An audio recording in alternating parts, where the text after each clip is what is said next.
Today. Hi, this is Skinny. Skinny is back in the house. How is everybody doing today? Welcome. It is officially hump day. We are halfway through the week, and I got a bit of a cough apparently, but hopefully it's something that will pass. But yes, how is everybody doing? Welcome. It is Wednesday the 11th of January, February, March, April, May. 5 months. We are 5 months into the year. Kind of shocking, really, when you think about it. It's just going with that blink in the eye, and before you know it, it's gone. So we have to make sure that we enjoy the time we have, and yeah, to see what happens in the world. So, hi, how's it going, Han? I hope you are doing wonderful and beautiful. I hope everybody out there who is watching is having a fabulous day. This little skinny boy has been up since about 5 a.m. Yes, so yeah, it was an early ride. I am on the 3rd day of my course, so yes, it is going well. I was learning all about packaging and environmental stuff today, so it should be interesting because obviously I'm going for this job as in a warehouse. So yeah, and to learn about these things, and because we are doing something in a warehouse, hence the background. So this is actually a interesting background and a slightly out of whack. So let me see if I can do something with it. Yeah, there we go. Bit more warehousey now. You can see the floor, you know. So it goes. I'm good, thanks. How are you doing? I'm doing great. I'm having a great day. It's been a fun one. I've kept myself mostly out of trouble. I can't say that often, but yeah, I've managed to stay out of trouble. Just realised it's actually a bit warm in here, which is odd because I've been a bit cold all day. So there goes the hoodie. So just me and my silly hat and my white shirt, and it should all be perfectly fine. But yeah, what else has happened today? Like, not too much. A quiet evening. Just me and the little one. Chilled out. We both were up early, so yeah, we tried to keep it simple. We tried to keep it early. That turned into about 12:30. Yeah, and the best laid plans of mice and men. Or should we say the best laid plans of mice and squishies. But, we made it. We made it out the other end. And, yeah, yesterday we got a delivery. I'm not sure if I mentioned it on Monday's stream, but I was expecting a delivery. And I actually, the entire day when I was at college, I was watching the Parcel Falls tracker, and the tracker basically came near to my house and then went away. Then came near to my house and then went away again. Came near to my house and went away again. And yeah, it was interesting to watch this guy.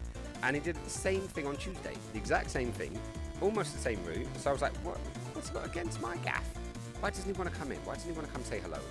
And yeah, it just turns out that, I don't know, maybe he was just not liking me, or there's also the possibility that he forgot that I was in the truck. But either which way, I ended up calling up the Royal Mail and asked what's going on. And yes, later on that evening, at the very brink of the final time that they deliver, which is 7 o'clock, I got a knock at the door, and it was like, hey, delivery. I was like, yay! So it came. So I have, beside me, big box with a lot of heft to it, And yeah, I'm gonna unbox it, go over some of the items. For the guys that have been on my Twitter and my Discord, you might already know what it is. But I'm gonna go a bit more in depth with it because it was a gift. It was a gift that was sent to me by one of my viewers, who is also one of my friends. Because I don't know, I consider all of you guys my friends. You know, like what are friends but strangers? You know, what are strangers but friends you haven't met yet? You know, that's what it really is. So I thought, you know, it could be something different. And yeah, so we're sort of going to do that. Hopefully just have a little hangout. Check out this whole Just Chatting streams. I am not a booby streamer. I'm not going to be getting my feet wet or any of the rest of myself wet anytime soon. But yeah, I don't know, maybe the Just Chatting system has cleaned up a bit. You know, because the forts, as they're referred to by a lot of people, do seem to have their own, you know, subcategory now. So I have no idea if this is going to clean up the gap or if it is just going to be, yeah, just going to be surrounded by filth. Like, I can imagine like boobs to the right of me, more boobs to my left, and then there's my little face sitting there on the front. Well, I was going to say on the front page, but I doubt I'm going to be on the front page. Hey, so how's it going, buddy? Welcome. I did also add some new sound effects. So to bring in the mornings. Good morning. We gabbed all night. Good morning. Good morning to you. But I'm not sure how much of that I can actually use. Hannah! Oh, Hannah! Mom? Hey, Han. Then there's a Han. She's in. I also gave myself a little bit of an alert. Yeah, totally for when, you know, surprises jump out of nowhere. And when you get really surprised and, you know, like sometimes if you get too surprised, it can turn into... emotional damage! Yes, it totally can turn into emotional damage. And yeah, so I added a few new ones. So I got an Owen Wilson wow. Wow. Just to, you know, add a bit of flavour, add a bit of fun.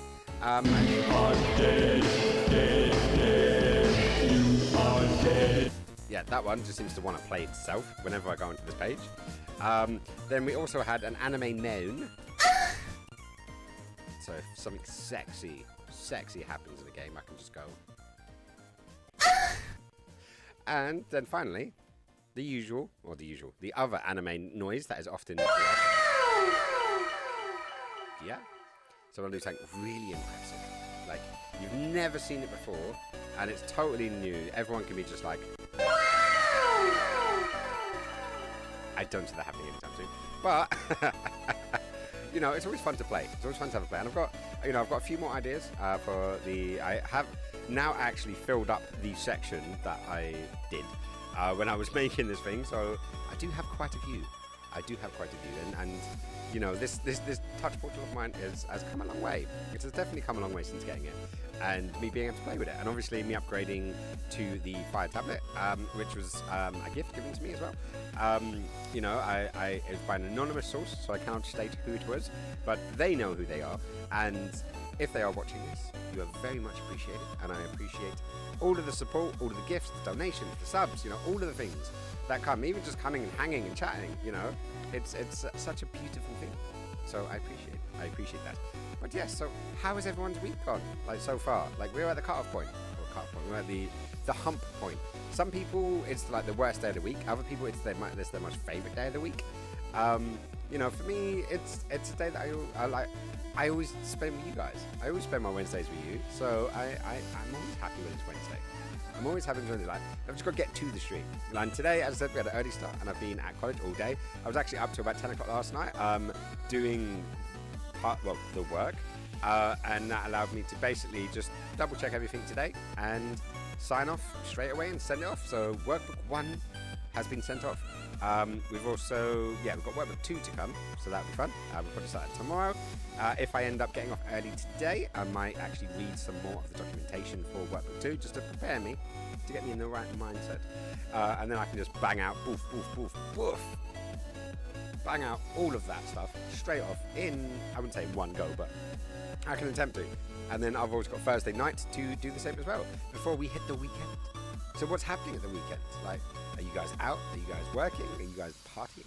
Are you guys doing anything interesting? I'm off to a wedding on Saturday, so that should be fun.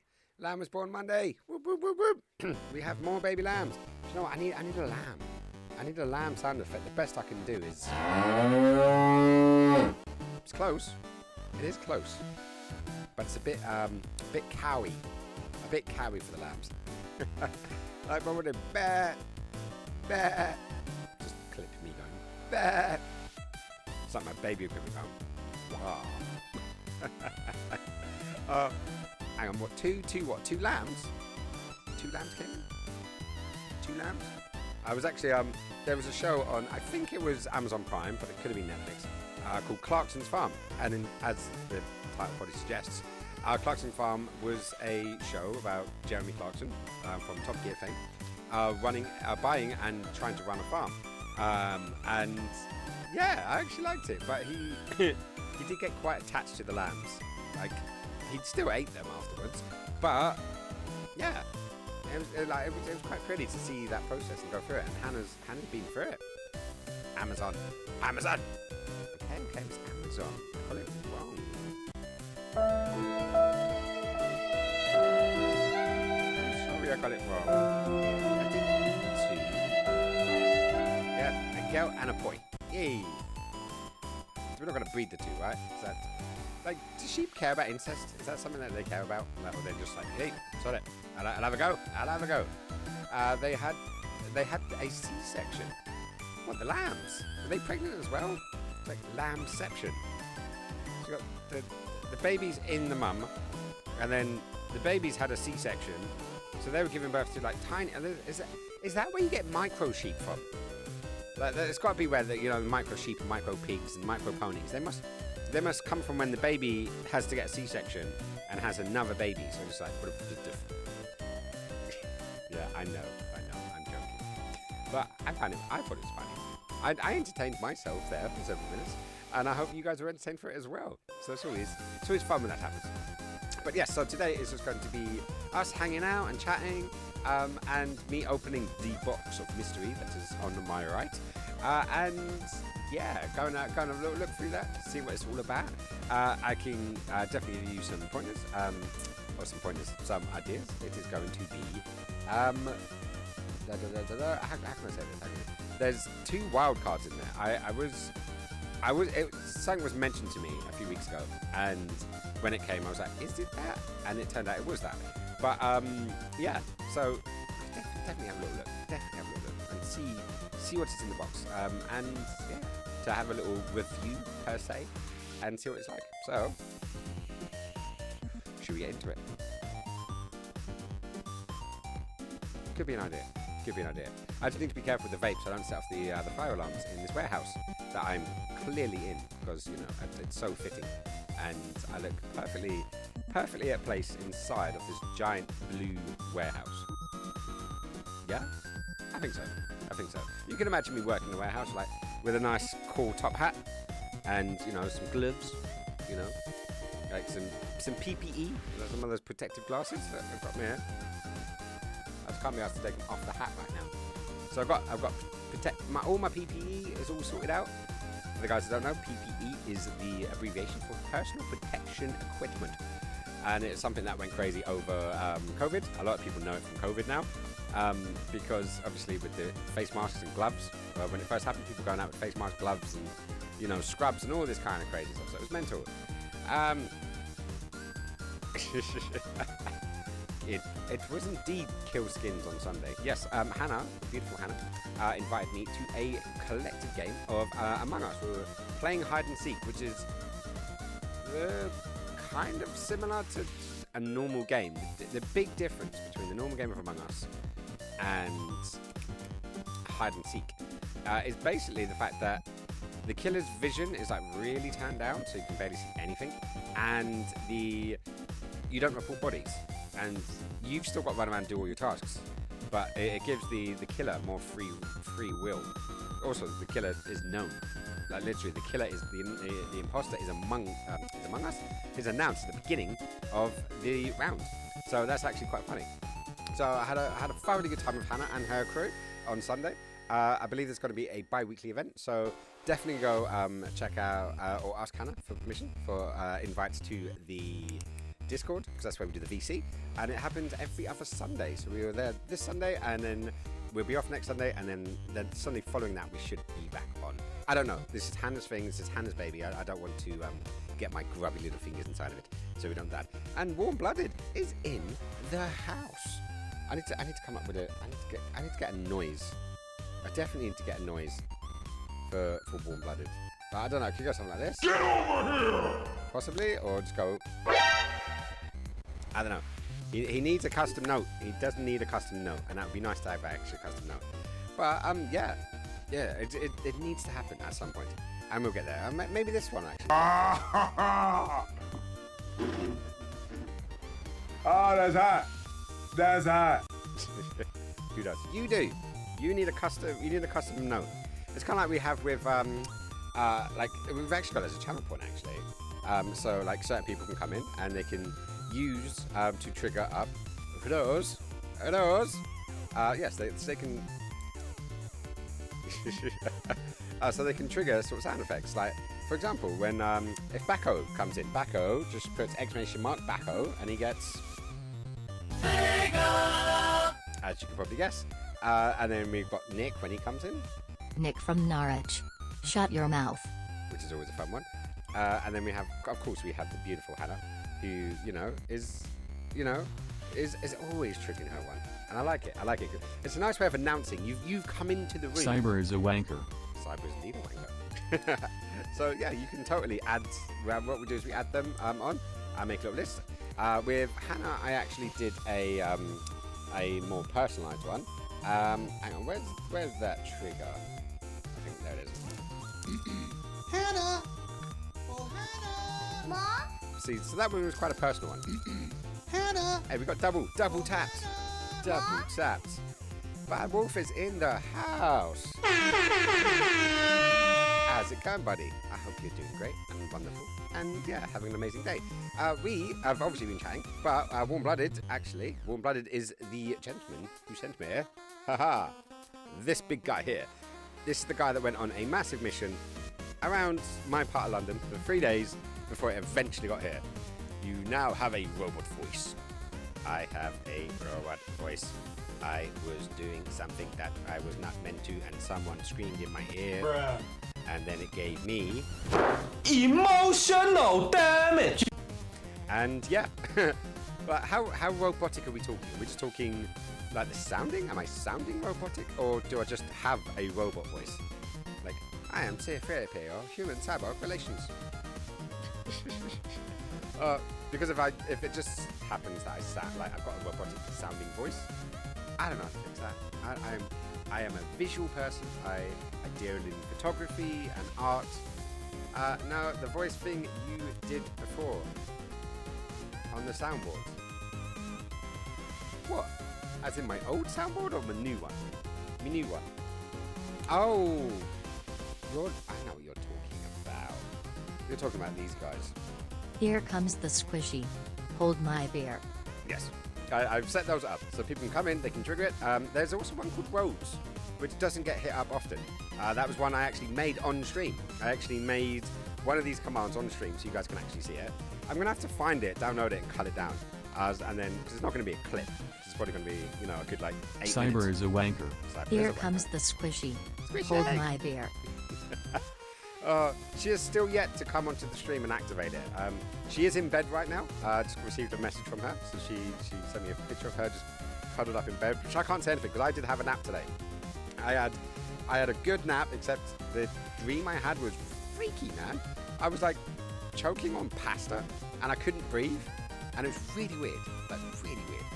Retro needs these on his stream.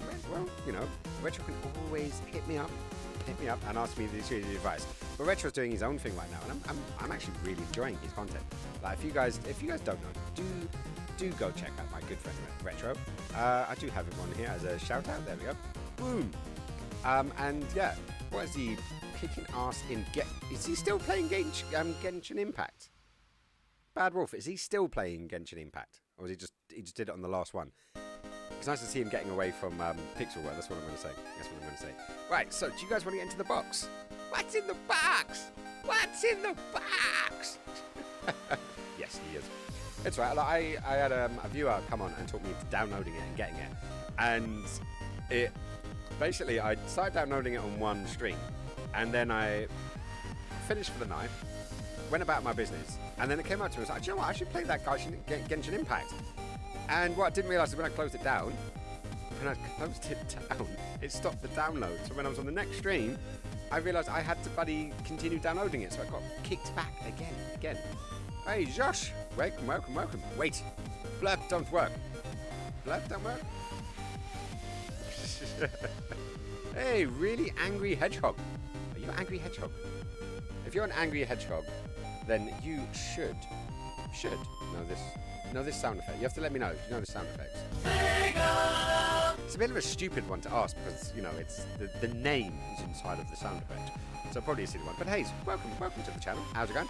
Excuse me, my good sir. But your blurb does not... My name is Archie, and I've come to kick ass and chew bubblegum.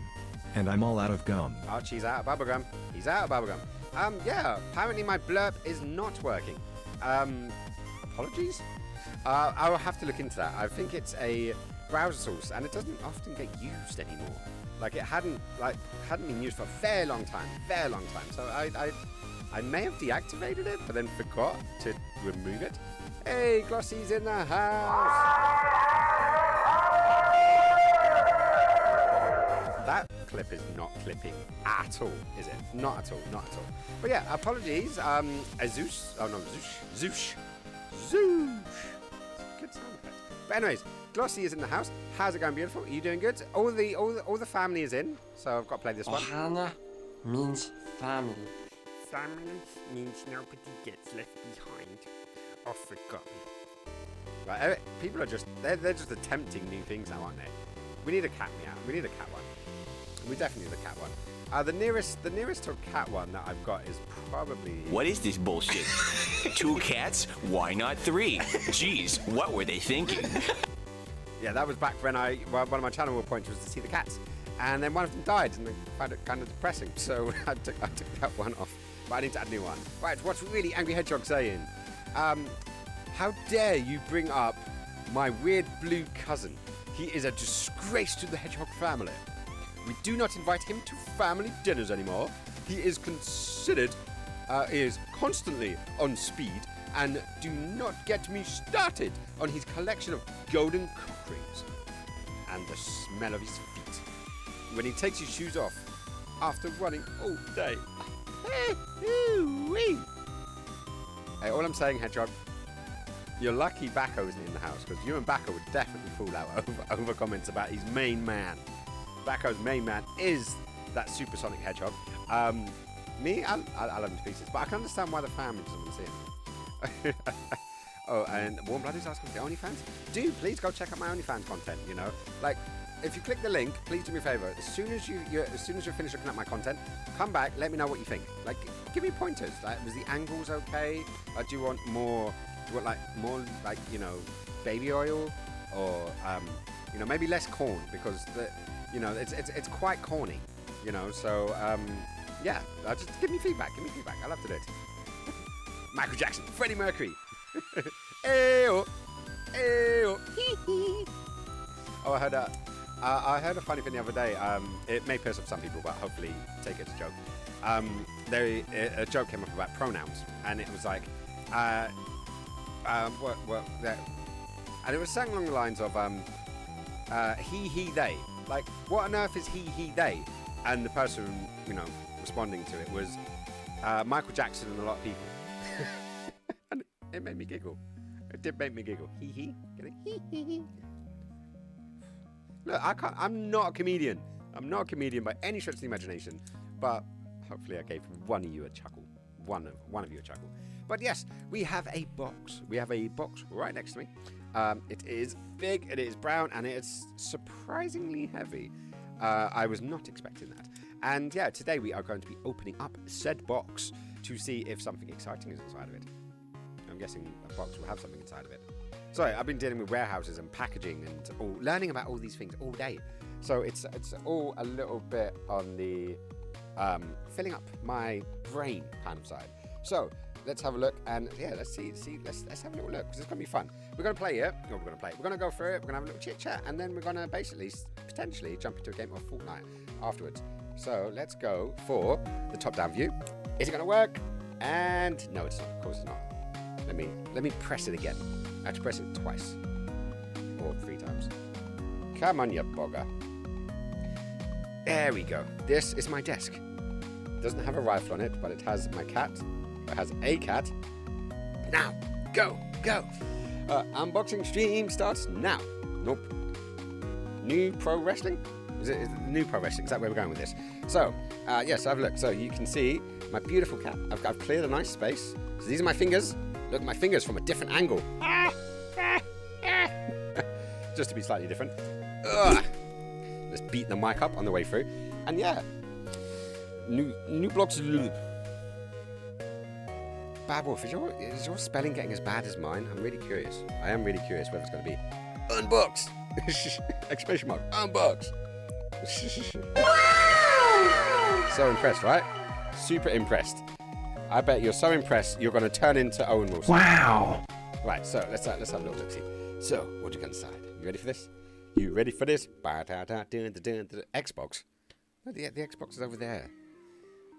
2 of them, actually. I've got 2 of them over there.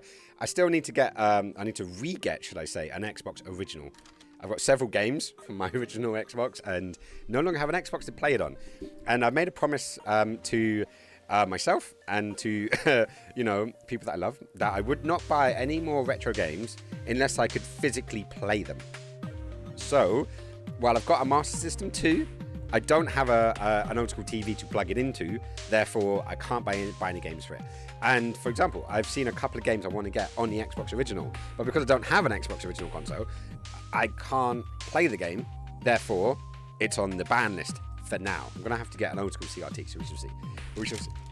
I'm going to use some of these as my next strong passwords.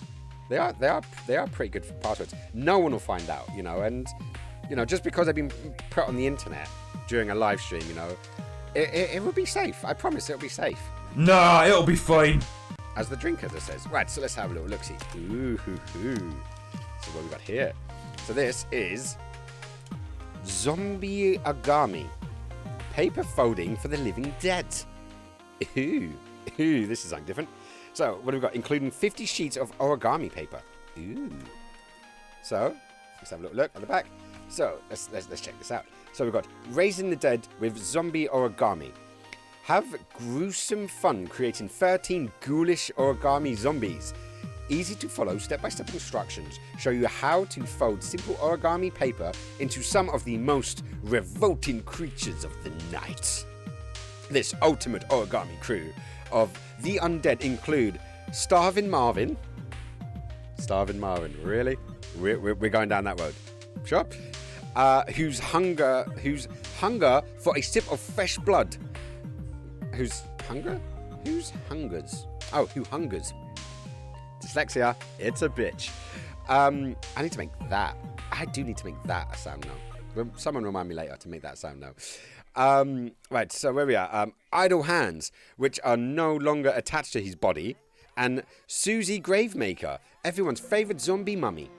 Zombigami includes 50 sheets of origami paper, tips for customizing your zombie creations, plus full color tear-out poster of all 13 zombies. Check that out. So, yeah, let's have a look at this, guys. That's pretty crazy. So let's have a quick look. Okay, so look, there we go. We've got literal step-by-steps. So we have a pleat fold reversed, squash fold. Everyone loves a squash fold, right? Second, Lightwing. How's it going, buddy? Welcome in. I'm Batman. No, you're not Batman. You're a Lightwing. Yeah. And I need more sounds. I definitely need more sounds. I always need more sounds for all of the peoples. All of the peoples need to have sounds. But yeah, so you can go through it. You can see more guts. See more guts. This person is obviously a animation fan because Starvin Marvin was originally, well, I don't know if he was originally, but he was definitely a character in South Park. And Seymour, oh, what was it? I know it's not Seymour Skinner, but there was Seymour Butts. Seymour Butts, clearly Seymour Butts, who is one of the names that Bart uses to wind up Mo at the tavern. So it's amazing. I love all that craziness. It's so much fun. So it's just random. What's good, dude? Are you going London Gaming Market? When is the next one? When is the next gaming market? Because, hang on, I'm pretty sure I did put it in my calendar. Ooh, let me just punch the microphone again. Right, where's my calendar gone? There it is. I believe it was June. Like, if I can, 3rd of July. Glossy, you are quick off the mark, as always. Big up to my modding team, guys. They are fucking amazing. I absolutely adore my mods. They are all of the way. All of the way. They are amazing. But what did you say? The 3rd? Yeah, I do have it. I do have it in my calendar. The 3rd of July. It is a Sunday. For some reason, I've got it for 4 p.m. I don't think that's going to happen. But yeah, that's the day before my B-Day. It is indeed, isn't it? Hang on, why don't I have your birthday in here? Okay, I need to add that. Right. Let me shimmy that to one side. Just for one sec, just so I add this in. Why don't I have that in my calendar? I have everyone. I have so many people's birthdays in my calendar because I always like to sort of like pop on, and because I don't use Facebook, I tend to right. I like that it gives you an option to end. Warm-blooded's birthday every year, and it ends on this day. That's as morbid as Seymour Guts. Like, I think Seymour Guts isn't as morbid as that. Right, so where we are. I've now added that in. Don't worry, I've got you. It's only been 15 years. No, it's been longer than 15 years, my friend. Me and Ilva have been together 17 years this year. Like, Jinxie would have been 17 this year. It's been at least 18 years because I met you before I met Ilva. Yes, totally. I totally did. Maybe you need more time. No. The fact is, I would have had it, but obviously things have gotten lost over years. It does happen. It does happen after like 20 years, man. I think I was 19 when I met you, and I'm 39. No, I'm 38 this year. Yeah. So it could be like 19 years, man. Damn, time flies. Time does indeed fly. Right, so where we at? So Lightwing, yes, I will be there. Hopefully Glossy might be. Warm-blooded, you should try and come. It's a retro gaming fair. It's like nothing to get in. It's like, as Glossy said, it's like £2. £2 to get in. We can go, how I generally do is I go in, I'll have a scout around, see what's there. I'll go maybe pick up a few things. And then there's a pub, like literally there. So you can go out, you have a drink or two, have a socialise. You know, I'm going to be there. Hopefully some of the other streamers, Lightwing is going to be there. Guys, if you can, do go check out Lightwing stuff. Lightwing's amazing streamer, does some badass cosplay. Like, seriously, like, they make me weak at the knees in their cosplay. You know, and... so yeah, definitely go check out their streams. And yeah, hey, you deserve a lot more than thanks. Like, you know, if this wasn't a friendly, family-friendly thing, I'd be talking about throwing tissues at you. But yeah. But then again, how did the kids get here?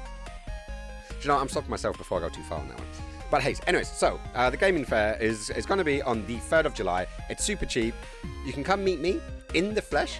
You can also pick up some amazing deals. Last time I was there, I got WrestleMania 2... No, I didn't. I didn't get WrestleMania 2000. What did I get last time? I think, yeah, I got like 5 GameCube games, a PS2 game, and something else, but I can't remember what that something else was. Did I get Pikachu? No, that was the first one. What was the second? Oh, time flies. Anyways, just come. Just put it in your diary now. Come down, say hello. And yeah, anyways, so let's have a little look at Seymour Guts. Seymour guts. The average length of a human being's intestines is over 20 feet long. Dead or alive, that's a lot of guts. Try to keep it together, Seymour. No, look at all the guts falling out. Look at them. Hang on, do you know what? I've got this zoom function on this thing. So look at that. I can zoom. Look at that. Professional standards. Like I'm using my Droid Cam. This is literally being powered by like my original iPhone SE. Not the 2020 model, the original one, which I think was like 2017, and that's just sitting up there on a little clamp, and it's pointing down. But using Droid Cam, I can zoom in. But anyways, so what was we looking at? His guts. There we go. Look at those guts. I thought it was his hand at first, but no, it's definitely guts that he's trying to hold in. Maybe we should make his guts have a slightly different colour. Maybe it'd work a bit better then. Right, let me go to there, and let me pull back out because that. There we go. Right, so let's see where this goes. They should have done those red. Yeah, no, but then he's dead. And all these. Can a zombie eat its own blood to sustain itself? These questions need answers, and I'm happy that I'm the one that to bring those to the thing. So we need to discover if in canon and in whose canon zombies can drink their own blood. That should be fun. But it should be good. Right, so where are we at? Let me make sure I can't keep on the track. Don't do bad. I know it was so cute to give birth at the vets. I did give birth at the vets. Or was it Seymour? Was it Seymour? Was Seymour giving birth at the vets? Is that what happened? But yeah, guys, Hans is actually doing hard time. No, she's actually working at a vet's, and they're bringing in lambs. Was it a vet's or a farm? No, it's a farm. And you're bringing in, it's just cool stuff. Definitely go check out the stuff that she sends on my Discord, because there's some cute pictures in there. You may have to hunt them down though. We need to highlight them in some way. But where are we at? Yay! Okay, so you guys are just talking amongst yourselves. So that is always good. But yeah, let's have a little look. So what we've got? Okay. So you probably start off quite simple. You start off quite simple and build your way up. Like we might actually have to do one of these on the stream. Maybe not tonight, because this could be like hours work. Because, yeah.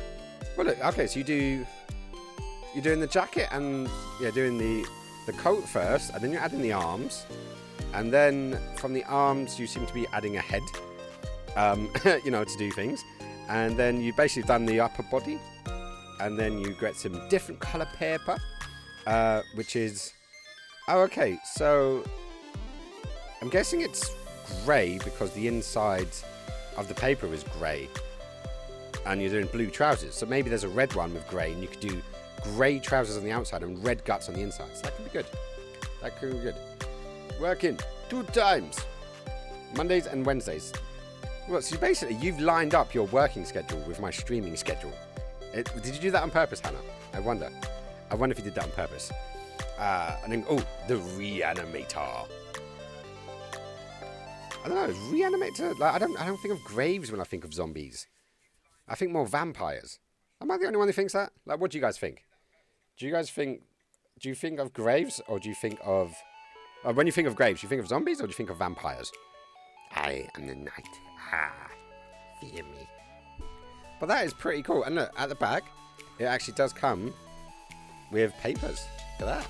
So we've got a nice little burlap sap style, just some plain black there. Oh, we've got some nice. Oh, look at that. Look at that red. Look at that beautiful texture. You can almost taste it. One thing I don't get, and a lot of places on the internet, they do like reviews and they do like a smell test. I don't quite get it. Like shoes and cars, freshly cut grass, petrol. These are all beautiful smells, but maybe I just don't get things fresh enough. I get things secondhand too much, so I miss out on it. But it smells good. I'm not going to complain. It's not like a warm summer's day. Like what are we? Curious George, Walking Dead, Thriller, Seymour, Lucky Cross. Ooh, so I can make some crosses. Right, so that is Zombie Origami, and that's going to be a fun one. We're definitely going to do some of this on the stream, just for shits and giggles. This is going to be a fun one. Right, what do we got next? We have the complete book of paper aeroplanes.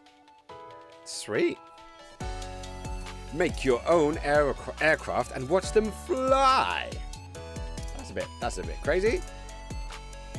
Ooh. Ah, okay. So look at this. So you get the design, which I'm assuming you cut, but you can't cut it out.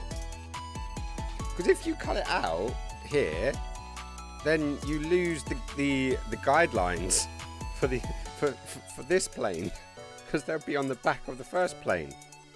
I see a small character flaw there.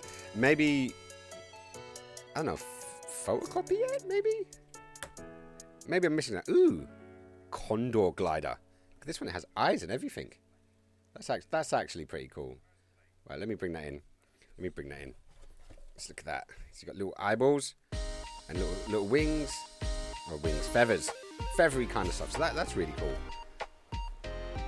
Right, so introduction, a pre-flight briefing. And then, yeah, it goes into different ones. So, right, let's have a look. In the introduction, in the book, you will find some great ideas and colourful designs for lots of different kinds of paper aircraft. Some are more difficult to make than others, but if you follow the step-by-step instructions, you will get there in the end. If there are a few frustrating finger-numbing folds that just won't cease movement along the way, then it will only serve to make the end result more satisfying and enjoyable. So that's pretty good. I just realised I didn't zoom out, did I? Zoom, zoom, zoom. That was really look. How smooth can this zoom go? That's pretty smooth.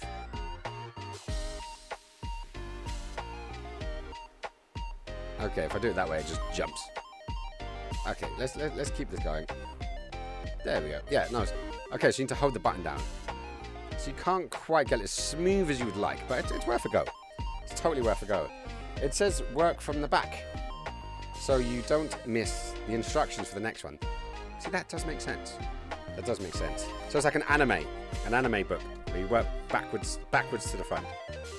Because on the last page, okay, the last page. So what we've got here. We've got juggle stunt flyer. Takeoff tip. If necessary, curve up the rear edge of the tail between the thumb and fingers to fly in a loop. Launch forcefully. Oh yeah. Oh yeah. What could go wrong? Nah, it'll be fine. Totally. It will all be fine. And then it will land in someone's eye, and then, we'd have to leg it. But, yeah, no, I'm thinking you could photocopy the pages. But then again, I am someone who tends to want to keep stuff. And it's like with stickers, I had this really bad habit. Instead of using stickers, I would put blue tack on the back so then I can stick it to something and then remove it off of said thing and then put it onto something else. Like, I had a sticker when I was a kid, and it was from a motorcycle magazine, because my dad was a biker, and he would get, like, magazines every month.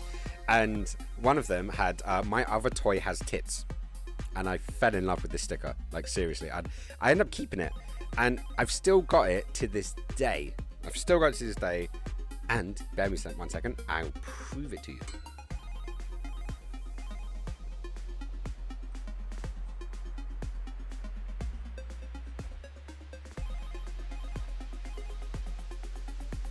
Right, now, Bad Wolf did kind of bring this up earlier on, but I have managed to keep this sticker since I was about 8 years of age.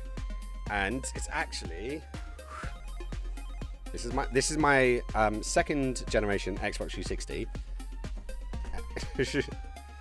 And as you can no, I actually did unpeel this one. Oh my god, I actually did unpeel it. This became permanent. It became permanent on my Xbox 360. Or, as I like to call it, the Bow 360. Because I don't know how well...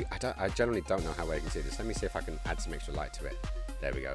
So, basically, when I was cleaning it one day, the X's in the Xbox bit came off.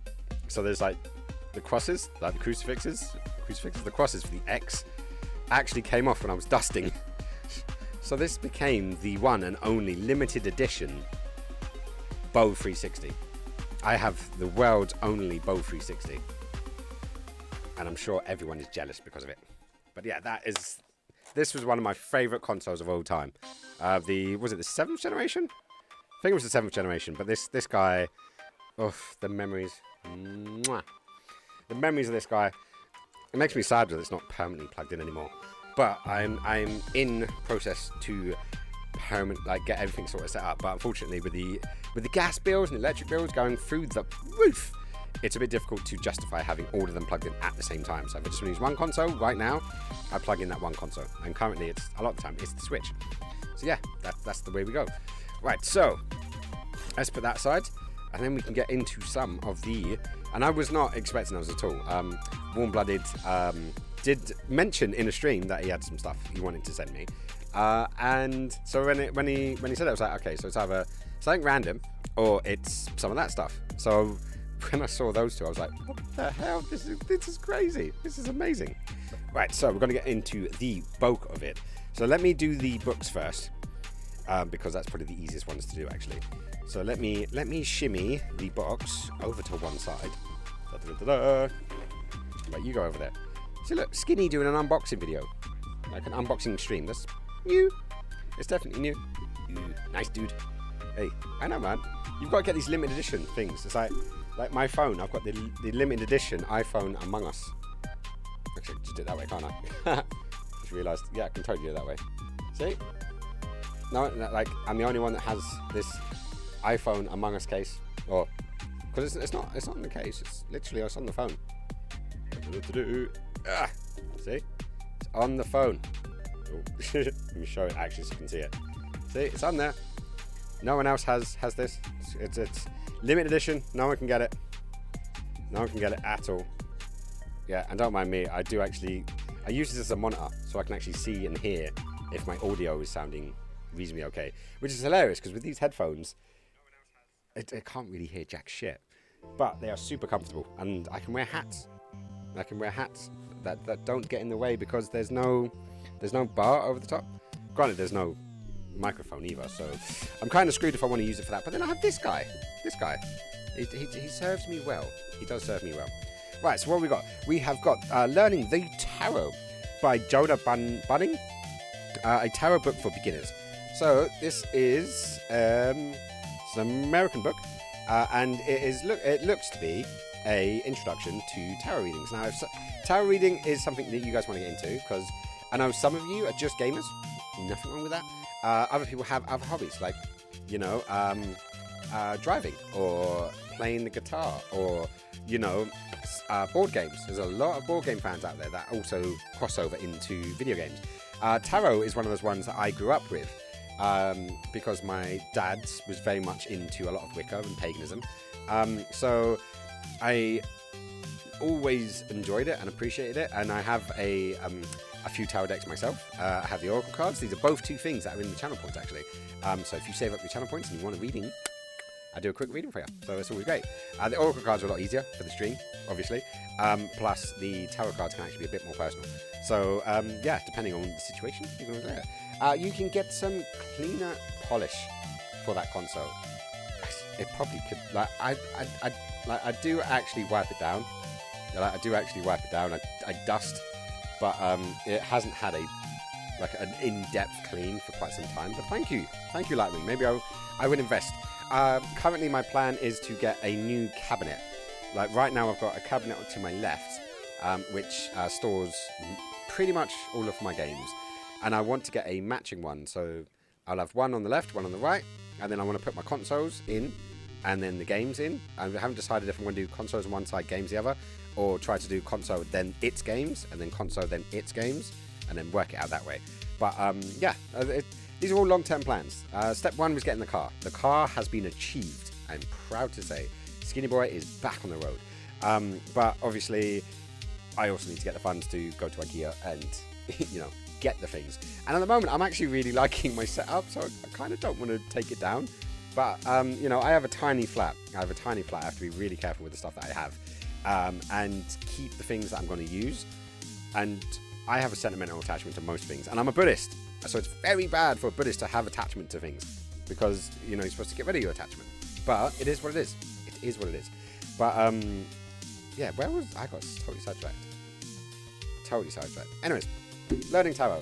As I said, I have multiple sets of tarot, and each one comes with a book. I've had a couple of dedicated learning books, and this one seems to be a really nice one.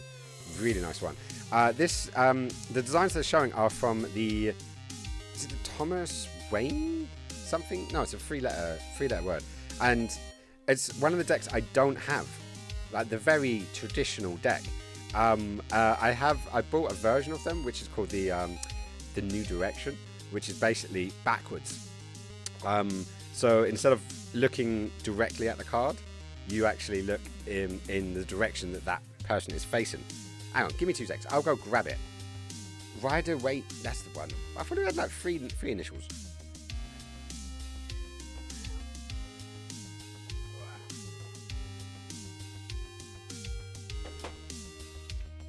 Right, let me get all plugged in. Because I made the fun decision of getting these guys, which is called the New Vision. Now, if I take right, let me. What's on the front? Okay, let's find the Fool. Let's find the Fool. Come on, where you at? It's not you, is it? No. Where you at? I haven't actually used this deck in a very long time. It gets put to the side and gets forgotten, and I feel quite bad for it, actually. You know, I need to, tarots like energy. They like to be used and seen, and you put your energy in them. Maybe each time you do a reading, you put your energy into them, and you need to clear out that energy every so often, especially if you're changing between people, because you want to try and put the querence energy into it. Right, there we go. Right, so as you can see there, let me zoom in. Right, so this guy here, that's the Fool. Yeah? And this guy is looking in the direction that the Fool is looking. And what's quite interesting is when you look at the traditional one, he's sitting on the top of a cliff, and looking out to the distance. But you can't see what's on the distance. So when you bring this guy in, you can see it's a bloody volcano going off. Like, absolutely just blowing up in the distance. You can just see that there. And it totally adds a whole different dimension to it, basically. Alright, hang on, let's pull this back. There we go. Pull it all the way back. So yeah, so the Rider Waite. The Rider Waite deck is this traditional style. Oof, the Tower. Tower is not it's a necessary card. It generally means it generally means something's going to be destroyed, and it's going to be painful and hurtful, but it needs to be destroyed for it to be rebuilt. So I've received the Tower a few times, and definitely had to go through the pains and the pressures and the stuff that includes. But it is it does mean that new starts, new horizons are coming, but you just got to go through the pain of destroying and dismantling the old. So let's have a quick look. We've got right, so we've card pairs, we've got the open readings. There's basically different things. Like this one teaches you about shuffling cards, cutting the cards, and then so it's got quite a lot of stuff in there. Daily readings. Daily readings are if you want to get into tarot, daily readings are a great way to do it. So that way, each day you will grab a card, and I won't take one of the new ones, purely because I want to go through all these different ones that have been sent. So you'd have your deck to one side, and you put it over, and then here for fuck's sake, you're not going to believe what card I just pulled. That is the Tower. Well, the good thing being is I've been working through the Tower. As I said, in January, a lot of my world came crashing down. A lot of my world just went sideways. I lost my car, which was my independence, my freedom, and the thing that I used to make myself useful. Like to go shopping for people, to rescue people when they needed help. To be able to just get around. My car was my tool. And that died. And then my relationship of 3 years with one of my partners, that came to an end. And then about 2 weeks later, my Jinxie, my 17-year-old cat, died. And it showed me that, you know, I need to sort my life out. I need to put into certain things and get myself together and do good, like try to do actually my best. And well, when you get in the Tower card, it's like, before it would have scared me. So before, this card would have scared me a lot. But now, even with the Tower and the destruction of what I was doing and how I was acting, it helped change my life. It helped me find focus to go towards where I wanted to go. And yeah, stop fucking around. So, anyways, so the point, as I was trying to make, with the daily practice. With the daily practice, you get to pull a card every day and look at it, study it, look up the distinctions, because like you look through. We've got, actually, let's do the Tower. Let's do the Tower. So it's, what's it? 15, 16. So do we go? Yes, that's the next one. Damn it, I've got it. Right. So we can see in this particular book, it's got a few different things. Like on the left, we have 16, which is represented by the Roman numerals at the top of the cards. Obviously, different cards are going to be different, different numbers. But this gives you a sudden, like a synopsis, so you can read through it. Sometimes rebirth. Yes, it is. It's a painful rebirth, is generally what the Tower is. It's probably the quickest and easiest way to say about it. The Tower is a fantastic card, not a signifier of destruction, but a signifier of change. Yes? No? Glossy, you are completely correct. Maybe this is just my interpretation of it, but I often see it as as I said, I see it as a positive in the long run, but a short-term pain, long-term gain, But so the book simply goes through. I'm hoping this video quality is alright, because I don't often use this guy. So, yeah, we'll see. Anyways, so a little synopsis is saying sudden change, release, downfall, and revelation. Depending on how you argue that, downfall could definitely be seen as a negativism. But if you're a positive person, you could definitely see the Tower as something to improve your life and to change. Others may take that. I got it a lot before the pandemic. Was it warning you? So it was warning Glossy the entire time. You didn't even warn us about the impending doom, which I'm still upset that the COVID didn't turn into the zombie apocalypse. I was so ready for the zombie apocalypse, and it didn't happen. Not being as connected to my cards as much like, well, maybe it's something you could dabble back in. With this selection, I've wanted to, and this could be the excuse for me to get back into it, which I'm happy about that. But then so it's got down to actions. So going through a sudden change, experiencing an upheaval, having plans disrupted, being surprised, undergoing a crisis, having routine shaken up, and being in chaos. That was me. That was definitely me. I've managed to ground myself a lot of late. And then so it can go into different ones. Opposite cards, some possibilities. So if it comes with the Chariot, it can be seen as victory and control. If it comes with the Temperance, you've got middle ground, staying together, contained. If it comes with the Star, there's serenity and calm. 6 of Wands, acclaim and pride. And 10 of Cups, peace and serenity. So as Glossy said, it doesn't have to be a negative card, especially if it's backed up by one of these other ones. And they've got reinforcing cards, some possibilities. So death, sweeping impact, powerful forces. The Sun, enlightenment, revelations, and the 5 of Pentacles will bring hard times. And then obviously it gives an actual description of the card itself. So I'll go through it with this one because we've got this far. So it says the Tower is an unsettling card. Fire, lightning, falling on jagged rocks. Definitely looks like trouble. Card 16 will not be welcomed by those who dislike change. It represents a sudden dramatic upheaval or reversal of fortune. Usually, change is gradual, giving you time to adapt, but sometimes it is quick and explosive. This is the action of the Tower. In films, the hero sometimes slaps someone who is groggy or babbling. Having tried everything else, he finally resorts to a sharp sting to snap them out of it. Sudden crises in life Sudden crises are life's way of telling you to wake up.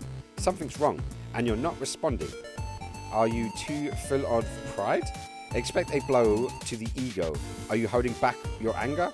Expect the dam to burst. Are you stuck in a rut? Expect a surprise. How you respond to the tower's change makes all of the difference in how uncomfortable the experience will be. Recognize that and disruption occurred because it was needed.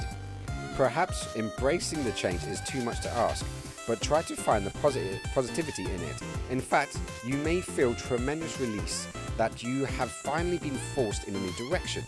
You may have a burst of insight about your situation and reach a new level of understanding about it. So that's a simple breakdown of how you would read. And doing a daily practice, learning each card. If my memory serves me correctly, there were 74 cards in the deck. There is an ace to king. So think of playing cards. The only difference being is there is an extra face card. So there's generally if I remember this correctly, like a page, a knight, a queen, and a king. So rather than a jack, a queen, and a king, there's also a page as well. So basically you've got 14, 10, 11, 12, 13, 14, yes. Do math there for a second. So there's 14 cards in each suit. So you got pentacles, sometimes called coins, so sticks, sometimes called wands, coins, no, I would say coins, didn't I? Pentacles, and swords. Swords are not my friend. I don't like swords, personally. And then you have a collection called the Major Arcana, which is a group of cards similar to the Tower. So things like Tower, the Fool, Death, all the famous cards that come from Tarot that you would have heard of. The Devil and such like that. These are what made up is called the Major Arcana. And I may be pronouncing that completely wrong, but I believe it's correct. So you've got the Major Arcana, which is the real story cards. And then you've got the Minor Arcana, which is the 1 to kings of each suit. And they represent different things like emotion or pain or wealth or fortune. So it's definitely worth. There's a lot of cards. And this is what, knowing each card and also how each card interacts with each other is a very good way of, as Glossy said once, they may not predict the future, but they help me understand myself. Which I believe is a quote from someone else, but I'm attributing that to Glossy because she introduced me to it, actually, and that was a beautiful quote, and I really appreciate it, and really that actually, that struck home with me. That did actually properly struck home with me. So, so that's this particular book. It obviously goes through, the cool cards. So kings, queens, knights, and pages. Do be aware, sometimes different decks will have different names. Like I said, coins and pentacles is one that switches around. Sticks and wands, for example.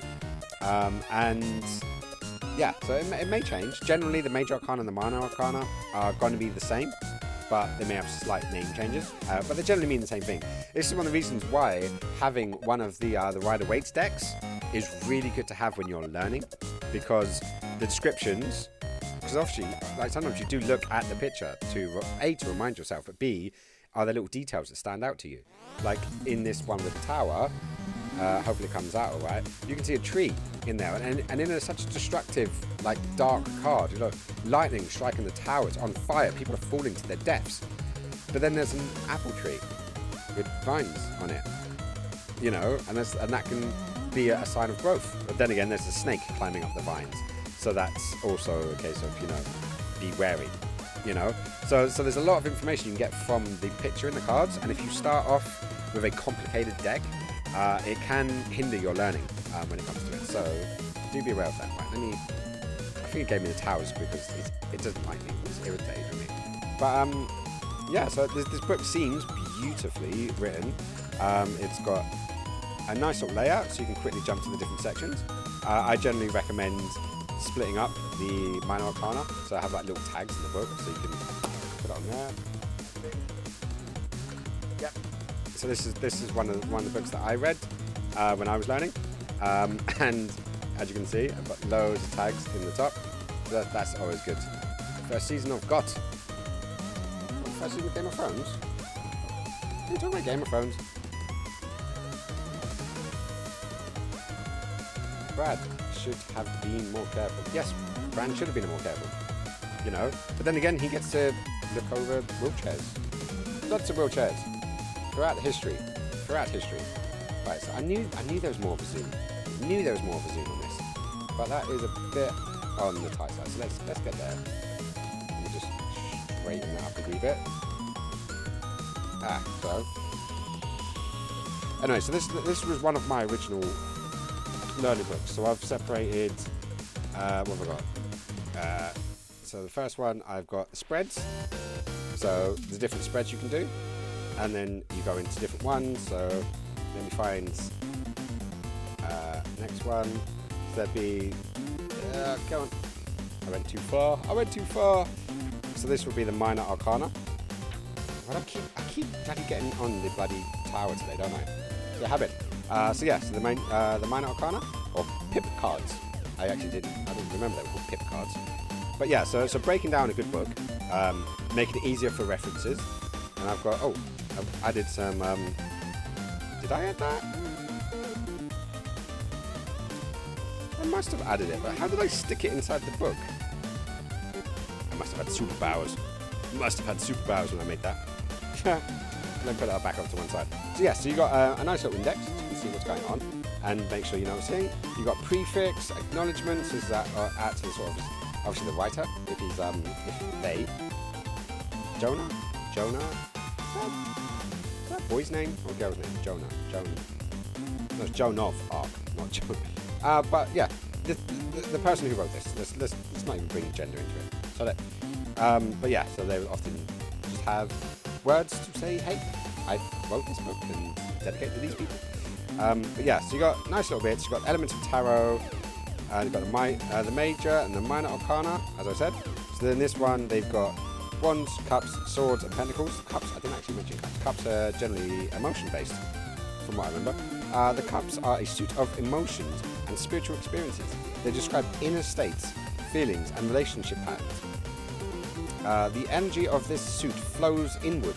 Cups correspond to the yin, or feminine principles. In Chinese philosophy, they are associated with the element water. The ability of water to flow and fill up spaces, to sustain and to reflect changes, makes it an ideal symbol of the cup suit. So there you go. And as I said, it gives you a breakdown of all it is. And it's nice that they have that, because then you can actually, do other things. What about swords? I never liked swords. Swords always get to my wrong thing. Right. Sorry about that. I didn't realise it was messing around like that. Right. Just put you down. Is that better? Hopefully that's better. Sorry, hopefully that was not too long ago.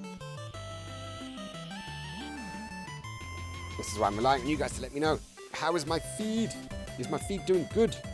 But yeah, so it's actually quite a lot in here. As I said, we've got the spreads, we've got the daily readings, which are really important for, learning. It's actually got a section on environment, like where you're doing it. The environment of a tarot reading includes the physical setting and the internal state. There are 5 inner qualities that are beneficial. They are being open, being calm, being focused, being alert, and being respectful. And obviously there's lots of text to explain those things. They're pretty self-explanatory. Yeah, Glossy, it could also be this track. This track is a bit on the... it's very happy. I do like it. It's a very happy song. It makes me happy. But I'm gonna skip this one.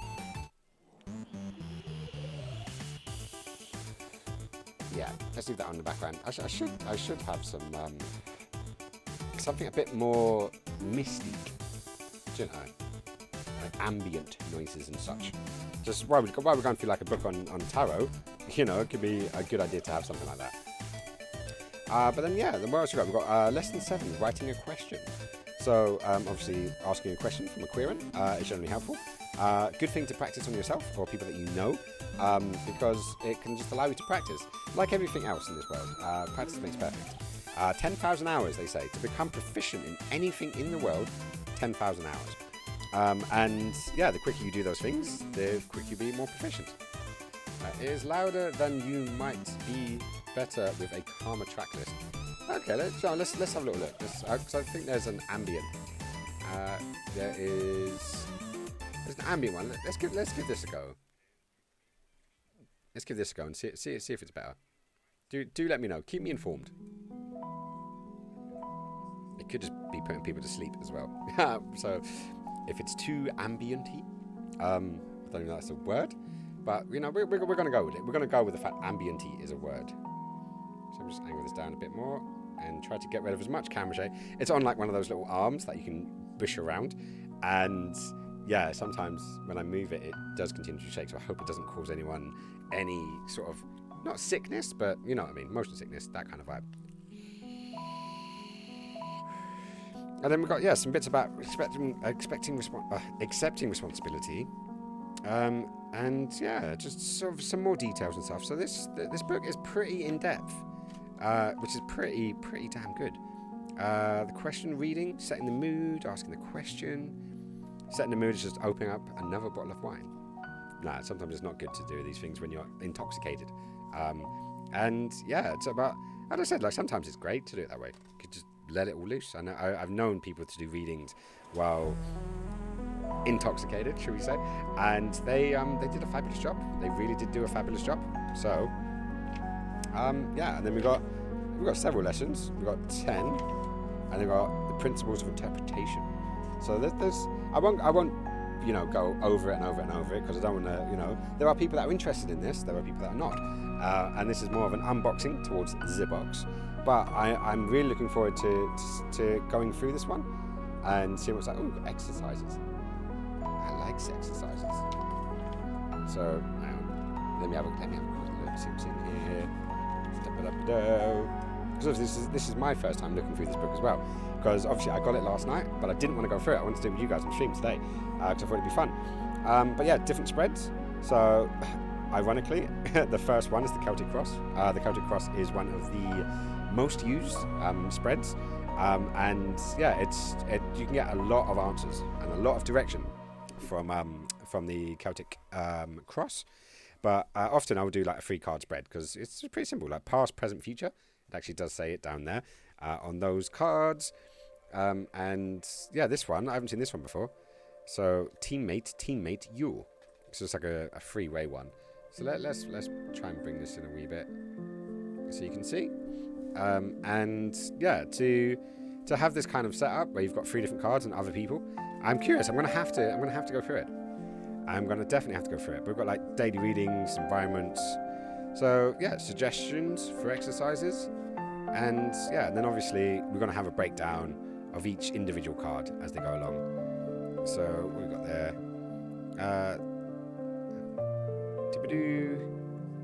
Okay, so we've got a nice little breakdown, little cheat sheet going down here. So we've got the page ones. It's like be creative, be enthusiastic, be confident, be courageous, and then you can go through the different ones. So obviously, as we said earlier on, cups being a lot about to do with emotion. We've got be emotional, be intuitive, be intimate, be loving. So lots of emotions there. The swords is use your mind, be truthful, be just, have fortitude. I always have that word, fortitude. This is good. And the pentacles is have an effect, be practical, be prosperous, be trusting / trustworthy. So it's nice that they actually have these little cheat sheets as you're going along, because this could be a quick reference guide, especially if you're getting used to it and you don't want to go to each card individually, because that can take up a lot of time. Like, oh, this card, look it up, read it through. With something like here, you can quickly scan, find the card you're after very quickly. So that's a really good. That is a really good little note in there. So this is the kind of thing that would definitely get highlighted if I was going to be knocking out the cheat sheet kind of vibe. And yeah, and that goes into there. Then we got into the cups, swords, pentacles, and the other ones. And then we've got some different ones. So yeah, so here we've got the Celtic Cross original design. So this is what I would often do. So let me zoom in a bit so you can see. So you've got one card over another, one above, one below, one behind, one in front, and then the different question cards that can go up it does the job. The Celtic Cross Part 2 Position 2 is just, it looks like that center card is just flipped. So you can just like do it in a separate, different kind of way. And then we've got, ooh, they're changing up the placements. So this one is at the bottom. So often it's, the bottom one refers to what's underneath, what you're trying to do. So like, you know, what it is you want to do on the inside, but isn't showing on the outside, is often a way of,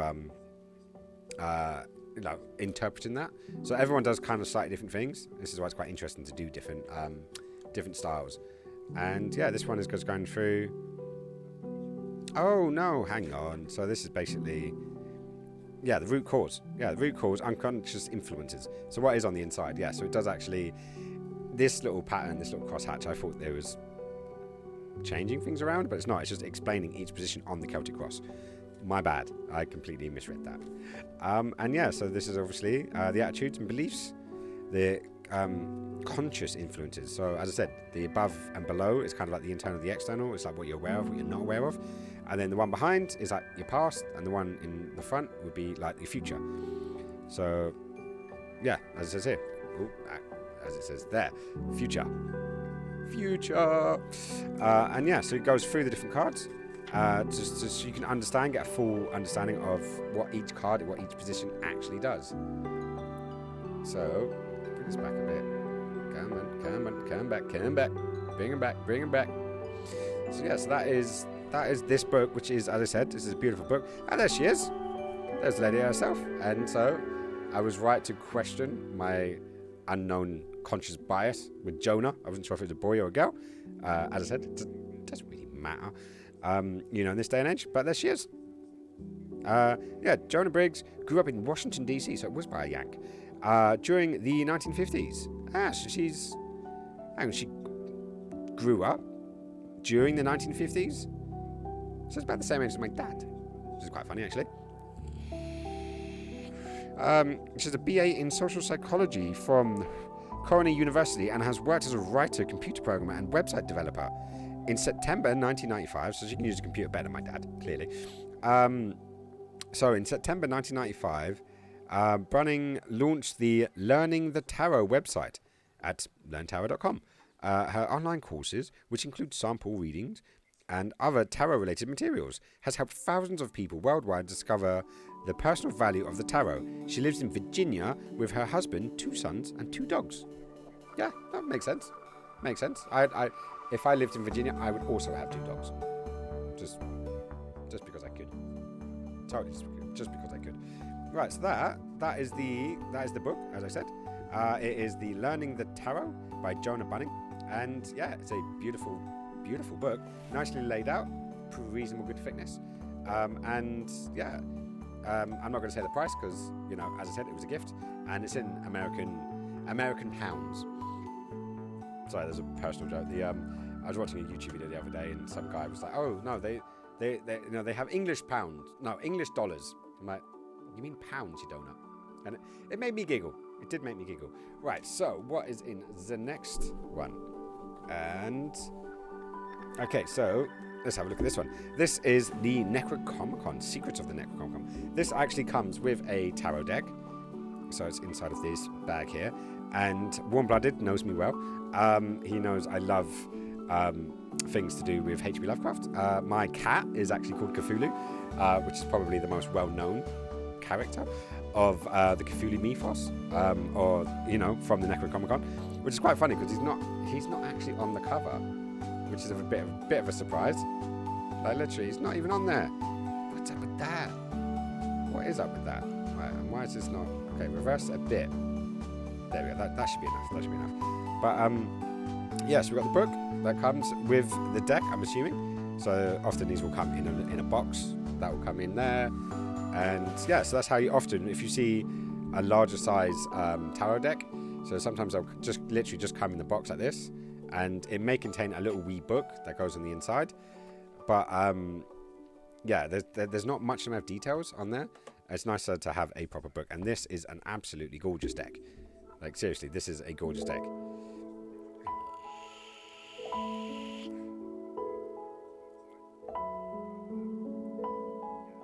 Oh, no worries, Glossy. Go do the things you need to do. Do not stress. And yeah, good luck. We're dealing with an argument at work. That sucks. That does suck. But yeah, we shall continue. Hopefully we'll hear back from Glossy soon enough. So this is an... Ooh. It's looking a bit oversaturated in the camera. But this is a beautiful dark material. There's a lot of light. As you can see, I've got shadows and everything. But it's this sort of like subtle detail with the tentacles coming through and the little eye. Like to me, it's looking lovely. To me, it is looking beautiful. And yeah, we can sort of see where that goes. Right, let me quickly come to here, mute that. Cool, that's fine. Right, let's do that from there. Just so I can see if it's big enough on the screen, so you guys can see. You know, I want to make sure it's good. I'm not just watching my own self, promise. So let's have a little look. So we've got the author and the artist, which is nice. So the author is Donald Tyson, and he lives in Halifax, which is not English Halifax. This is Nova Scotia, which is always a cool name. I always like that name, Nova Scotia. Very cool. And then you've got Anne Stokes, who's a freelance illustrator who lives in Leeds, United Kingdom. Hey, we do have an English one. Good. At least the artist is English, right? Yeah. Good old England. And then yeah, so let's have a quick look at this book. So I'm going to skip through the first few pages just to get into the nitty gritty. We've got our contents there. So we've got chapter 1 is the Necronomicon. I'm sure it's not the entire Necronomicon. It's quite a thick book. If any of you guys have actually seen or read, I haven't read it because dyslexia is a biatch. And yeah, Lovecraft's works are really dense. I've played a couple of the games. I've read some comic books. I have been in love with the mythos, and I love watching sort of other people talk about it. But the reading itself, I found very difficult. So it is on my list. It is on my list of things to sort out. So what is this? This tarot is based on my own version of the Necronomicon, the Wanderings of Alzarad. Luwian? I'm not even sure what that word is. Published in 2004. Many of the creatures and higher beings depicted on the card will be familiar to readers of fiction of H.P. Lovecraft, but some of them appear only in the formally unveiled pages of the Alhazard's book. Those seeking a deeper understanding of being not mentioned in Lovecraft's writing should consult my text, where they are described for the first time. Yeah? So you got to buy his book. You've got to buy his book, guys. Is the way through it. But so we've got a section on obviously a foreword. Then we've got the Necronomicon, which has got several pages about the Necronomicon, which is basically the book that a lot of the Cthulhu mythos and that kind of age is so taken from. And then we got the Cthulhu mythos. This is the section that I always loved and will continue to love, considering my cat is named Cthulhu. Right, so let's bring this in. Hopefully that is looking a bit nicer for you guys. Just wait for that exposure to. Hang on. I believe I can fuck with the exposure. EV. Let's bring. No, that's a bit too dark.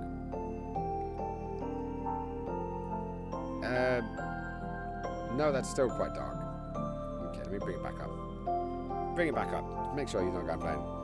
Cyber! How's it going, buddy? You doing good, my friend? Welcome into the stream. How are you doing, my friend? I'm not sure if Hannah is in, but I'll trigger this for you. Cyber is a wanker. But he is loved. And he's good at what he does. How are you doing, my friend? What have you been up to? SSDD? Yep, it's always SSDD, my friend. Same shit, different day. How are you? I'm doing good. I'm on day 3 of my my warehouse course, so I seem to be slightly ahead of some of the crowd, so that's been good. So obviously I was streaming Monday, so enough time to really get into it, and I'm streaming tonight. So all of yesterday, from I think we finished at like 1:30, 2, and until 10 o'clock at night, I was working on it, and I got all that done today, so that was great. And yeah, and I got a delivery. It was a gift from a friend / viewer. And as I said, my viewers are my friends. I love you all. But he was nice enough to send me a bunch of new fun stuff. So we're just going through some of that stuff right now. And currently we're going through a tarot deck set of with the Necronomicon theme. So I know. I can just see that as Nick's dream woman. Like I can imagine he would hit that. Yeah. But we're just slowly going through and checking these all out. What have you been up to, anyways, man? How is life? How is work? How is your hunt for Mario Kart? Is it? Are you there yet? Are you there yet? Are you there yet? I'm gonna keep saying it till you get it. I'm looking forward to the days when we can have loads of us all together playing Mario Kart, just having an absolute blast, and everyone killing me with, you know, green, red, and blue shells simultaneously, because I like it in multiples of 3. Apparently. Don't know where I've got the information from, but, you know, it's there now. But, yeah. So, where was we at? Yeah, we're talking about the Cthulhu mythos. This is chapter 2 in the book. So let me try and shield some of the light from that. And so we've got the system of mythology that H.P. Lovecraft drew forth from his nightmares over the course of 2 decades, 1917 to 1937, and described in his tales of horror, was given the collection titles of the Cthulhu mythos by one of Lovecraft's close friends, the writer August Derleth. The mysterious book known as the Necronomicon also draws from the Dreams by Lovecraft, is centered on the Cthulhu mythos because the most important revelations concerning the mythos are supposed to have been written on the pages during the early part of the 18th century by a mad Arab poet, Abdul al-Hazard. The Cthulhu mythos has several aspects that set it apart from others, more conventional mythoses of gods and monsters. Lovecraft describes the series as a powerful and highly intelligent alien race that traveled across the gulfs of space and through dimensional portals to colonize the Earth in its distant past, long before the evolution of man. And it goes on. But if you want to read more about the Necronomicon and the Cthulhu mythos, I'd recommend it. It's as I said, it's quite dense work, but you know, Cthulhu is known in the geek community. My cat has named it, as I've said a couple of times. And yeah, it's always good. What's Nick saying? Not Nick. Fucking hell. Sorry, Cyber. Calling you Nick. I know. I'm going to get whippings for that. Whippings, I say. Not even thinking about it at the moment. Other things to pay off and stuff to save up for. Maybe for my birthday. Oh, hey. Well, we could always fry it up. Fry it up as a suggestion. Get peeps to like toss in like a $5 here, a $5 there, and maybe as a friends group we could do it. I would happily donate. I would happily chuck in a $5 to that, mate. And yeah, I know this is probably bad for a Twitch streamer to say this, but gaming isn't everything. I'll probably get killed for that. But life, like you need to live first. You need to feed yourself, pay your rent, your cat. Your cat? Do you pay cats? Well, we have to bribe them, don't we? But yeah, just make sure you're good and happy, and you've paid off all the things you need to pay off, and then you can worry about gaming. You know. And anyways, we've got the gaming fair coming up in July. Maybe you'll snatch up a copy then. Who knows? Unlikely. I don't think I saw a single Switch game when I was at the last one. But yeah, maybe we'll find out. The actual Necronomicon wouldn't fit in the box. It's coming. What? You've got a copy of you've actually got a copy of the Necronomicon. That's crazy. Okay, if you send it, I would legally have to read it. I'd have to like maybe I could put on like a Bob Ross voice and read it over the airways, like skinny ASMR. I don't know how many people would sign up for that, but I definitely will read it. I definitely will. It's been on my list for years, and I've just never got around to it. And they always have they have the copies in like Forbidden Planet and bookstores, but they're always sealed. There's never an open copy. I think that's like an maybe it's like a rule. You're not allowed an open copy. Xander, don't speak Latin in front of the books. I've actually got that as a sticker on my computer. Oh, it actually is quite a funny one. Right, but yeah, no. Hey, if you want to ship it my way, I will happily read it. And yeah, one day I will actually get through there. But hey, it is all good. So, right, so you've got a few more pages on the background of the Cthulhu mythos, and we've got some correspondence. So, correspondence, is this like letters? I'm going to assume it's like letters. So, what we got? The Necronomicon Tarot is designed to be in harmony with the set of historic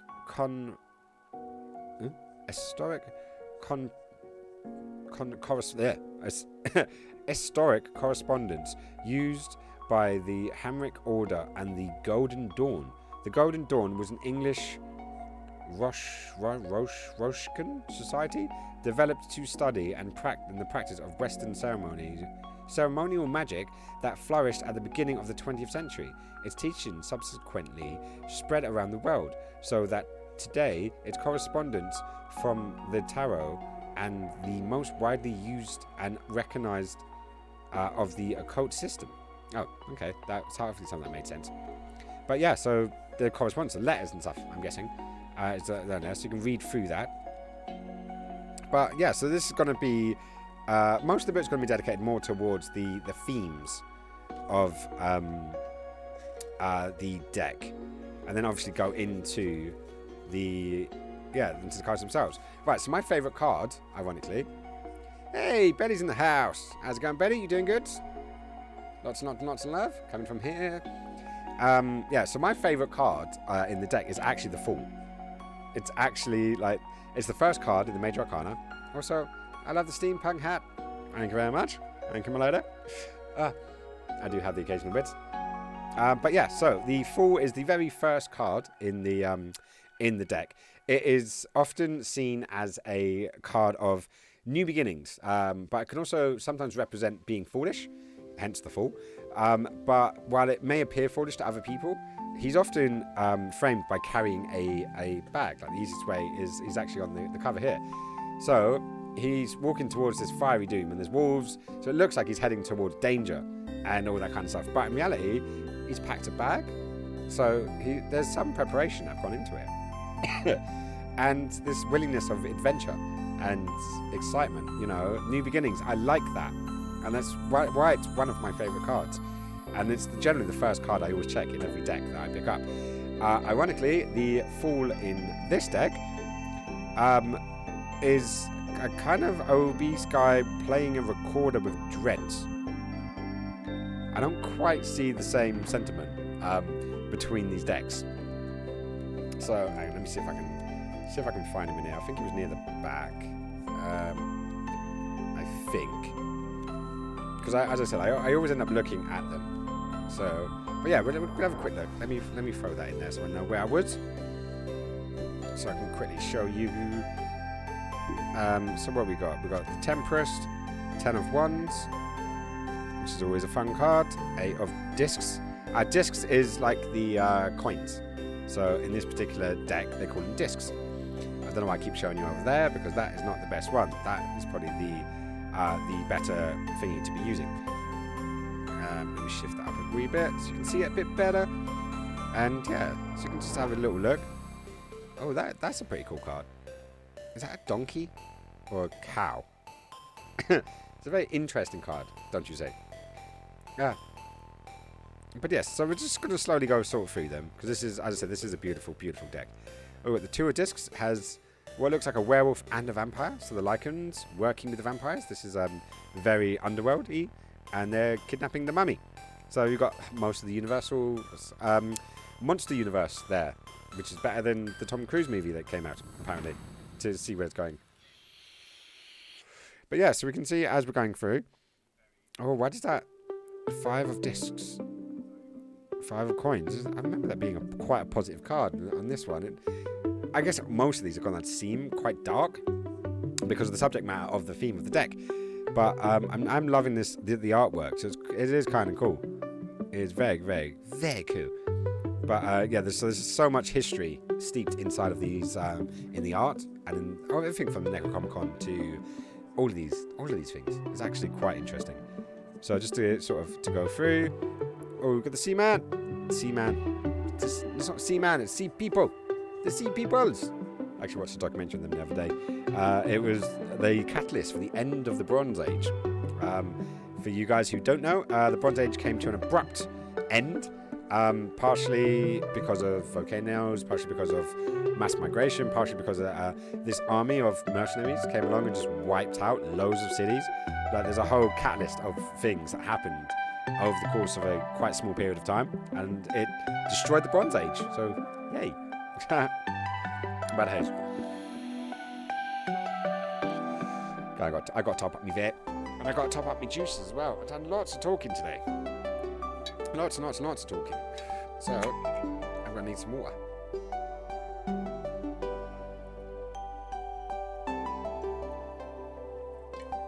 That was good. That was good. So I'm not sure how many peeps I've still got into the chat, but it's slowed down a bit. But yeah, just say hi. Let me know how your days are going. Are your days being good? How's your week been? Seeing as it's Wednesday, we're halfway through this week already. So we're coming to a close. We are slowly coming to a close on this week. And yeah, at the halfway mark, it's always good to check in and say hello and see how things are going. But these decks... Kitty! Kitty! I like the kitty. Kitties are cute. I like kitties. Kitties are cute. Sorry. Awfully excited there for some reason. But yeah, so there's definitely like lots of cat motifs. You can see them at the bottom there. My week in 3 words. Work, work, and work. That's a lot of work. But then again, it's the 3rd day. So is the next 2 days going to be work and work, and then fun and fun? Is that the order it's going to be in? Work, work, work, work, work. Fun, fun. I'm hoping. My one is currently study and stream. Study. Study and stream. Study. Study. Wedding. Relaxation. That's my 7 words. Let's say 7 because there was actually 9. But yeah, studying for most of the week, and then wedding on Saturday, which I'm shooting, and then as much relaxation on Sunday as humanly possible. That is my plan. This is my plan. But are you doing okay, babe? I hope you are doing fabulous and wonderful. How are things over in, I was going to say Tyskland, which is actually the Swedish word for Germany. So Tyskland, how is it? We've had rain today, actually. My tutor, we're doing all this stuff online, and the tutor's up in Cambridge, and it was pissing down there. And we were like, a little bit of wet, nothing much. And then a couple hours later, pissed it down. So, yeah, this is good. Yeah, I'm good. Ooh, look at Justice. Justice looks like a lot of fun. He looks like a little squiddy in a cage. The spawn of Sphere. Sphere? See, it's typical that someone who's dyslexic and has trouble reading gets into something as complicated as the Necronomicon. Like, it's just it just boggles the brain, man. It just boggles the brain. Weather is going mental. We had 25 degrees today. Yeah, we've had like really hot weather up until last night. I think it was. Last night was a bit murky, and then today was rain. But this is England, and like up until the last few years, it's generally always been nice and rainy. And I do mean nice and rainy because that's what I'd be used to. And maybe a day or two of sun a year, and that was about it. But the last couple of years, we've had some really good summers, like really good. So I know climate change is bad, but yeah, summer. We don't need to spend all of our money going to Spain. But hey, right, so we've got some more cats. There's lots of cats in this deck. Lots of cats. Lots of cat references. And there's a cat underneath. Underneath all of this, there's another cat. I think they predict rain over here tomorrow. So thanks for sending another. No worries. You know I love you. I send you the best. The best weathers money can buy. That's what I'm going to say it. And you're just sitting there not happy with it. Wow. But, it can always be worse. Just remember that. It can always be worse. Right, so we've got 3 of cups. So, someone having a jolly good time while getting drunk. Clearly, jolly good time while getting drunk. Then we have the star. So, absolutely stunning. I like the bulldog. Is it a bulldog or a pit bull? I'm not very good at remembering dog breeds. Dog breeds are a challenge for me. I know sort of, like, I call them the lassie dogs. I know pugs. Pugs are good. And I can remember those. Death. Death is another one of my favourite cards. Gets a lot of hate. This one gets a lot of hate, but I actually really like Death. That sounded wrong. Don't clip that. But yeah, it's often good for change. It's a good one for change, so it's definitely worth checking out. Then we've got number 3, the Empress. This is what I was saying about potentially. I think Nick would hit this. I definitely think Nick would hit this. If Nick's in the chat, do let me know. Marks out of 10. But opinion, Betty, do you think you'd hit that? It's got boobies and abs, I think. Is that abs or is that more boobies? I'm not sure. What do you guys think? Is that abs or more boobies?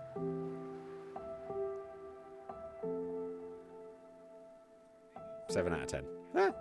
Yeah, no. It's a good ratio. 7 out of 10 is always good. Oh, okay, there's a sexy one. The Emperor. Is he a centaur? Not a centaur. No, it is a centaur. The one that's part man, part horse. Horse. I don't know why I said it in such a weird way. Ah, see? A one-eyed trouser snake. Or one-eyed fish snake. But this is Dargon. I actually played a game based on this character. It was a walking simulator adventure thing that came free on Epic, I believe. So if you have a look back on my YouTube videos, you can actually watch me play this one. It was only about 2 hours long, and yeah, it had a fun ending, which was very much the Exorcist ending, like jumping out of a window. But you know, one-eyed trouser snake is always a good thing. Is how it is. Right. So, what do you think of that one? Would you hit that?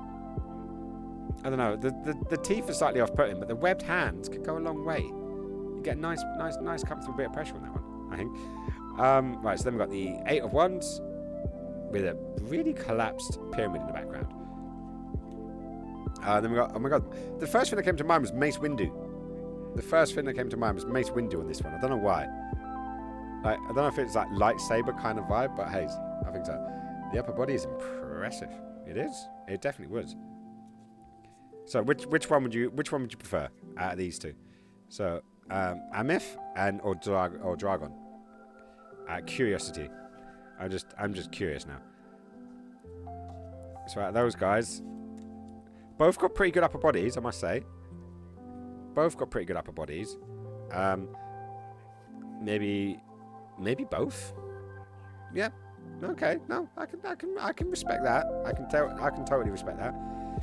So Dragon is definitely betties. We've got the Empress. That's for Nick, and I don't know who wants Amur. Amaf. A-M-U-N. Amnu. So someone's got to have Amnu because we don't want them to get lost or left out. That would be sad. So we've got 7 of Swords. Quite kick-ass lass. She's ready to do some stabbing. Stabby, McStab. I'm not a fan of the swords. Swords generally, for me, are bad. Then we've got the wheel, which is quite funny because there isn't a wheel on there. Like, we literally have, like, Stonehenge, got some, like, mystic stuff happen. We do have a naked bird on a table. So that you know, take that as what you will. I don't really see this as the wheel, but I thought 10 was the world, but I could be wrong on this one. Then we have, this is one of my guys, the Hermit. The Hermit does love to, hermitize. So I have a lot of connection with this card. I as someone who is an introvert who's learned to be sociable, I do like my own space and like my own sort of thing, so it's great. Hey, Gloss is back in the house. Happy back? Wow. Happy back? Welcome back. That's what I was going for. How is the situation? Did you sort out the situation? Also, this guy is left in the dirt. Betty's taking Dragon, and I don't want this guy to be lonely. So do you want to take him off our hands, Glossy? Like maybe you'd appreciate it. Or Warm Blooded, if you're still around, you're more than welcome. I'm just curious who he's up for. Who he's up for? Yeah, who he's up for. He's got the good upper body, and he's quite horny. I'll tell you that much. Right, then we got. It's somewhere between Ghostbusters and Imhotep from the Brandon Fraser Mummy movies. Is what's coming to my mind there. It to be handled by my manager. Just a request for an urgent shipment. Urgent shipment. Did someone fuck up? I know, we're learning all about, with this course, all about warehouses and shipping and all this kind of stuff. Apparently, every item that's shipped incorrectly costs the company about £25. And so you imagine you do that 4 times, it's £100. And if you imagine you've got 100 people shipping stuff out, and they all fuck up 4 times each, you know, that's a lot of money. It's a lot of money. But did you know only 4% of people will accept waiting longer for a package? I know, I'm finding out all this crazy stuff. It's quite funny, actually. It's quite funny. Hey, Cyber's back in the house. Cyber, you never did answer my question. Hang on, where is it? Do you think Nick would hit this? Because this one's Betty's. So this guy is Betty's. She's having him. I think Nick will have her. Waiting longer for packages. Oh, yeah, only 4% of people will wait longer for a package. The rest will complain and move on. So, yeah.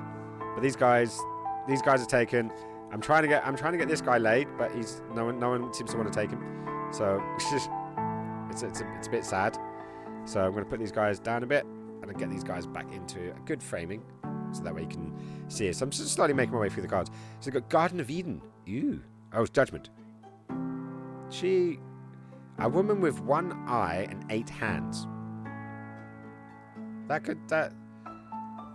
don't know, but if you accidentally, you know, if she's got all those hands and does things that all those hands could do, but only 1 eye, that sounds like it's quite a dangerous situation, because that's a lot of work, especially with all of this white stuff coming off the hands, that could end up in said eye, so that would be bad. So it's adding up down the line. Yes, so it totally does. So people don't do it. We generally have fee, supply fee, warehouse fee, and 20% VAT on top. Yeah, so probably the information I've been given is just like one bit of that, which is probably the warehouse fee, because I'm doing a warehouse gig. Warehouse training that I'm hopefully going to get into, doing a warehouse job, which I know is, I don't know if it's below me, because that sounds a bit arrogant, but as someone who's trained in art and stuff, and there's a lot of stuff that I could be doing if I had work, but I don't have work, so I'm having to retrain, and trying to get a good job that is constant is the goal. It is totally the goal. I'm waiting for a game I ordered. I paid for it in March 2021. Does that count? I don't know. Was it Shenmue 4 you paid for and are still waiting on? It gets really complicated. What with markups and margins? Yeah, no, probably very complicated very quickly. So, yeah, best not to screw up at the delivery stage. But we also learned about landfills and how the gases escape, but then poison the atmosphere, but then also what do they call it? Linen gases? Lynching gases can escape and get into the water supply and not be good. So they were bigging up incinerators a lot, which from the argument that was shown, I can agree. It was good. It was good. Let's go here. Oh, we've got the weld. Oh, the weld is 21. I thought it was 10. No, or 20. One of the two. But yeah, this is a snake around an egg, and he looks hungry. He's like, I'm gonna have that egg. The egg's mine. Then we got the 5 of Wands. I don't know, the individual cards, like the normal minor arcana cards, don't always interest me as much. They are the majority of the deck, but the pictures are generally a lot better on the major arcana. So I've got the 7 of Wands. This is the card that was actually the promo on today on Twitter when I did the promo for this stream. This is actually one of the cards that I found online, so it's nice to actually see. The Queen of Wands. She's got a hawk or an eagle. Is that a hawk or an eagle?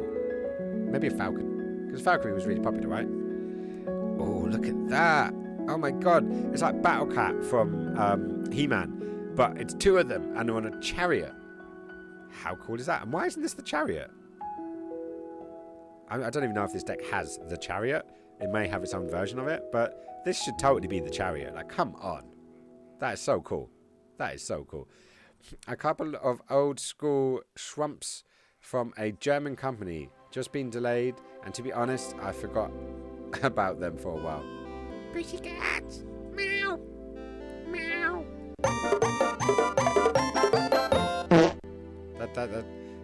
I need a meow. Why don't I have a meow? I've got an anime girl moaning, but I don't have a cat that goes meow. Actually, I do have a cat that goes meow all the bloody time, especially when I get the tuner out. Ooh. This girl's pretty hot. She reminds me of, what's her face? Rhea Ripley from at WWE. So that's pretty cool. Ace of Swords. I'm getting Angel vibes. Angel from Buffy, like Josh Whedon's thing. I don't know why, but I'm getting that kind of vibe from this card. So it should be quite interesting to see. Oh, the Two of Swords. He ran into my knife. He ran into my knife 10 times. Oh, but yeah, Two of Swords. It's only... Oh, shit. Okay, we found out where that dagger ended up. It didn't go far. It did not go far. But it did do a decent amount of penetration. Nick from Norwich. Shut your mouth. Nick's in the house. So, we found you a girlfriend. Are you ready to see her? Because Betty's taking Dragon. And we thought we'd set you up with this lass. Fuck Nick. Yeah. But look, she's got like for your auto asphyxiation enjoyment. So we've totally got that, and we've got some skulls, and then we've got little babies that you can tread on. So I don't know, it just seems, I wouldn't say fitting, but I thought you might like. And go show, we are thinking of you. We are thinking of you. But how are you doing, my friend? Are you doing good? How is your Wednesday going? How's your week going?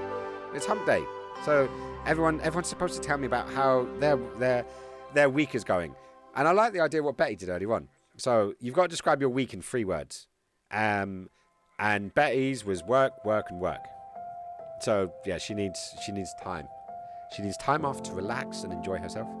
And she decided to come to me on a Wednesday night for some reason. Because yeah, maybe that's something that she can enjoy. I do like this. I do like thick thighs. Yeah, no, she's got reasonable thighs. She does definitely have reasonable thighs. And I don't know, like we got to find you one hell of a woman, because she's going to need strength to put up with, what is about to come her way. And I'm trying to word that in a nice way, and I mean it. My intent is very nice, but it could be coming across as a very douchey, horrible thing, and I don't mean that. You know me. You know I'm a nice guy, and I always generally mean nice things. But I could be misinterpreted and misquoted. I try not to be misquoted too much. But I definitely think you and this lass, it will go well. It will totally go well. Do you want to hear about, juggling 2 jobs with a course and a toddler tantrums? I think not.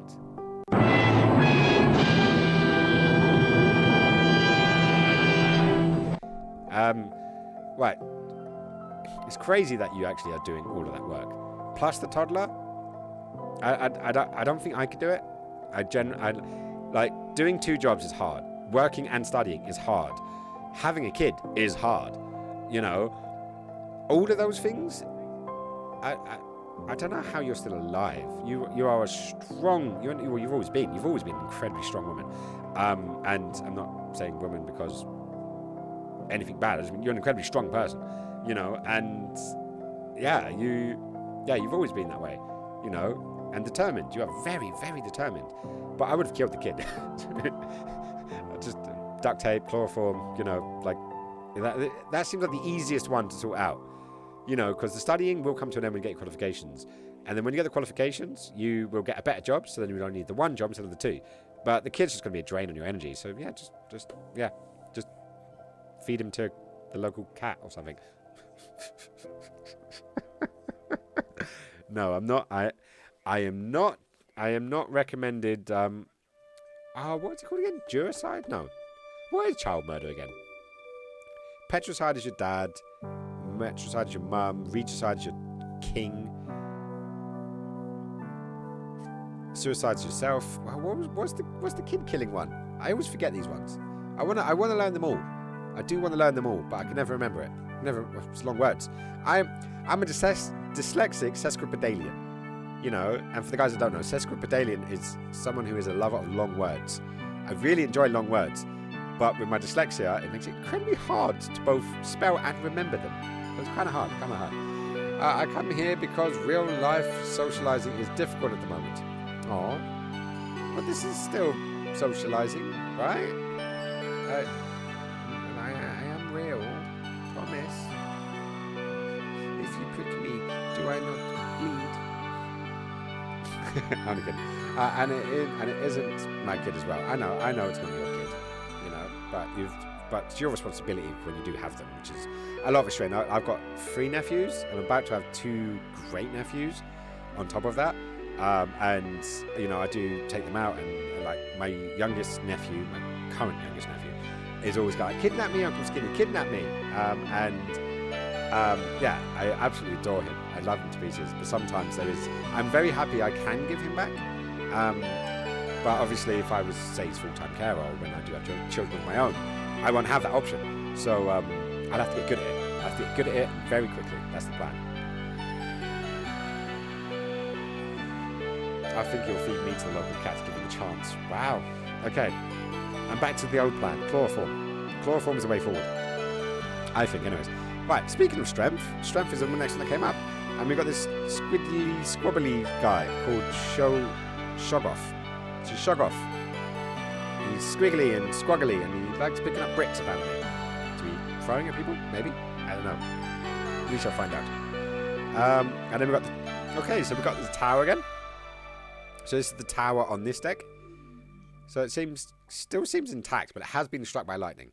It has been struck by lightning. So maybe it's on the way out. And I swear my vape is now leaking. I should not have gotten rid of that rubber coil, that rubber gasket that was in there originally. But hey. Oh my god, this girl's going on a murdering spree. We saw her with a dagger earlier. Then we saw her stabbing someone. And now she stabbed 4 people. Literal. There's four people that have got the pointy end. That's not good. And this is how the Illuminati starts, yeah? Probably. But then they have puppies. The moon has puppies and mushrooms. I like this card. This is a pretty card. Oh no, let me go the right way. So we've got puppies, and we've got mushrooms, and we've got a little city in the background, and the tiniest of moons. Tiny moon. Full moon. Half moon. Total eclipse. Oh, look at the lovers. The lovers card's always an enjoyable one. But I think this is more the lizard people taking over than the Illuminati. Though, I don't judge anyone, you know. If you got consent and it feels good, go for it, man. Go for it. Right, so we've got the hanged man who, ironically, isn't being hung. So he looks a bit more like Liu Kang, about to do like a fireball, in my opinion. So it's like Hadouken. Not that Liu Kang does Hadouken, but still. I don't know, I'm getting a very Mortal Kombat vibe. Very, but also that snake. It's going all the way up and then there's this like fiery head coming down the top. But it's a gorgeous, gorgeous card. And then we've got the magician, who is... I don't know, is he bringing back the dead? This is giving me Golden Axe vibes. Very much Golden Axe vibes with the rising of the skeletons. R2-D2 in the front. Oh, what? On the hanged man? Almost. Yeah, you got it right. Like, if I look at it here, I'm seeing the Ark of a Covenant. But when I look at it on the screen over there, I am seeing kind of an R2-D2 kind of vibe. Beep, boop, beep, boop. That was a terrible R2-D2 impression. I shall die for my R2 impression. The only one I can really do, well, I can't even really do it. It's like my closest to Chewbacca. It's about as close as I can get, right? Right, so we have the Beast of Babylon. And the Beast of Babylon is the chariot. Really? So we had a chariot with Puscats earlier on. And now we've got the Beast of Babylon, which is the chariot in this deck. I don't even see a wheel, man. I don't even see a wheel. But what is it? Is this a Hydra? I don't know the Beast of Babylon. I'm going to have to look this one up. So because some of these effects are really cool, you know, and to see where things are going. And yeah, I love mythology. I do love mythology, like both real and fictional. Granted, you can argue whether there is a real mythology or not, but I like all these kind of things. Hey, and there's the big man himself, Cthulhu. Oh, there he is. Here's my boy. Here's my boy. So, you know, you can look at that and you look at my cat and you see the similarities. You know, especially that, you know, he sleeps most of the time and when he wakes up, the world gets destroyed. That's how he got his name. I did want to call him it before, but then his personality just suited it so much more than I ever could have thought.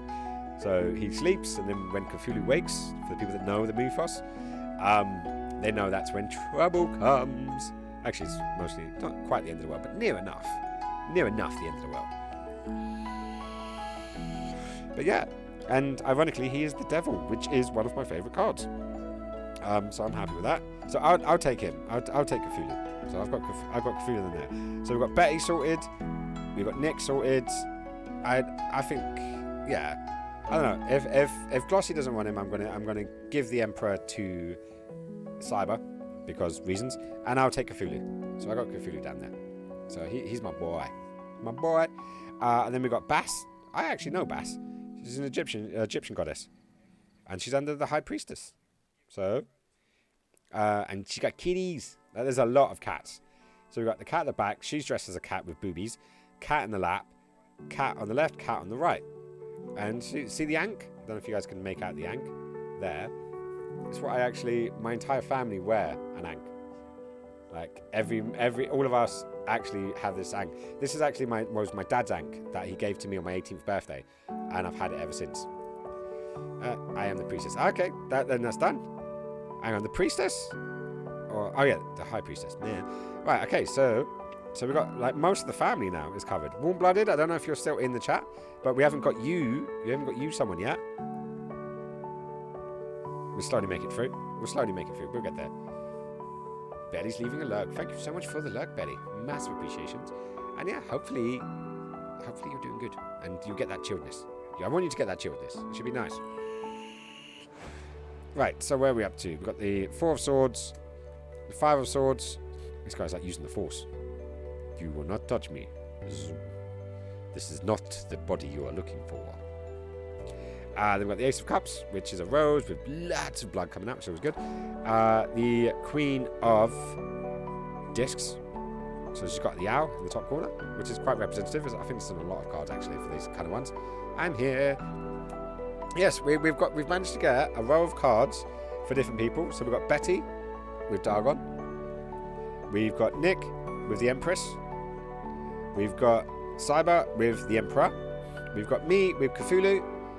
And Bass is going to Glossy. So we need to find you either a mate or a plaything. That's where we're at. And we just got to the Fool, which is, this reminds me of a friend, mostly because he is a bit overweight, but also has dreads. So he's not overweight. He's a bigger guy, but he has dreads. And I'm not saying it reminds me of him because it's obviously like way over the done, but. You know when something first comes to mind, and that's who came first to mind. So we'll see where this goes. But yeah, so I think it was the dreadlocks. It's mostly the dreadlocks, you know. But yeah, so we're trying to find cards for each person, and I was hoping we would find one that suits towards your. But we have not yet so far. And I don't know how well you know this deck, but is there a specific card that is your favorite? And I can share Cthulhu with you. I will happily share my Cthulhu with you. Because you looked after my Cthulhu, so I will happily share. Then we've got 7 of Cups, which is a pussycat with 7 cups. I wonder what's in the cup. Do you think it's milk? Man milk? Maybe? I don't know. We'll get there. We shall get there. And then we've got the 2 of Cups, so more cats. All of the cats. We've got so many cats. I like this. All the cats is good. So we've got the 9 of Discs. So we have I'm not sure what that is. Some kind of ogre? You like her as well. Which one did you like? This one? The 7 of Cups. Was it this one, Glossy? Catnip cocktail. I like that. It's better than the... what do we call it? With the Molotov pissed cum cocktail. Zombie tails? Cum tails. Yes, that's what we call it on Monday stream. Okay, so Glossy's building up a collection now down here. She's got her own little collection going on. Wait, oh no, that's the wrong bloody thing. Right, where's the zoom button gone? Zoom, there it is. So let me zoom out a bit. So we can see all of the decks. There we go. Right, so we did those 2. We got the 10 of Discs. I could imagine Warm-Blooded in this pose, raising a spell. Now, warm-blooded, just remember, no speaking Latin in front of the books. That's the important thing. Right, and then we have King of Discs.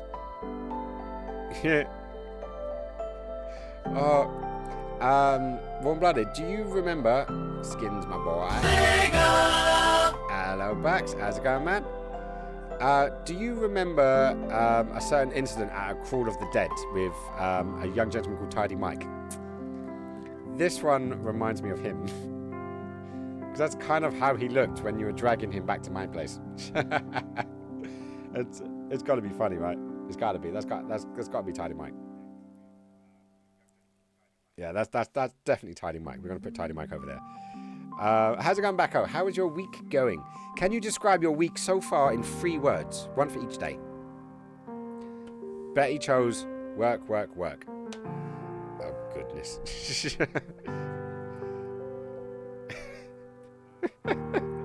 Yes, he was definitely a demon. He was definitely a demon on that day. Yeah, he was incredibly drunk on a pub crawl that Warm-Blooded would organise. And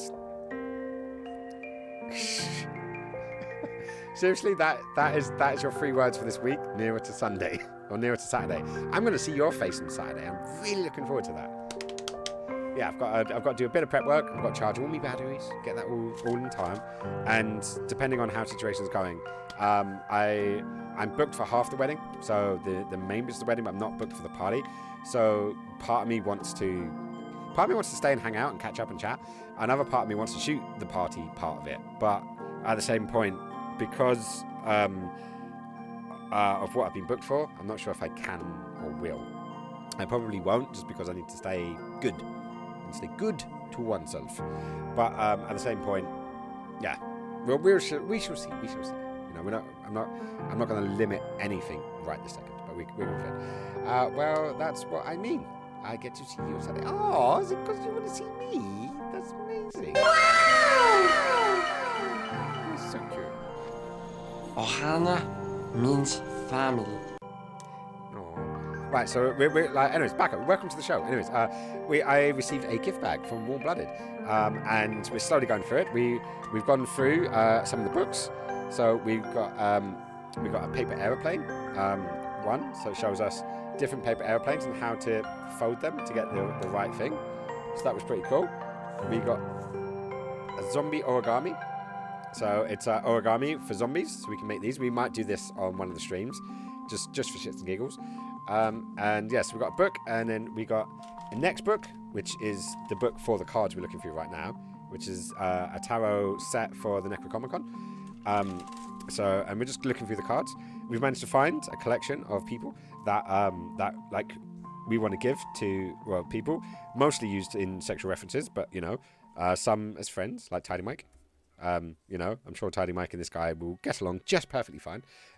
It might be a bit fun, but it's what popped into my head. So we're going to see. And yes, we're slowly making it through. We're still trying to find Warm-Blooded. And we, yeah, now you're in. We need to find one of you. Oh, there was a gentleman in earlier on called, what was it? The something hedgehog. I'm trying to remember his name now. Let me see if I can scroll up and still find him.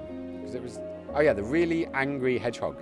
And I mentioned our little blue friend, and he wasn't too keen on him. Actually, let me scroll up. So I'll read it to you, because I was thinking, obviously, when he was doing it, I mentioned the little blue friend that the mutual one that we have, and he said, "How dare you bring up my weird blue cousin? He is a disgrace of the hedgehog family. We do not invite him to family dinners anymore. He is constantly on speed and do not get me started on his collection of golden cock rings, and the smell of his feet when he takes off his shoes after running all day. Phew." And yeah, when this beautiful person came in and said hello and left that, I thought of you, because of course I thought of you. That would make the senses, right? That would make the senses. Right, so we've got 9 of Swords. We've got... Could that... I'm not sure. Could that be Alex? A little thief in the night. Well, he's not a thief, but he's a murderer. I don't know. We ran out of cards. We ran out of cards, so we couldn't give Warm-Blooded like the perfect card. Though this one does also come to mind in some ways. Then again, I can imagine a few people liking this one in many a way. Though, you know, a bit of CNC goes a long way, right? And yeah, kids, if there's anyone under the age of 18 watching this stream, don't look up CNC. And I literally mean that. Don't. Right, so that is this deck. That is the Necronomicon deck. We've gone through. We've found some beautiful cards. Found my boy, so it's always good. I do that in what, this one or this one? Which one? So this is number 1. This is number 2. Yeah. So you let me know which one we're referring to here. just so I know. Number 1. Okay. You like the stealth, like surprise them. Well, that is always good. It's always, like, as I said, if it feels good and you got consent, rock and roll. But that, as I said, that was a beautiful deck. We didn't really look at the backs, but the backs are really pretty as well. Sorry, Tidy. I'm gonna just flip you over just to show the back of the cards. I'll actually do that one. Let me put Tidy the right way around. Am I gonna have enough room now? Right. So let's try to get everyone in. Everyone's in. So yeah. So that was very much a pretty deck. Actually, I really enjoyed going that. One at midnight and 2 at 3 a.m. Oh, I love it. You gotta vary it. You gotta vary it in the bedroom. You can't just do the same thing all the time. You gotta mix it up. Make it spicy. Have fun. You know? If you have beans on toast every day, you're gonna get bored of it. You are gonna get bored of it. In other news, this tune sounds like Resident Evil 1 save room. I can see that. It's got like a hopefulness that things will be okay. But then at the end of the day, just completely sidetrack you in the end and just completely just murder you.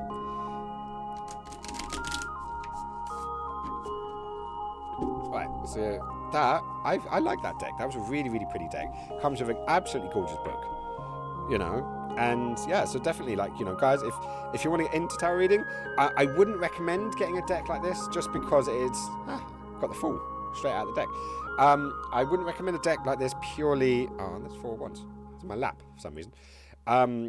Yeah, I wouldn't recommend getting a deck like this to start with because it is quite complicated and you need to work off of the. This is the track I use for my intro video that you guys, hopefully you guys have seen. Like, give me an F in chat if you've seen the intro video. And give me a E in chat if you haven't. Just out of curiosity. Everything in moderation. Yeah, I don't know. I've always believed if something's worth doing, it's worth overdoing. But in my older years, I've definitely been sitting on the moderation hat. F in chat, so Bacco has seen it. I do know Bacco has seen it. F in chat. But yeah, I've now put it as the intro video on my on the thing. So instead of getting the 5-minute stream starting soon thing, I've actually put this video on. It's a shorter thing, so it's only what if I've seen it many times now? Yeah, that also works. Like, I would get worried that you're getting bored of seeing it now and you don't want to see it anymore. That's more worrying. I haven't. Should we show it to Warm-Blooded? I know. Guys, come on. It's audience participation.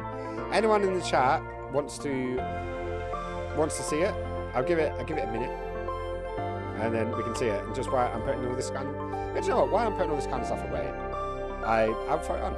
I'll throw it on so that way you can see it. So I'm going to fly over to the starting soon screen so that you can see it. And yeah, let me know. Give me feedback. I still want to learn. And yes, Glossy, before you say it, I know I need to sort out the Times Roman. Play it. You should be proud of your work. Okay. Right, so I'm going to switch over to their one. And yeah, I will get on to the next thing by the time we get back. So yeah, catch you guys in a second.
So that was a bit of fun. What do you guys think? Oh shit, I'm on the wrong bloody screen. Screen. There we go. This one, yeah, this has all the blobs and blibs and stuff. Cool, sweet. It does appear that I've managed to erase the chat though, so that's the only bad things. But hey, was it you, Glossy Gooding, that said I need the kettle boiling and a cup of tea? Oh, it was Bacco. Yes, Bacco. I could do it. I could do it with a cup of tea. I wouldn't say no to a cup of tea. That'd be nice. I said the game sequence was long and needed a bit of other footage in between. Yes. Oh, yeah, you're talking about the feedback. Yeah, no, I haven't changed it. I haven't changed it since since I first showed it off. In all honesty, I've not had time with all of the things that have been happening and the studying and stuff. I've just not had the time. So, but I do plan to. All of the feedback I've got so far, with the time Roman numerals, I know, with the initial flashy bit, I definitely compress that down. I do like the idea of doing the tea one. I actually made a tea video a while back as a proof of concept, and I really loved it, but I've never gotten around to doing a new one. Mostly because my kettle's ugly. I have like a £5 kettle from Argos, and I would like to get like a posher one. When I did the video that I'm talking about, I actually had one of the screaming kettles, so that was kind of cool. So maybe I should. I can't splice that material in because God knows what that material is now. I made it. A lot of it I made on my phone. I use my phone as the main camera. So I don't even know what phone it was on. So yeah, that's definitely one of the ones. But yeah, to add that would be great. And the text at the end needs to be unified. Yes, no, there's lots of cleanup work. It was a lot of it was a proof of concept, but I also wanted to get good enough footage that if I remade the entire video, I could still use footage from the original setups. So yeah, it's a work in progress. But yeah, I'm happy you think it looks very professional. That's good. You look slightly terrified at the end though. Hey, I'm nervous. I get nervous in front of a camera, and I know it may sound silly, but it is true. It is totally true. And this music definitely Sega!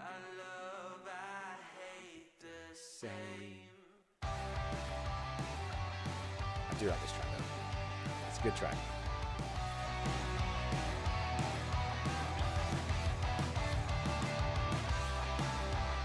It's dead silly. Let me drop that down a wee bit. And why it's such a short album? That particular one is really short. Right, where are we going? Let's go for some lo-fi. Yeah, let's go for the lo-fi. Let me know how the sound is. Is it too much? Too much volume, should we say?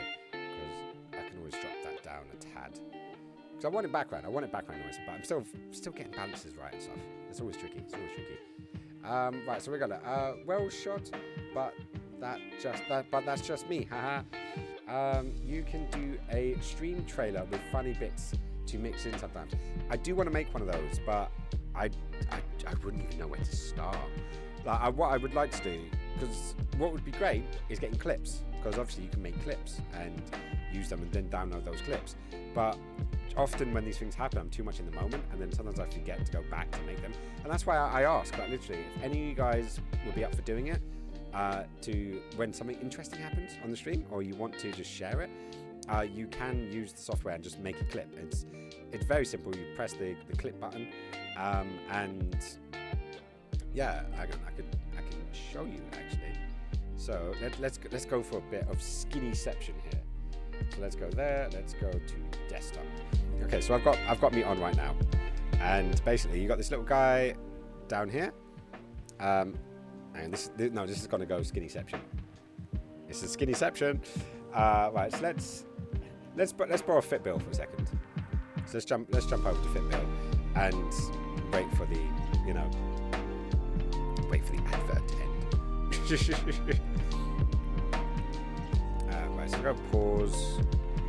Oh, I can't click while I'm in an advert. Some of these adverts are getting really long now. Really long. Okay, right, so we're inside Bill's thing. And just for shits and giggles, I'm going to zoom in. No, that's that's not helping at all. Anyways, down the bottom here, you've got the full screen, theatre mode, and then you've got a little thing called clip. So you can literally click the clip, and it opens up the new thing, and you can literally set the in point, in point, and then set the out point. Destroy the. Let me mute him. And yeah, then you can just add the title there, which is really simple. So let me zoom into it. So then you can set the in point, set the out point, set a title, and then publish. So if any of you guys are up for doing that amazing bit, whenever you see something interesting, feel free. Like literally, just spam me with the fun ones. And if you can, that'd be great. Obviously, no pressure, never any pressure. I don't do pressure, but it helps. It helps. And doing those kind of things can lead me to be able to. If you make clips of the stream, then it allows me to get those and then put them in with the entry video to make them cooler and pop more and finally make my damn trailer, which I've been meaning to do for like a year now. And you know, it's a community, a beautiful community, and you guys can sometimes see funny things, and I don't even think they're funny because it's just me being me. I get very nonchalant about it. But yeah, if you want to, that is great. Hey, Ninja's in the house. How's it going, Ninja? Let me give you the horns. Because I can. And definitely get the alert going. Because it's always good. It is always good. Right, so, where was we up to? We were still going through the decks, weren't we? So, let's go back, let's go to the top-down camera. See if it's turned itself off yet. Yep, it's turned itself off. So, let me go 1, 2, and then it turns back on. Sweet. So, okay, so we are back. We're back in the game. So, right. So, no, that's too far. Zoomed in too far. I went too far. Going out a bit. There we go. So that should be it. Okay, so these are the next two decks that we're going to quickly have a look through. And yeah, see where we're going. Right, so first one is a manga tarot. So that is all based around anime. I won't spend as much time on this one because obviously, you know, I find this really interesting, but I don't know if you do. And obviously, I'm a bit of a geek and a nerd, and I can go over these things like for days. But other people, they could be a bit more, hey, do you know what? I'm not really feeling this, you know? And I can understand that. Right, so what have we got? We've got... When 900 years old you reached, look as good you're not. Yoda has spoken. Yoda has definitely spoken. So, let's do this. Go up to the sky, out to the side, and then click those back in. I have been in this chair for most of the day, so it's been one of those. Up to the top, out to the side, bend the elbows, bend behind the back. Okay, and then bend down, reach for the sky with one hand, touch your ankle with the other, get a nice stretch, all the way down here. And then back up, and then down the other way. Yeah. And then up, and then roll the shoulders back, roll the shoulders forward, and then just shake it around,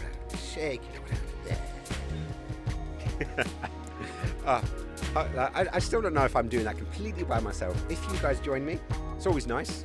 It's always nice to know I'm not just the crazy person on the corner, just doing all these crazy things. I am loving the tarot content. Oh, thank God. Well, it's something different.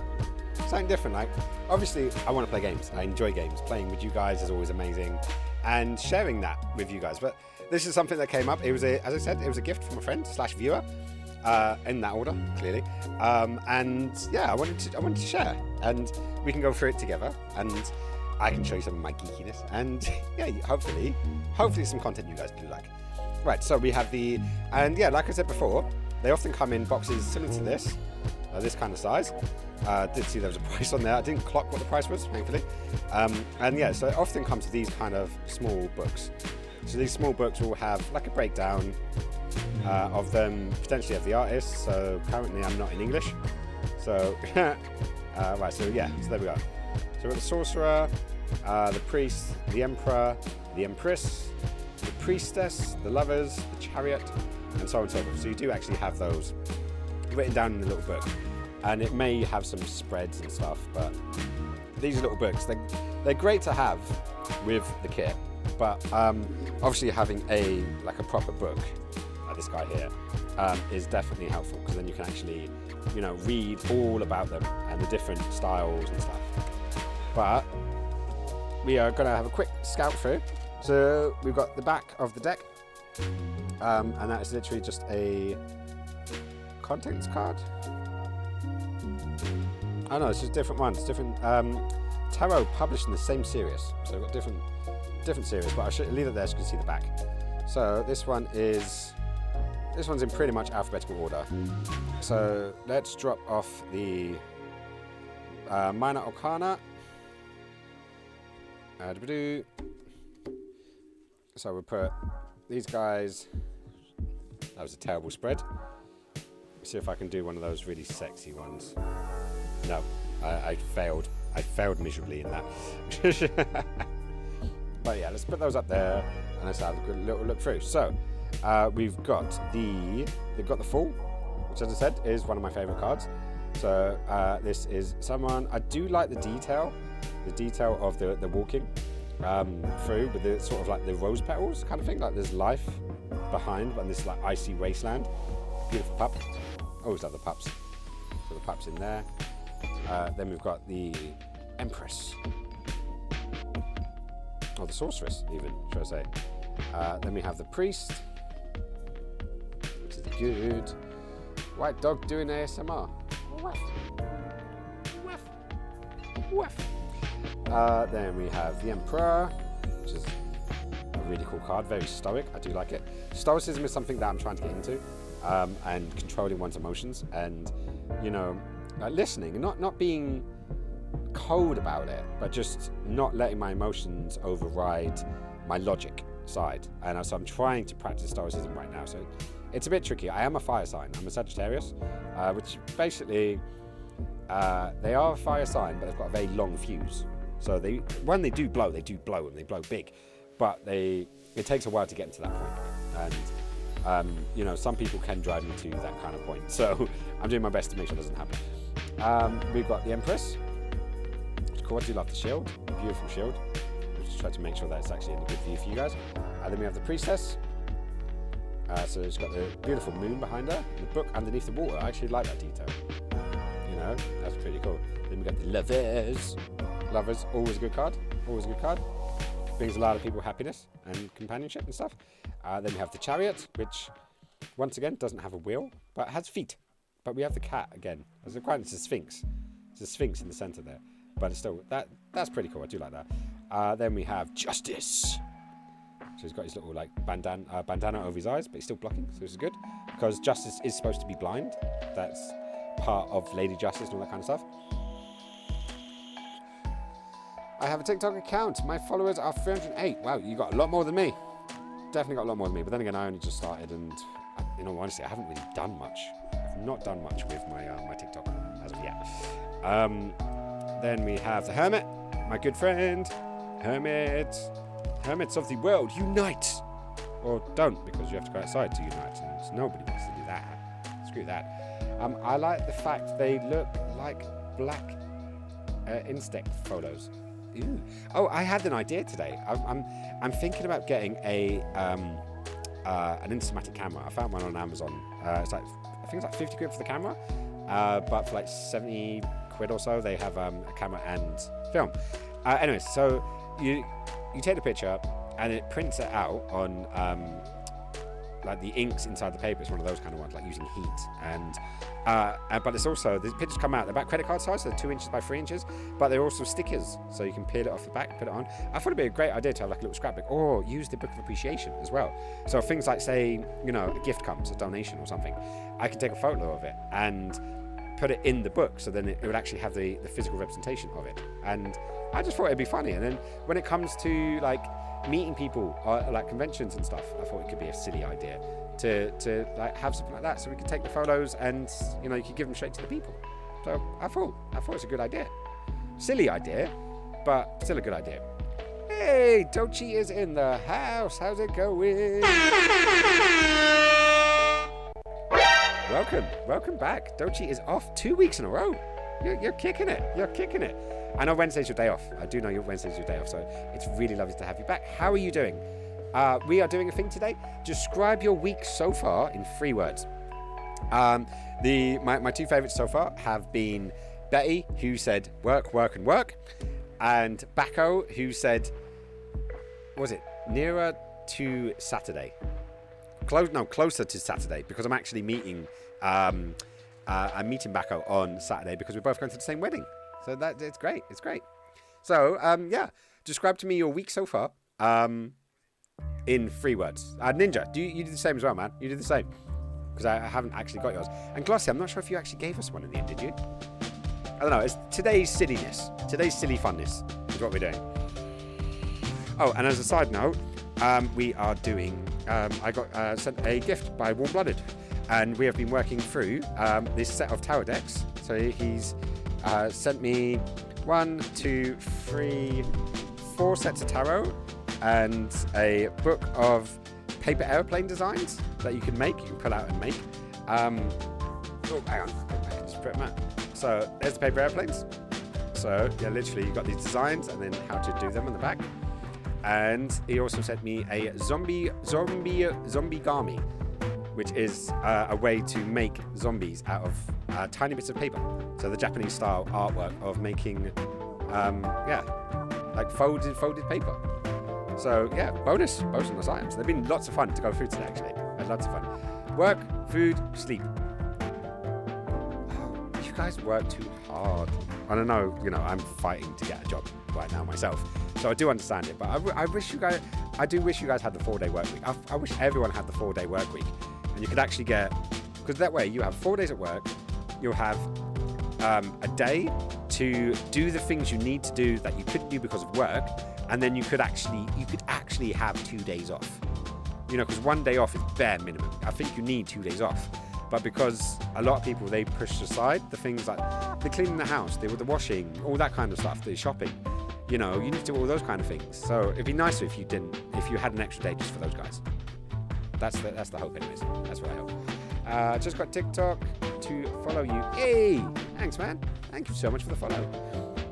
I just applied for a new chef job. That is 4 days a week.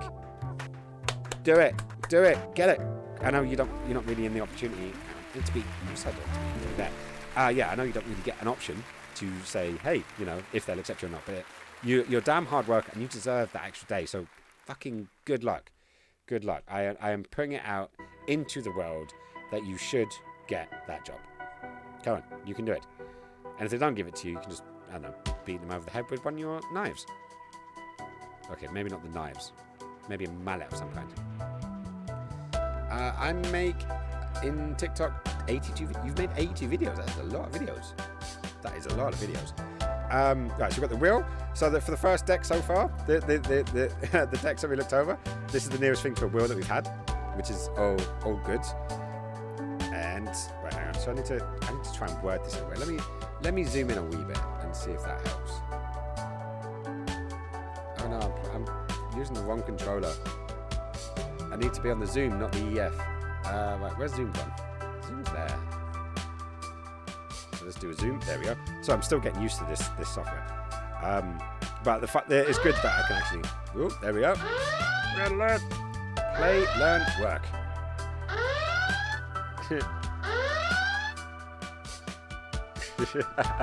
And it'll be good. But play, learn, work is a good. That's quite a productive week so far. I like this. Hey, Liquid's in the house. How's it going, my friend?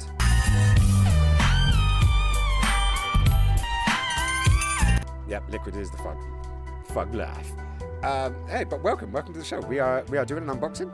We are slowly making our way through the box, and yeah, we're having some people who are doing it. Liquid, describe your week so far in 3 words. We've had. I'm gonna go work, food, sleep, which was Dope Cheese. Glossy just did play, learn, love. We had nearer to Saturday, which was Bacco's, and we had work, which was Betty's. So we're trying to get everyone to say what the week so far, because today is the hump day. We're on the 3rd day of the week. I'm on the 3rd day of my course, because I'm doing a warehousing course. Work and hot. I like that one. Oh, but everyone is like work, like lots of work. Apart from Bacco. Bacco's like, no, just I'm nearer to Saturday, because I get to see your face. Go to school, drive, School. So should we go school, drive, what else? School, drive. I'm going to one more. But how you been anyways? How has everyone been? I'm hoping everyone... okay, so work, drive, school, play. That's what we're going to go for. That's the 3 words we're going to go for, yeah? They're Ninja's 3 words. I'm just simplifying it. I'm getting down. I'm not punctuating it, but I'm doing something else. Ooh. Do you guys remember in that last deck where it had the guy with the looked like Liu Kang doing a fire dragon, and it had the R2D2 on it? Notice very similar with the S-curve dragon kind of vibe and a Liu Kang-ish. I'm trying not to be, thingy about it, but they're very animated. They're good. I can summarize as minimum living wage. No, that's me. That is totally me. Barely surviving, but trying to crack on with it. The hang. Do you know what? There's a card called the Hanged Man, and the Hanged Man I actually do like because it tells you to look at life from a different perspective. This one's actually the Hanged Woman, and I'm not sure how clearly you can see, but there was a naked woman inside of the waterfall, and she has a bum. Well, most people have bums. Bum. I like bums. Bums are good. Bums are good. Bums are good. The bums are good. Sorry, getting distracted there. But hey, see it? Yeah, I'm not. The quality on this camera isn't great, but at least it gives us a different perspective. Definitely a different perspective. So and it allows me to do these things. So it's somewhere fun in the meantime, Right. So where are we at? Let's go a bit more centralized. This one is definitely. I've got Jedi vibes. This is definitely Jedi vibes for me. It's like a Qui-Gon on Obi-Wan. That's what I see in this one. So it's good. But Liquid, what have you been up to, man? How are you doing? Are you doing fabulous? What number playthrough are you on Metal Gear Solid 4? But you started a new game, if I remember correctly. Was it Silent Hill 2 on the PS2? Or was that a difference? Is that someone else's tweet? Or was that you? I want to say it was you, but my brain is a bit fuzzied. I've been up since 5 a.m, so apologies if I am a little bit sideways. But yeah, so I'm seeing a Jedi. Totally seeing a Jedi in this one. I might play Snake Eater. What a thrill and madness and sadness in the night. Or maybe I had the lyrics there. What a thrill. I love the soundtrack of Metal Gear Solid 3. Metal Gear Solid 3, it is classic James Bond in the Metal Gear universe. If you've not played it, play it. Just play it. It's also a great place to start the Metal Gear series because it is chronologically it's the first game, in the series, and it's like in the 60s. And you play as Big Boss. Well, you actually play as Snake, but it's actually the Big Boss character from the latter games. It's the best way I can describe it without spoiling anything, which I kind of just did. But shut up, skinny. But hey, right. I love the Jedi vibe card. That is pretty. Well, this is actually the death card. Yeah, and I'm not even joking. It is the death card. You can see it. See it right there. But I'm really liking it. But I like the death card. The death card is it's a great card for change and new starts and stuff. The death of something that actually leads. It's that old-fashioned saying like when God closes a door, He opens a window. It's the best way I can describe it. I'm not a Christian, but yeah, that's how I like to think of it. Right, so hang on. So what we've got here, I have £8 and 9p in the bank account, and I aspire for more than work in my days. Yes, no, definitely. Sometimes you have to go through a massive drought to get out the other end. But as I said, you're working 2 jobs and studying. I do hope, you've worked your ass off for so bloody long. You deserve a lot of money, or enough money to be comfortable and do your passion, do something that you love. That's the goal for all artists, apart from chefs who just seem to work the longest hours in the world and really don't get paid enough for what they do. Lurking? Chefs and teachers, I think, deserve a fuck ton more money, and that's me putting it down there. They should be the highest paid people in the world. They educate us and they feed us. There's 2 things we need to do good in the world. We need to be fed and we need to be educated. So teachers and chefs should be billionaires. I'm saying it now. Officially, I'm putting my hat down on this one. My hat is down. I've decided. Chefs, teachers, billionaires. Yeah? Cool. We agreed. Right. Bloody amazing tune, Snake Eater. Bax is back in the house. See, I'm willing to bet I'm not the only one that's going to have to go off and listen to Snake Eater. But at the end of this, I'm going to have to wait to the end of the stream. I'm sure you guys can just throw it on right now and put it in the background. I would put it on, but I'll probably get hit by a copyright strike. And I'll be like, no. But hey, right. So, yes. Glossy. Yeah, you should get much, much, much more money than what you do. Love the ladder with the song just echoing in the back. Snake Eater. Yeah, every single time I go up a ladder that is longer than the view. So if you start climbing a ladder and you can't see the top of it, that tune goes through my head every single time. You can look back on streams. Where I end up on a ladder. I think I did it in Amnesia a couple weeks ago or last week, and I started humming the tune during the stream. So yeah, every time without fail, that comes to my head. Right, so yes, the ladder's awesome. Yeah, it is. Totally is. Just got one more now followers. Hey, congratulations, man. Getting those followers, do it good. Skins, can you talk to my boss about how I should be paid more? I'll give it a shot. Or I can just threaten his testicles. Like, I could basically say that, see that pan over there with the deep, with the fat in it? If you don't pay Dochi more, your left testicle's going to go in there. Yeah? And the other one's going to go to boss. So boss could nibble on it. Yeah? So, yeah, pay him more. Do you think that will work? Dochi? Let's see. I'll write an essay for you. Yay. You're going to, yeah, totally. Just bombard him with words. So we get him with words, and then we'll get him with threats. And then somewhere between the two, don't you get pay rise? I like this. One of my favourite parts. What?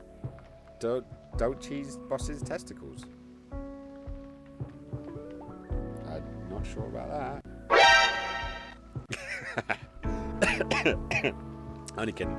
No, that ladder. It's amazing because obviously, someone like Liquid with the name, Liquid Fox is going to know that scene. But it's an iconic scene from a generation of gaming which had so many iconic scenes. Like the PS2 was such a great console with an amazing library. Like so many iconic games were either perfected there or were birthed on that console. And yet that simple scene of Snake climbing that ladder is like etched into so many people's brains. It's amazing. It's hilarious. I love it. Right, so where we got? Include how it is impacting your dog's well-being, even if it has nothing to do with that. No, definitely. Like Boss would be much happier. Boss would be much happier if Dochi was home more often. So yeah, it's a mental health case now as well. Thank you, Glossy. My dog would definitely say it is impacting him because I'm not around. See? Like, he's missing out on strokes. Here. It is a high-class safety. And it is a high-class safety that demands steak every night. Did I misread that? It's a high-class staffy. Oh, high-class staffy, not safety. My brain. I've been reading health and safety and cardboard boxes and the environment all day, so I've got that in my head all day.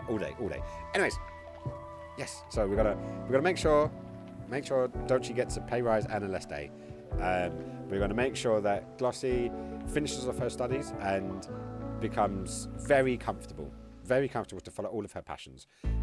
Liquid, we will make an infinite loop of the ladder scene. So you could be totally happy. And Bacco, what can I give you? What can I give you? And Ninja, what can I give you to make you happy in this hypothetical world that I get to own? I like this. Aww. Hang on. Ninja, I'm reading that as all I need to give you is a hug. And if that is right, then you're such a fucking sweetheart. More of your face. Hey. I can be here. And I want to be around more. Like now that I've got the car again and active, and if this job goes well, or if I get the job, should I say, it will kill my time, but it will give me the money to be able to go out, to explore, to do things again, which means I can be active, an active member of society. There's a wrestling event coming up soon with Chris Jericho that I really want to go to. Bacco, if he's still in the chat, he posted it to me the other day, and I would love to do it. Finances are not there for it, but it's a reason for me to get these jobs, or get a job, so I can actually do these things. That's the plan. That is the plan. Aww, thank you so much for the hugs. I appreciate the hugs. I do. The hugs are amazing. And I'm going to send out hugs to each and every one. I'm just going to do it in a quicker thing. And yeah, it's killed the bot. It happened too quickly. Right, so where are we up to? We're up to Temperus. So, ooh, we've got a hunky guy with tattoos. He could be a wrestler. He could totally be a wrestler. Right, I'm going to try and get this flat, but see where the focus is, because it struggles. It does struggle with focus. Come, the camera was not that bad when I had this as my main camera, or main phone camera. What do you need more? Alan, what do you need more of? Yes, dude, you gotta come to the Jericho gig. I want to come to the Jericho gig, I really do. But as I said, it's a target that is allowing me to push myself to try to do it. What do I need more of? Basically, at the moment, I need to get a bread and butter job. I need to get a job that I can do, that is not completely dominating my life, but brings in an income. Because I still want to do my streaming and my photography. These are the things I do want to do in my life. Obviously, streaming is never going to become a massive income for me. I get a little bit, but I'm not going to be Pokimane. I'm not going to be Harris Heller. I'm not going to be Ninja. You know, I'm not. And I'm very much a realistic. I can be entertaining, and I can have fun, and I can build a nice community. But yeah, I'm never going to be able to live off of it. So yeah, it's a lovely dream. It's a lovely dream, but it's not going to, realistically, it's not going to happen. My photography I've been doing for 10 years. About 10 years full time, and it has been a constant struggle. There were times when things have gone really well and I've made good money and I've done stuff, but since I gave up full-time work to completely follow my passion, completely follow my photography, it has been difficult. It has been difficult, and yeah, it's not been easy. And as much as I love it, and I do love it, I need to be realistic. I need to sort my priorities out. I want to build a family as well. I want to have children. I want to move out of this flat and get myself a house with a garden. I want to have a dog. And the dogs that I want is like a husky and a wolf. It's a big dog, and to get these things, I need an income. I need a good, steady income, and I need to stop being a child and living in my dreams. I've pushed it, and it's a realization. It's a realization that I can still do my photography. I can still have my passion. I can still do, a wedding every couple of months and make a decent chunk of money, but I can't rely on that, and that's what I need to do. So yes, side step on that, but that's what I need. That's what I need more of. I need that regularity, and how much it affects my mental health and my drive. Unfortunately, it does get affected, and with lockdowns and COVIDs and all these things happening, I need a constant, regular, routine income.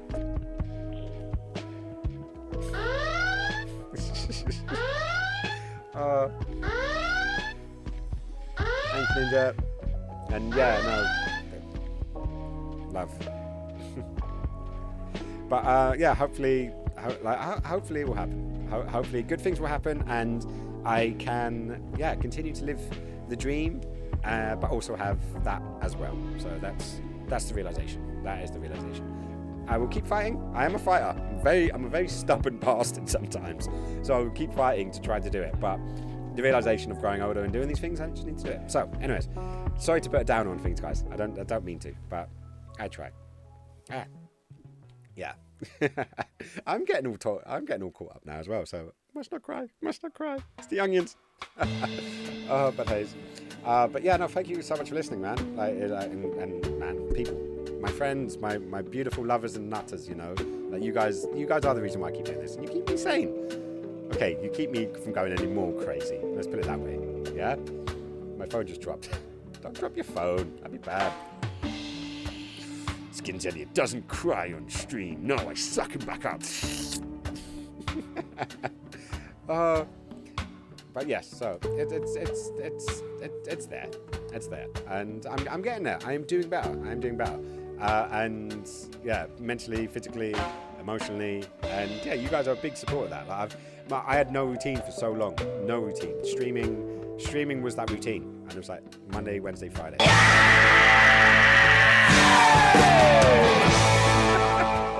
Okay, that scared the shit out of me. I haven't heard that one in a while. Shit, don't she? What are you doing, you nutter? Thank you. Thank you so much. Well, you know what that means.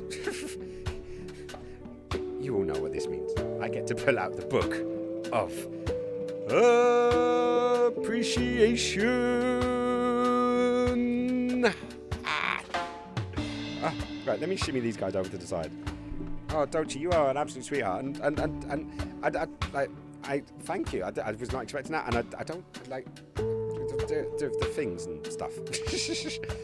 No, I'm just being truthful, and I'm not. It's not me asking for anything, and I don't want you to feel obligated or anything like that. So, yeah, thank you. Right. So let me add this in and let's see where this goes. Christ, that was loud. Yeah, no, Bacco, that particular sound effect I will never turn down, and that's because that's the sound for donations, and the sound for donations are always going to be loud because I want it to be a surprise. I want it to scare the shit out of me, and yeah, make an impact. I want it to make an impact. Right. Where's my camera pen? A friend of mine gave me this camera pen, and I love it. It's so cheesy. It's got a little camera at the top, and when you press it, it makes a sound and it flashes. It's just so cheesy, and I love it. I love it to pieces. Right, so what I got. Let me there it is. Right, so I get to fill out, and you guys get to see me actually do the book. So this is obviously for the gift pack that I'm wrapping right now. So this is all from Glossy, not from Glossy, from Warm Blooded, and yeah, you guys know this book. You know this book well. So this goes all the way back, you know, to all the little things. Hey, there's Liquid. Hey, Liquid buddy. You guys got Betty. There's Hands. You know, like all the peeps are in here. This is the legendary book of appreciation. And yes, it hasn't gone anywhere, and it won't. It will not go anywhere because this is where the appreciation is remembered forever. In a million years' time, aliens are going to come to the planet. They're going to finally purge the Share Cockroach Alliance because they're the only ones that are going to still be alive at that point. And they're going to find this book, and they're going to really read it, and they're going to see all these amazing people all immortalized in this book. So that's the plan. Right, so let me get these run. Right. Nation.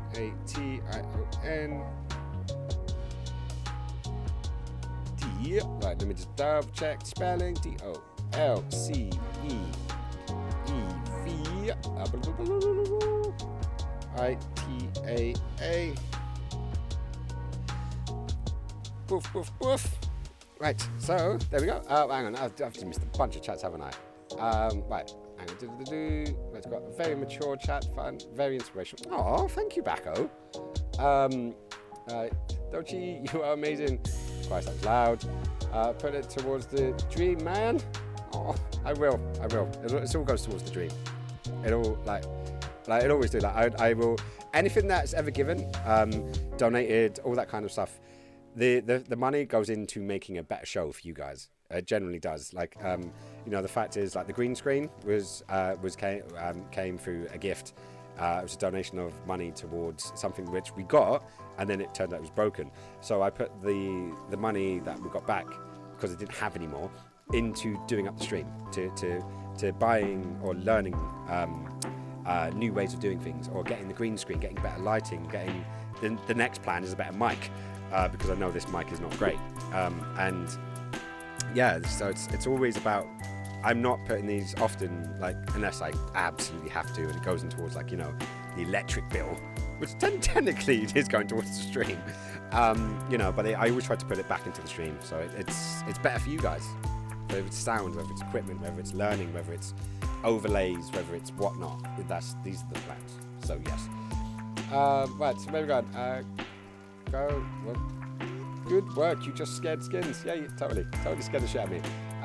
Donna has contributed so much to the stream. Glad you are back, and hope things work out on your side soon. Oh no, so do I. I'm really happy you're back, and it's not because of the donations. You're a friend.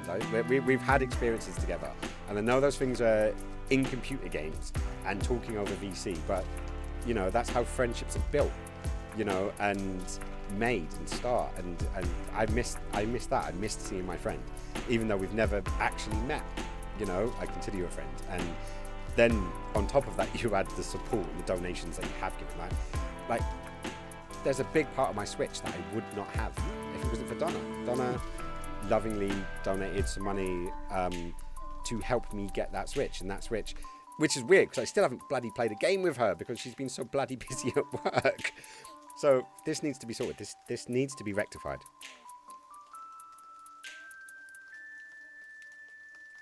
Yeah, so anyways, so I just realized that was really loud.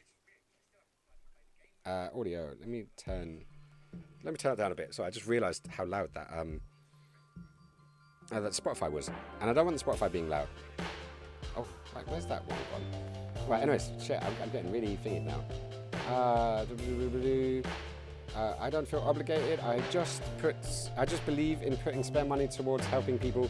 That is better than just buying Greg's or something. Yeah, no, definitely. But if you're, like, I'm surprised. Do chefs like Greg's? Is that a thing? Is that a thing I'm unaware of? Find my old account. Dude, find that old account, dude. Now I'm crying. Jeez. Oh, we broke Glossy. Sorry, Gloss. You know we love you. We all love you. Such an amazing lass. Amazing. Like, she's been an amazing friend. You know, I've known Glossy for a long time. And she, like, you know, has been helping me out on the streams with the moderation, but also just being and supporting, and all you guys being here, supporting, looking after this little tiny community that we're building.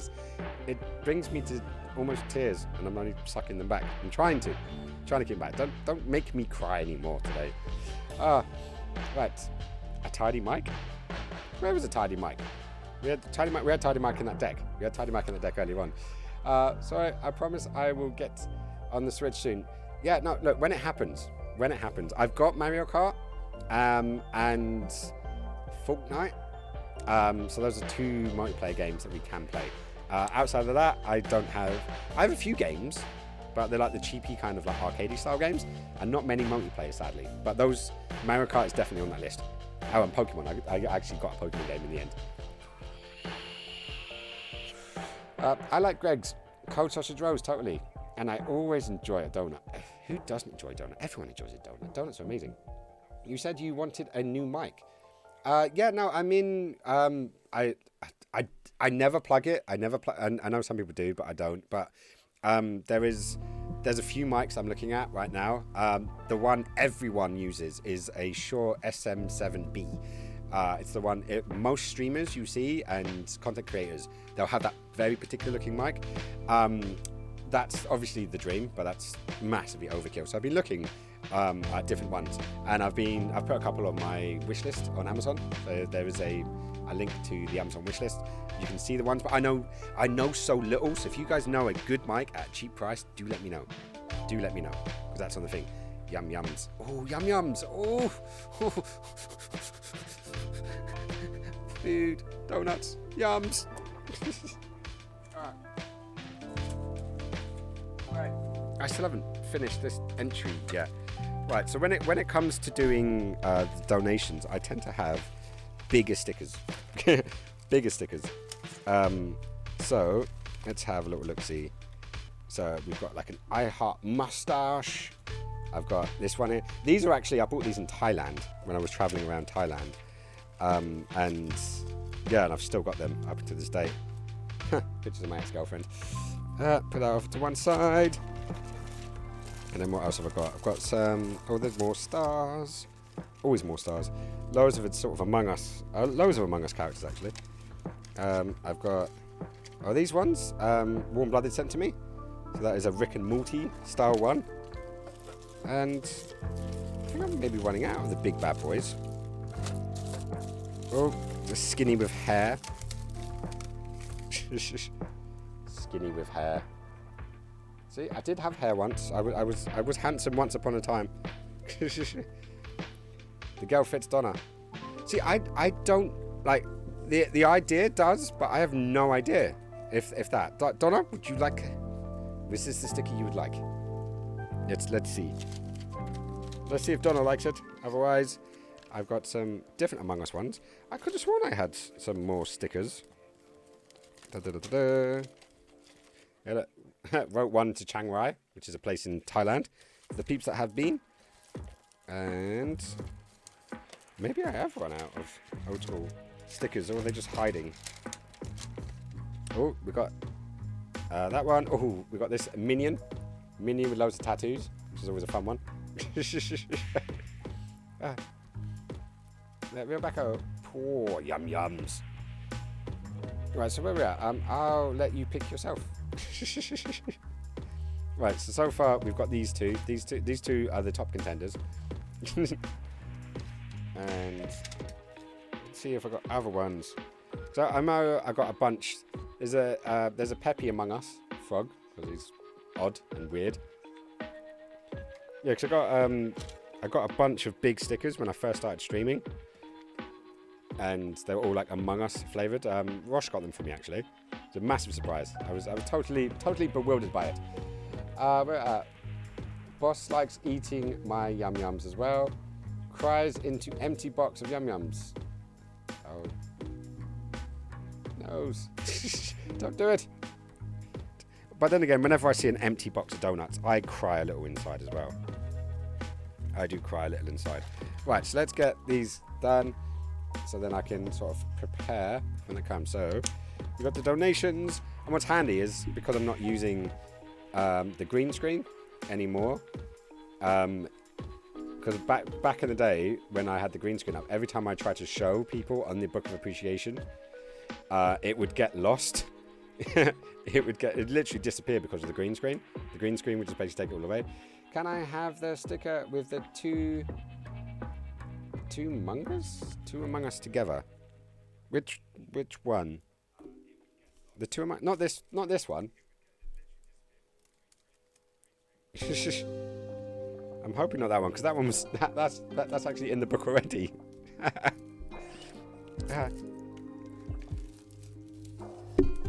Oh, I also got, and Donna, you might recognise these from the OG Book of Appreciation. Like the very first Book of Appreciation, which is actually here. This is the ripped out pages of the original Book of Appreciation before we got this one. And yeah, there's loads of these ones in there. Oh, I failed. I haven't failed. Let me have a look to see if I can see any more Among Us stickers that have doubles in them. Because I did have a few. There's an old light. An old LED light that isn't there. Oh, I've got... there's some more. So there's this one that's actually pretty cool. I don't know if you're a fan, but it's Goku and the Mandalorian. So that one's not been used. Right Among Us, please. With this guy. I'm gonna quickly see if there's any. Oh yeah, there's quite a few there. Okay, so I need to try and make some space so they don't all collide with each other. Right, so we've got White Among Us, Pink Among Us, another Yoda. Oh, we've got a Stitch. We have a Stitch eating a burger. There's family. There's always family. Well, I'm just trying to find it. That was not smooth. Ohana means family. Right, so if not, We go for that. What, was it that white one? Was that white or blue? Damn it! There's so many things all over the place. I've gotten lost. I've totally gotten lost. Ah, screw it. Right, so let's do this. Put that guy in. Stitch eating a burger. Yes. There we go. I had a feeling that one would speak to you. Yeah, at some stage, I would like to go and spend like, I don't know, like 30 quid or something, or 50 quid or whatever, and just like buy like a huge bunch of stickers. Like, but then obviously that'd be a total waste. But yeah, it'd be funny to actually like just maybe not 30, because 30 is a lot of fucking money. Like, it is a lot of fucking money. But what was I saying? To go and like spend a tenner on lots of random stickers, like you never knew which one was coming. ANKYOU.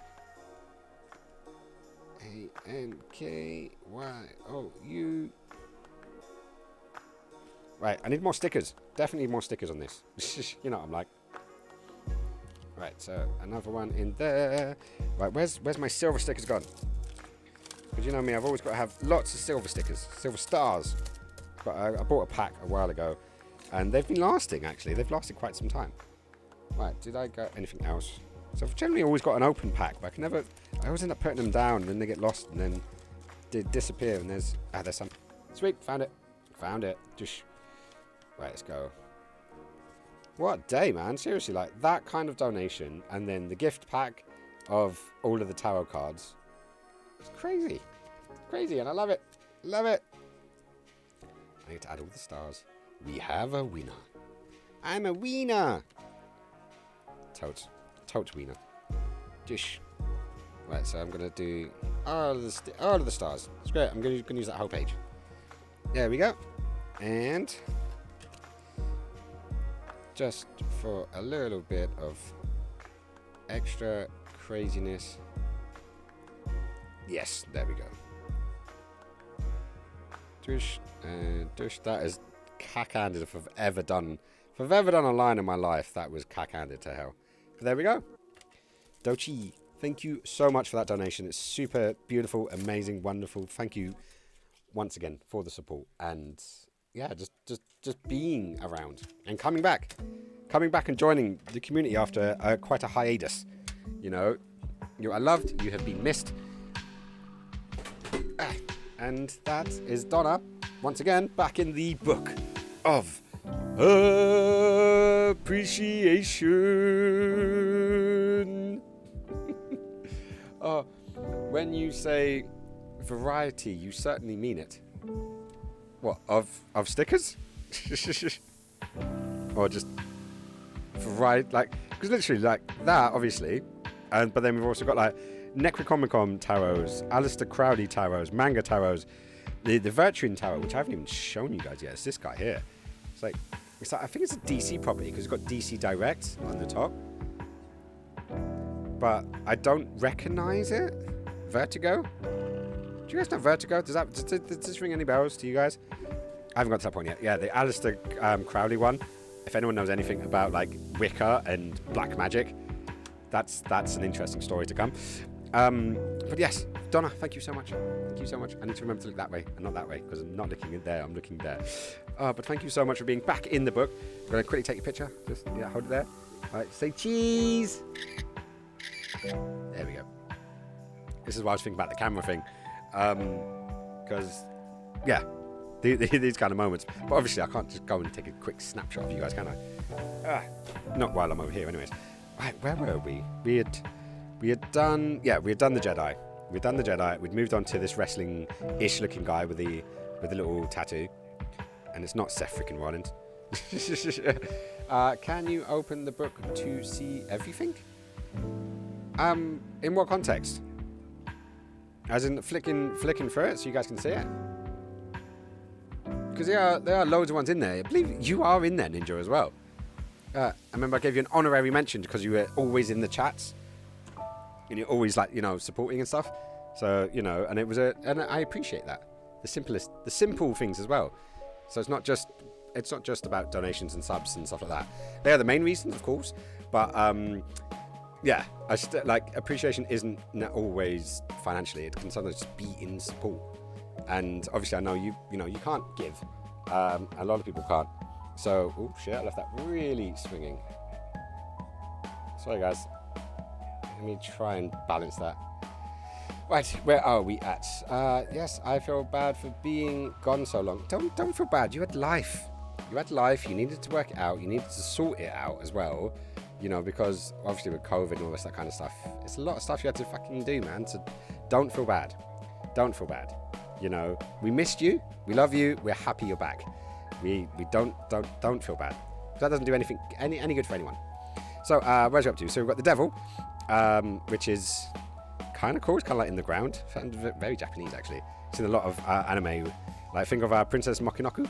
Noki I've never been able to pronounce that name. Princess Moki Honu. I bloody got the films over there. But yeah, and it has like sort of the darkness that infests the pig at the beginning and such. That kind of vibe. So it reminds me of that. Right, Vertigo Comics, also known as DC Vertigo, or simply Vertigo, was an imprint of American comics published DC Comics Standard Cambridge in 1993. Vertigo purpose was to publish comics with adult content such as nudity, yes, drugs, yes, profanities, fuck yes, and graphical violence. Yay? That did not fit in the restrictions of DC's main line, thus allowing more creative freedom. That is cool. No, because I did hear of them, but I didn't know it. I didn't know of it. My comic books, generally, a lot of them were Dark Horse. Ironically, I didn't do much. When I was really young, I did sort of the DC and the Marvel. But as I got older, I started doing other comics. So Image Comics was a big one for me. The guys that did Spawn, which was very graphic and very sort of dark. I'm guessing Vertigo was also very pushed because of Image with Spawn and that lot as well. So it'd be quite interesting to actually see. But I'm really looking forward to looking through that set as well. Not given. What's not given? Hey, Warm-Blooded. Thanks, Warm-Blooded. Sounds good. Yeah, no, I'm looking forward to going through it. So we're just going through the Major Arcana. Preacher, I do know. Have you guys watched the show Preacher? That actually was pretty good. Like season 1 was great. Season 2 was, I think I finished season 2. I can't remember. Love the show. Yeah, because me and Rocheface would watch it, and I think we got up to season 2 if I remember correctly. But I don't have Amazon. Ilvi does, but we haven't found a way to put my Fire Stick onto her account, even though it's an Amazon product. Very strange, very strange. Got well weird by season 4. Yeah, I did not get that far. Right, so where's we at? We've got the devil, then we have the tower. Hey, see, Glossy, this is more your tower, I think. So look at that. It's like she's decided, fuck you, I'm burning this shit down. So this feels more like your interpretation of the tower. And I like it. I do like it. I want to try and keep this thing clean. As in the zoom. Because it appears cleaner on my screen. But I'm just watching it. Right. I'm sorry about moving the camera again, guys. I just want to try and give it a bit more room. And I don't want to give anyone seasickness from when it's bouncing around. So just give it a second to settle. But yeah, this feels a lot more like your interpretation of the tower and not mine, which is cool. I like that. This is good. This is very good. But yeah, no, the first season was pretty weird as well. Like Warm-Blooded. It was going down to hell with a guy who blew his face off, and meeting Hitler. Like they made Hitler sympathetic in the first season. That's how weird this show is. Very weird. Okay, and then now we have Aquaman. We have very much that is halfway between Jason Momoa and traditional Aquaman. I kind of like it though. I do kind of like it. Oh, Tony Bear fan. Ticketano, ticketano, ticketano, ticketano. Quick before the hyenas come. Yes, I have been binge watching MXR plays recently and really enjoying it. Dance with the polar bear. And I've got my mum has Dance with My Father as her ringing tone, and that came to my head when I was looking at that. But that was really cute. Just dancing with the polar bear. Meow. Not meow. What noise does a bear make? It's more like whoa, wow. Oh no, I can imagine it being quite cute. But like he looks pretty into. Like they both look pretty into it, actually. They don't look like they're concentrating. They're practicing their steps. I like it. I like it. Dancing in the moon with a polar bear. This is good. This is good. Right, and then we've got. It almost looks like Brad Pitt. Brad Pitt from Tron, but he's playing the part Russell Crowe plays in Gladiator. It's like you imagine sort of the voices coming through. That is adorable. Like the red alert. I like that play there. I'm getting that vibe as well. Troy, not Tron. Did I say Tron? Neon motorcycles leaving light walls behind them. I don't remember that in the Battle of Troy. Like Achilles gets like clipped by the light bikes, and that's what kills him in the end. Is that how it works? It hit his Achilles heel. Oh no, that is a crossover, and from Disney I would watch. Tron meets Troy. That would be the year 3000 version. Oh, and then we could bring like 3000 Spartans in, because that could be the upgrade from the 300 Spartans. Yeah. I'm sensing money coming in.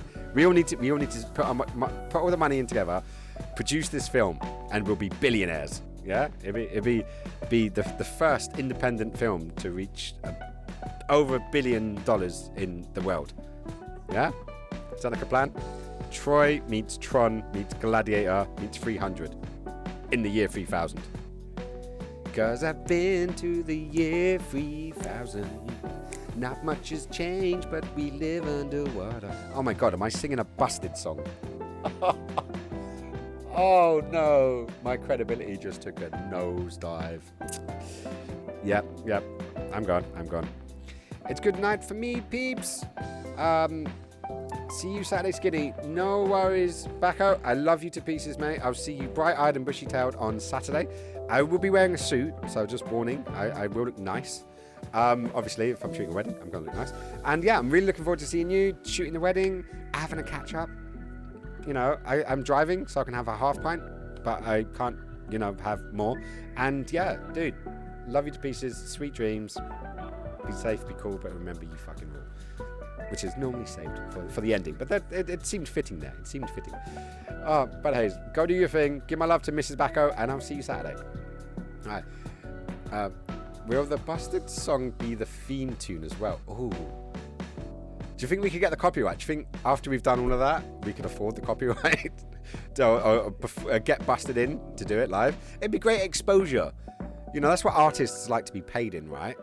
Like years of being a photographer have taught me that exposure is the best thing to pay artists with. I promised it wasn't the singing that put me off. I hope not, because I love to sing. I really love and enjoy singing. I can't sing. I'm terrible at it, but I love it. And yeah, you just have to deal with that. Sorry. But I'm happy that's not putting you off. But sweet dreams, my friends, sweet dreams. And catch you soon, man. Might just be Brad whistling through the wheat field. What? Him whistling the theme of the year 3000 from Busted while going through the wheat field. Yes, we can afford that. We can definitely afford that.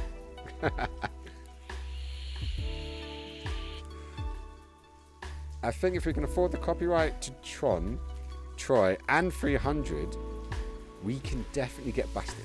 Cool. Okay, I'm happy. I got a little worried we'd overreached. I thought we'd overstepped our ability and budgeting. But then, yeah, if you think we can do it, I believe it. We'll call up their agents. We call up their agents. I wonder how they're doing. Do you think they grew up?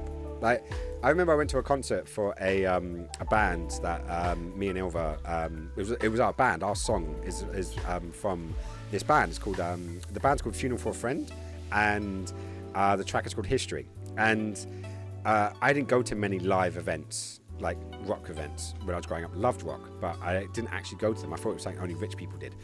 I come from a very poor background, by the way. And I've managed to sort of work my way up to at least appear to be middle class. And yeah, so we went, and one of the warm-up bands they were doing the warm-up, and the crowd was very hostile, and they were throwing bottles of water at this band. And when the lead singer started to sing, I was like, I recognise that voice. And it was the lead singer. It was the lead singer from Busted, who was the front man of this next band, this warm-up act for Funeral for a Friend. I think they're called Fight Star. I could be wrong on that. I'm going back to like 2005, 2006, like when me and Elva got together. I think it was before we moved to Sweden, so it would have been 2005 or beginning of 2006. And yeah, it was that's my Busted, the nearest thing to a Busted story, I guess. But I did buy the album. I did have the first album because I was the right age and stuff. So it was great. It was great. Right, what do we got?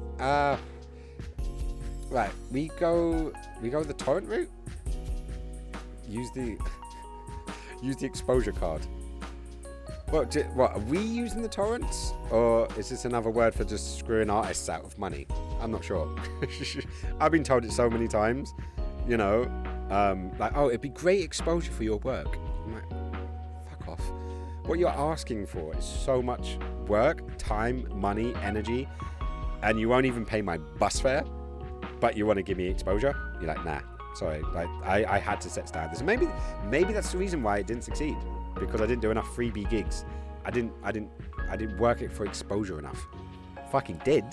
I did a lot of work for free and for pittance and for nothing to build up, to be creative. And if I'm doing with creative people, I quite often will do massive discounts or possibly for free, because it's creative, it's visually and creatively stimulating. You know, that's a good reason to do it. But you need to put food on the table first. You can't do free gigs until you've got food on the table. Those be the rules. But hey, right, didn't they join up with McFly and do a tour with McBusted? That wouldn't surprise me, actually. McFly were a slightly less corny band, you know, because McFly, well, considering they got their name from Back to the Future, which shame Backo's gone, because, you know, he would have liked the reference there. But yeah, no, they do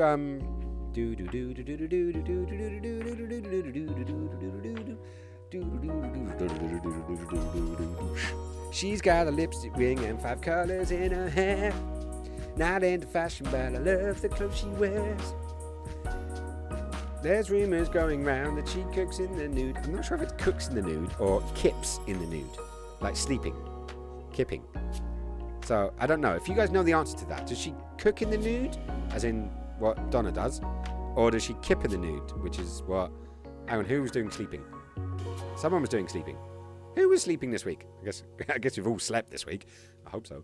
But someone did mention sleep in their lists. But yes, we shall find out. Right, I think they recently had something of a comeback. Maybe I am wrong though. I don't really pay attention to them. Just heard something. See, but this is the thing, is that I like getting the random knowledge from people. Like, I don't watch TV, and I probably should listen to more radio. Now I've got the car again, I probably will, but I listen to mostly podcasts. And I watch a lot of YouTube when I'm indoors, so I don't really see the current trends on mainstream. So finding out stuff like that, but it'd be interesting. Maybe we should have a look on Spotify. Should we see their last song on Spotify? But yeah, it'd be interesting to see. Right, too hot to bed. 39 degrees. That's warm. You're gonna need a fan. You're gonna need a big fucking fan, my friend, to get that. Didn't they join with McFly? Yeah, I think they may have, because that is ringing a vague bell, Warm-Blooded. I think so. I just know of Tom Fletcher, and that's about sums it up. Right, who's Tom Fletcher? Is that the lead singer, Tom Fletcher? Let me go to you. I'm gonna copy you. I'm gonna go to you over there. I'm gonna throw a tomato at myself. Oh yeah, I forgot. Do I still have that? I thought I got rid of that. Right, let's throw that in. Tom Fletcher. Yeah? Tom Michael Fletcher is an English singer, music, songwriter, composer, actor, and vlogger. He is one of the lead vocalists for rhythm guitarist for English pop rock band McFly. Okay, so it's McFly, not I don't know. I didn't really watch music videos much. I was always about the music, like musicians, music. I listened to their music rather than, wow, okay, it's that one. He's gotten older. I know, we can't cheat it. Guys, we cannot cheat it, but we attempt to. But yeah, so do you remember this one? This one over here? Yeah, he grew up. And he seems to like red glasses. But yeah, time gets us all, my friends. Time does indeed get us all. Right, did that zoom reset? I think it did. Right, there we go. Where's we at? Of McFly, yes. All I know of Tom Fletcher is like his wedding speech video that went viral on YouTube. I know more about his sister, really. That's how I learned of McFly. Ah, is his sister famous? Anyways, this is gonna be the future. This is gonna be our financial future here, guys. This card is predicting the future. I'm gonna put it off to one side, and I'm gonna put the bear next to it because now actually, I want to try to keep these guys in order. I do. Hang on, so that's 9, that's 18, that's 19. Okay, I like this guy. It's kind of got like a Pegasus, was it Pegasus? Old school Nintendo SNES. I think it was the SNES game. Pegasus Kid, maybe. Reminds me of that. And then we have the world. I really like that image. That's a beautiful image. I don't know. I find it very, very comforting. Very relaxing. I like that. That's a good deck. That's a really lovely deck. So, lots of good cards, lots of good memories, lots of good standards, and putting these all in. I'm just going to give them like a nice, quick reshow as I reorder them back to the Fool. So that is the manga deck. I won't go through the minor Arcana because obviously I want to crack on because we've still got 2 more decks to go through. Originally, I thought we'd be doing like maybe an hour, you know, like pushing it 2 hours. But we've done 3.5 hours of going through this unboxing and going through the cards and stuff, and just having little chit chats. Right, so guys, which one do you guys want next? We've got the Aleister Crowley deck. Aleister Crowley deck is really known in Wicca and black magic and dark arts. Yeah, he's known for lots of sadism and sadism and sex parties, sex rituals, and all that kind of stuff. If it is the guy that I think it is. And then we have the Vertigo Tarot deck, which is from the DC Adult collection, basically. So let me know what you guys would like to see next. And do Vertigo. 2 Vertigo. All right, that's 1 vote for Vertigo. Let's go for 3 votes. Actually, but then again, maybe Warm-Blooded's vote counts for more because, you know, he sent them to us. Let's have a look. Right, so she is a theatre actress, used to be a YouTuber. Okay, that I did not know. I know. I told you it will be the longest unboxing video I've seen. Has it been an entertaining unboxing video that you have seen? That's the important thing. Yes, he is. Do Vertigo. I want to see both. What is do Vertigo? Yeah, no, okay, do you know, we'll do both. We will do both. It's just in which order. Because after this, the box is empty. So let me put Aleister away. And let's check out Vertigo. Right, so I'm going to zoom out a bit. Just so we can get a bit more thingy of it. So we've got, it's in a beautiful box. Like really stunning box, actually. So we've got Destiny is within your grasp. The Vertigo Tarot. The return of a classic.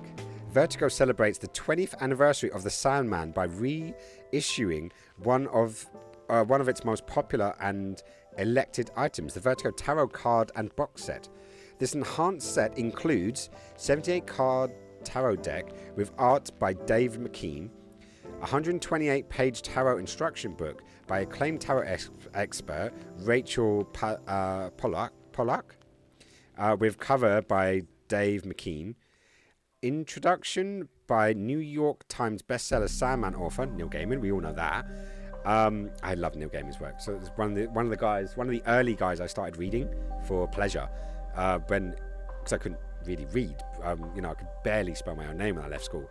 But I was introduced very early on when I first started reading and trying to get better to Neverwhere by Neil Gaiman, and that was one of the early books that got me into reading, and I love it. I don't have as much time as I would like, but absolutely adore reading now, and Neil Gaiman's one of the reasons why I do.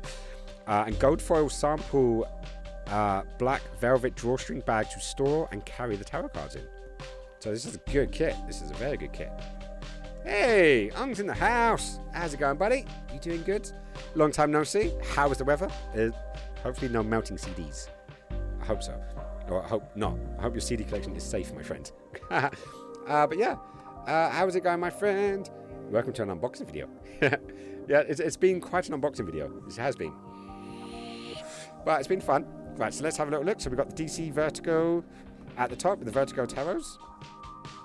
So pop it open the sides, and we've got a box in another box. So let's slide this out. Ooh. So let's put that to one side, and then we've got. Do you know what this reminds me of? Go on. What does this remind you of? Like the shape, the color.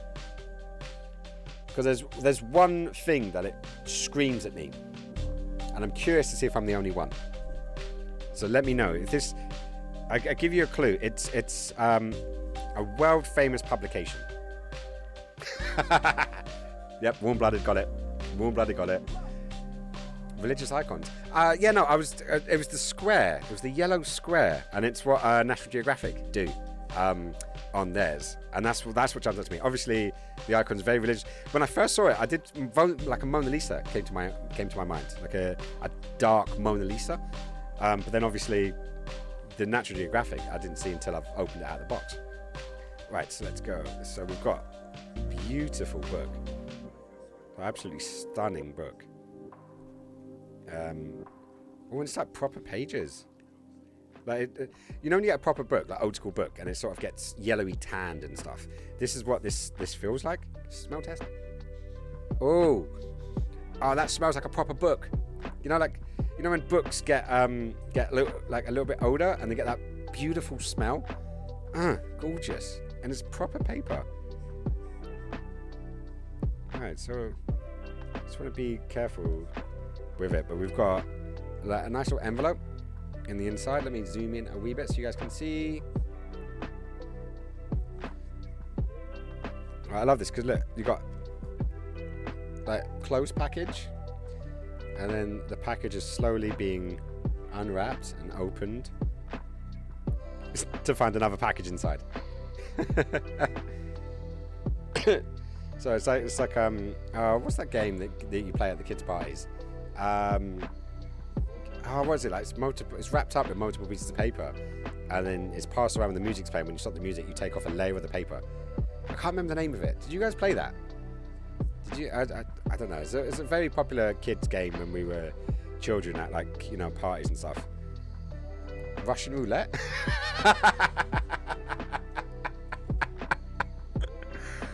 Oh, I am hoping you're talking about Russian roulette with Nerf guns. I'm just hoping. Pass the parcel. Odd man's in the house. How's it going, buddy? It is a metaphor for revealing the inner depths. It is indeed. Thank you, Odd Man, for the compliment on the steampunk hat. I don't know. It felt right to wear a steampunk hat today for some reason. I don't know why. It was great. But welcome in, man. Welcome in. You're at the last. You've come in at the last two items for our unboxing today, and it's still going. There's a human. There is a human inside. So as we went over, we just got a little bit more. So I do love boxes inside of boxes. I do like boxes inside of boxes. I always find it. And like when you buy a new bag and the company gives you a bag to put the bag in, I always find that funny as well. There's something about the inception of it. You know, because there's all these Inception stuff in the world, and you're like, well, someone's got to do it. So I'm like, you give me a bag inside of another bag? That's crazy. That's totally crazy. Shot of what? This is not a drinking stream, not today. Oh my God, it's going down. There's more behind. There's even more layers. Like, Shrek's gonna have a field day. That's a hand. It's like onions. But also, what is this going down the side? This is... Pick a card, any card. This is not like any other tarot book that I've read. And I've read quite a few. But yeah, no, so okay, so we do get 2 of them. So we get a little brief overview of them. These cards are going to be really difficult to interpret. Like, you're going to have to know every single card off by heart, because I don't think you're going to get much. The artwork is probably going to be mind-blowing, absolutely mind-blowing. But it's going to be difficult to read from the cards. Like, you know, if I take... Oh, red alert again. Thank you, Ninja. Right, so... Get rid of red alert. There we go. Right, so if I just happen to be pulling judgment, there's a lot of information, a lot of pictures on there that I can refer to. You know, like the number 3 being prevalent because of the, you know, and the generations, you know, man, woman, child, the wings, the looks, the heavens, the birds, the water. You can take a lot of information from there to help answer a question for the querent. I have a feeling, because look at these. Look at that. If these are what the cards are like, it's going to be tricky. It's going to be tricky, but a challenge is always good. Was it written by Lewis Carroll? The book, it did say on the back, wasn't it? 128-page tarot instructions book by acclaimed tarot expert Rachel Pollack, with cover by Dave McKean. Introduction by New York Times bestseller Sandman. Okay, so the introduction was by Neil Gaiman. Hang on. What did I see then? Something about the Sandman. That's the Lovers. The Chariot. The Enigma. Sagittarius. That's me! It's me! I didn't realise the Chariot lined up with Sagittarius. Right, but yeah, so the book is absolutely gorgeous. It's a proper book. Like, this isn't like an instruction booklet. So I've got itchy ear. You know when you wear these in-ear headphones all day and you get like a... And I've literally been... Thankfully there's not much in the way of... But literally I've had these in all day because I've had my course all day. And then I've had that break. And then now I'm back doing this again. It's me, Mario. Right, what's going on here? Oh man, we've been doing a unboxing of a box that was sent to me by a friend who is actually in the chat right now, and it was filled with we got a zombie Gami book. So this will teach me how to make zombie origami, you know, from folds and such. So that should be fun. I'm looking forward to. I'm going to try and do that on stream at some point.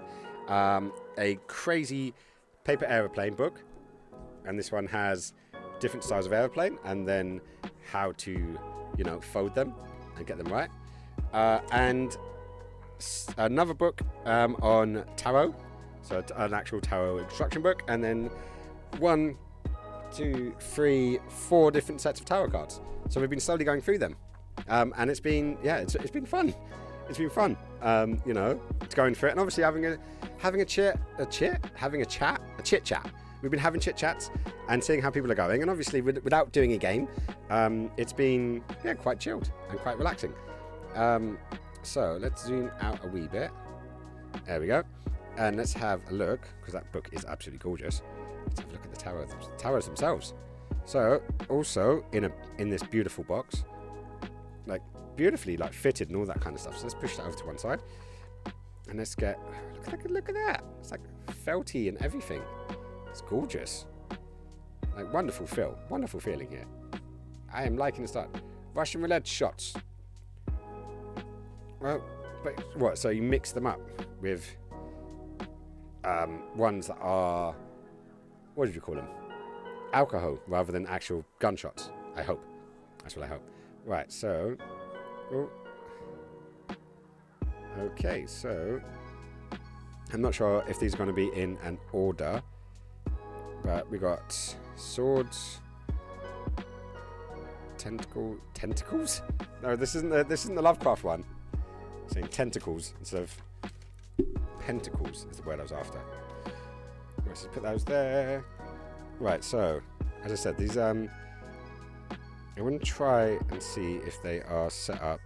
They could just be all over the place. So we've got kings, pentacles, swords. I just want to see if they are. Right, they are muddled up slightly, so they're not in an order.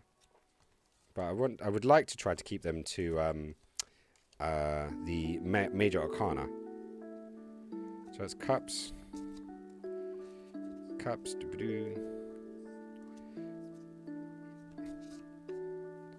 So we've got the cups still. I just want to try to get to the major arcana because obviously when we went through an entire deck, it took quite some time, and let's get these all around the right way round. Dush. I haven't seen any of the major arcana as of yet. No, still pages. These, but having a look through these. Okay, there we go. There's our first. That's our first major arcana. So this is the Fool. So let me just double check that is actually coming out a reasonable size. For you guys that are on the mobile phones, apologies, because I know that's not the it's probably not going to be the easiest thing to see. But there we go. That's the first one. Look, the artwork is insane. Right, the hat really fits you. But now to the questions. It is possible to put on the. Oh, is it possible to put on the goggles? Yeah, I won't be able to see anything. Because these are like welding goggles. Right, there we go. Right, I can see a little bit, but thankfully, because I've got so much, I have got a ton of light on me. You know, I can still see like the computer screens, but it's like I can't see the wall. For example, I can't see the wall behind the camera, but I can still see the blue screen behind me, which is quite funny. So what do you think? Does it look good? I don't know. I feel like I probably look like some rapscallion who's probably going to steal your airship and run off with your damsel, and I'll probably be the one that's putting her in the distress. Let's say that much. That was quite a tongue tie. Right. So I'm going to take it off, but I can't really read the chat with these on. So let me leave that down there and bring these back up. There we go. What do you think? You should play Fortnite in that kit. I have enough trouble playing Fortnite and not dying as it is. That's the tricky thing. Warm-blooded, you can whisper me that source link. Hang on, what did I say? This set is gorgeous. It really, really is. It absolutely is stunning. Right. So, hello.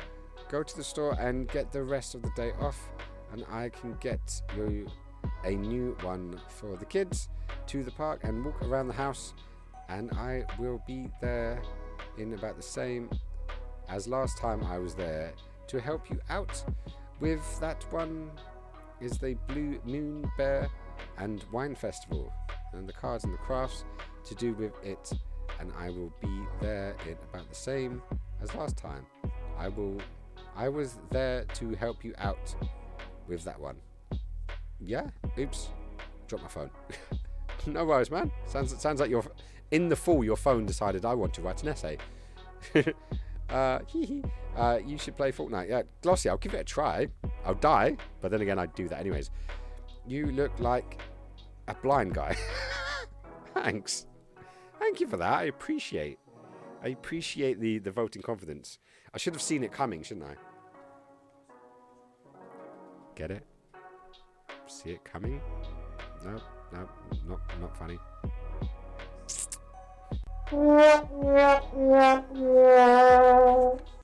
Yeah, I know, I'm shit. But I try. I do try. Right, let's throw those back on. There we go. Right, so that is in there. Going for shocking amounts now. Right, hang on. Going for what shocking amounts? My phone just wants time filled in. It takes it and not now. Hang on. They're out of print now, Glossy. Going for shocking amounts now. Wow. And yet, it was beautifully sent to me. I'm very surprised. You know, I just think it's a beautiful deck. And a beautiful gift as well. So I'm very, very happy. So we've got the Magician. So there's a Magician. So you can give it a little look. I am loving the design. They are absolutely gorgeous. I'm going to zoom in a bit more so you can see. Hopefully I can do justice to these. And you can actually get a decent look. Because they are fucking gorgeous. You can always sell them. What, to Glossy? For £8 and... Was it £8 and... No, £9 and 8 pence. Nah, they... You know, who knows?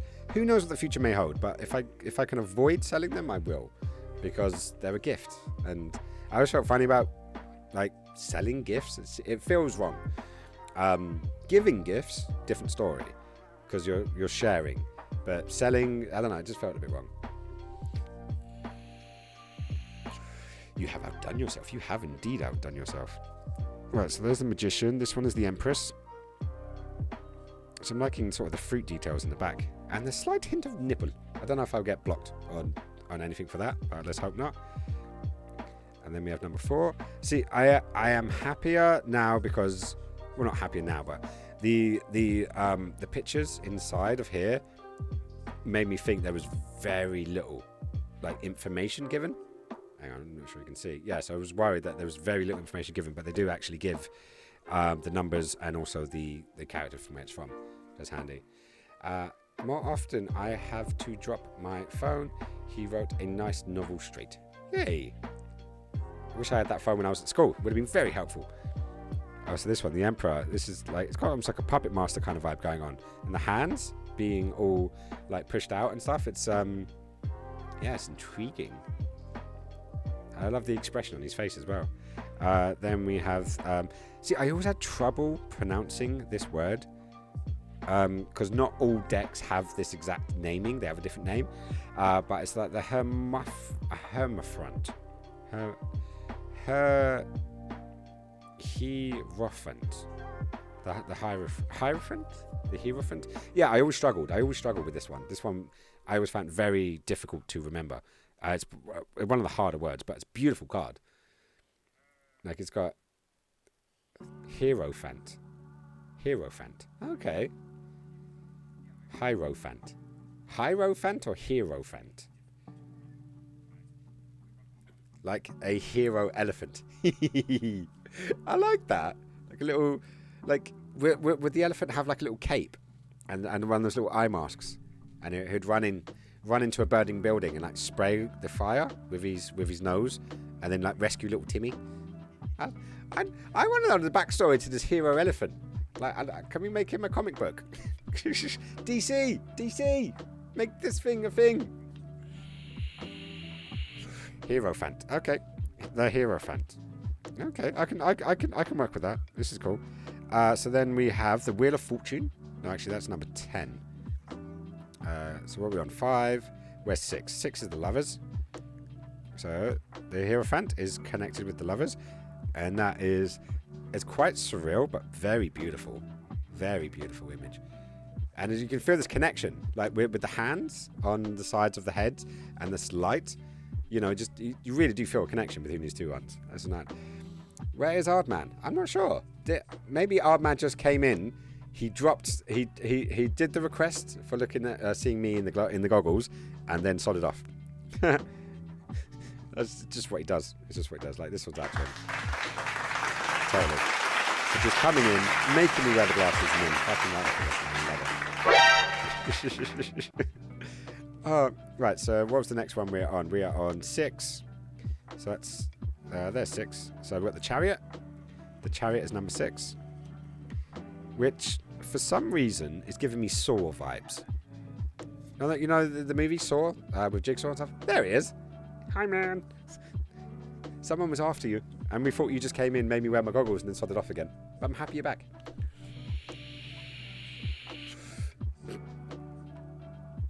I love that. Write me as a story about a hero elephant. If you please. I think the term should be, what was the one from Bioshock again? Would you kindly? Would you kindly? Yeah, that totally was. Where was we at? He is good. He is good. Got him a Creative Museum Awards last time. He did do good. He did very good. This just reminds me of Persona 5. All the companions in the game have a tarot card assigned to them. Do you know I've never played a Persona game? I think I may have one. I think so. I think I may have. Were they on the PlayStation 2? I think it might be one of the games that Warm Blooded left with me. I'm not sure, but I think so. But I think I do have a Persona game, but I've never played one. Never played one. Right. So yeah. So this reminds you of Persona. Is that a dinosaur head? Is that a dinosaur head in there? Looks like it. But it's like being taken for a walk. Like this looks like a leash, and they're taking him for a little walk. That should be quite funny. Right. So we got 7, 8, which is strength. Which I'm getting a lot of Aaliyah from Queen of the Damned. I'm getting a lot of Aaliyah vibes from that position with the hips. You know, the little wiggle that she does. I'm getting that, but it's obviously the deformed, like unproportional size head, and the fact the eyes, because humans make contact through the eyes. They always look at the eyes of people to show respect. It can be intimidating, but it can also be strength. AKA, but this one has no eyes, so it's quite interesting to see if this goes.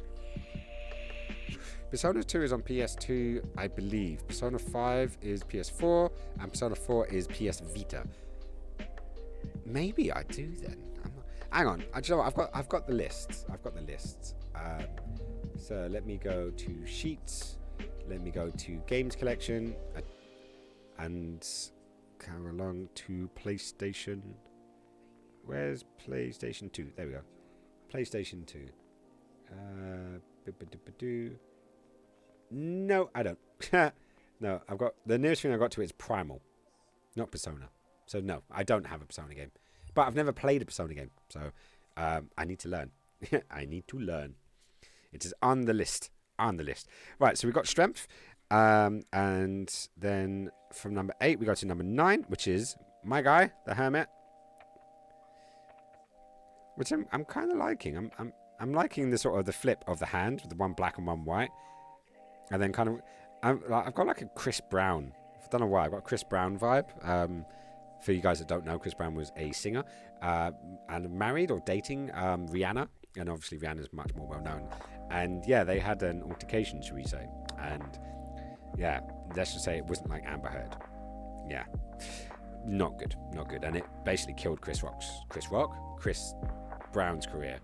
As far as I know, deservedly. Fucking deservedly.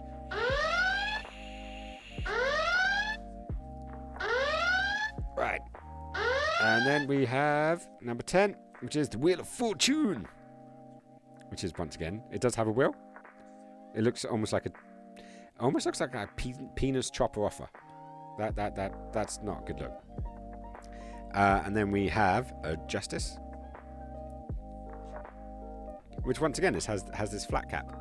It has that flat cap on it, which I find quite interesting actually. She is with ASAP now, and with a massive beauty fashion brand. I don't know who ASAP is, but I'm happy she's doing good. But I've not heard of Chris Brown since. No, neither have I. I think he may have come out with something, but then it was like just didn't go well. So yeah, it didn't go well. Simple as. Right, so where are we at? We're at 11. So we're 12. Is 12 in a 20. Where's 12? So we're back into pentacles there. So, am I missing 12? So that's 13. So let's have a little look, see if I can see her in here.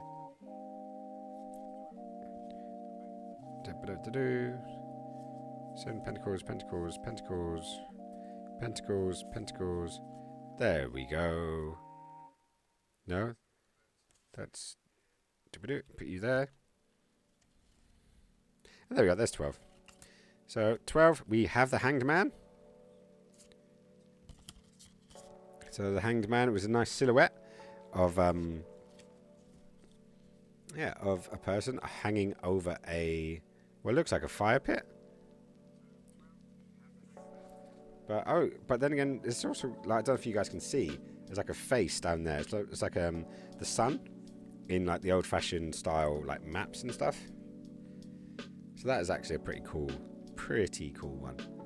So I'm just trying to get it into good framing, which totally didn't work. So let me try it that way around. Look. ASP Rocky, the rapper. Oh yeah, no rapping, modern day rap. Anyways, I know nothing about. Then we got Death, which is another one of my favourite cards, which actually has a little spiral on the eye that does remind me of Jigsaw. So it's definitely like a Jigsaw kind of vibe going on in this deck, and I love it. Oh, dead battery. We have a dead battery, guys. That's right. And here's one I prepared earlier. Right, you go over there, you go over there. Right, so let's see what we got left. So we've got 13, we've got 14, which is Temperance, and we have some fresh boobies.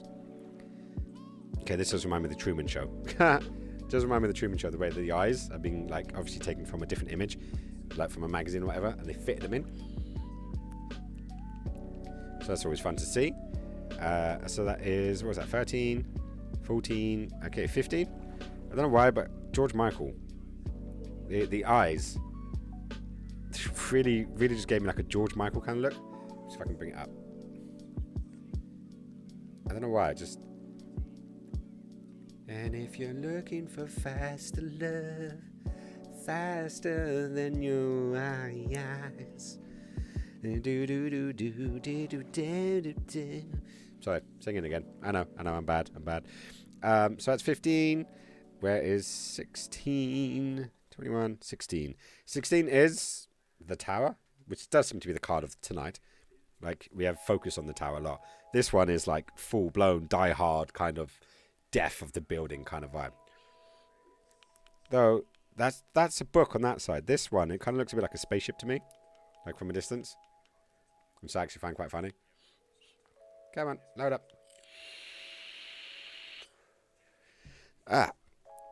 Something is good.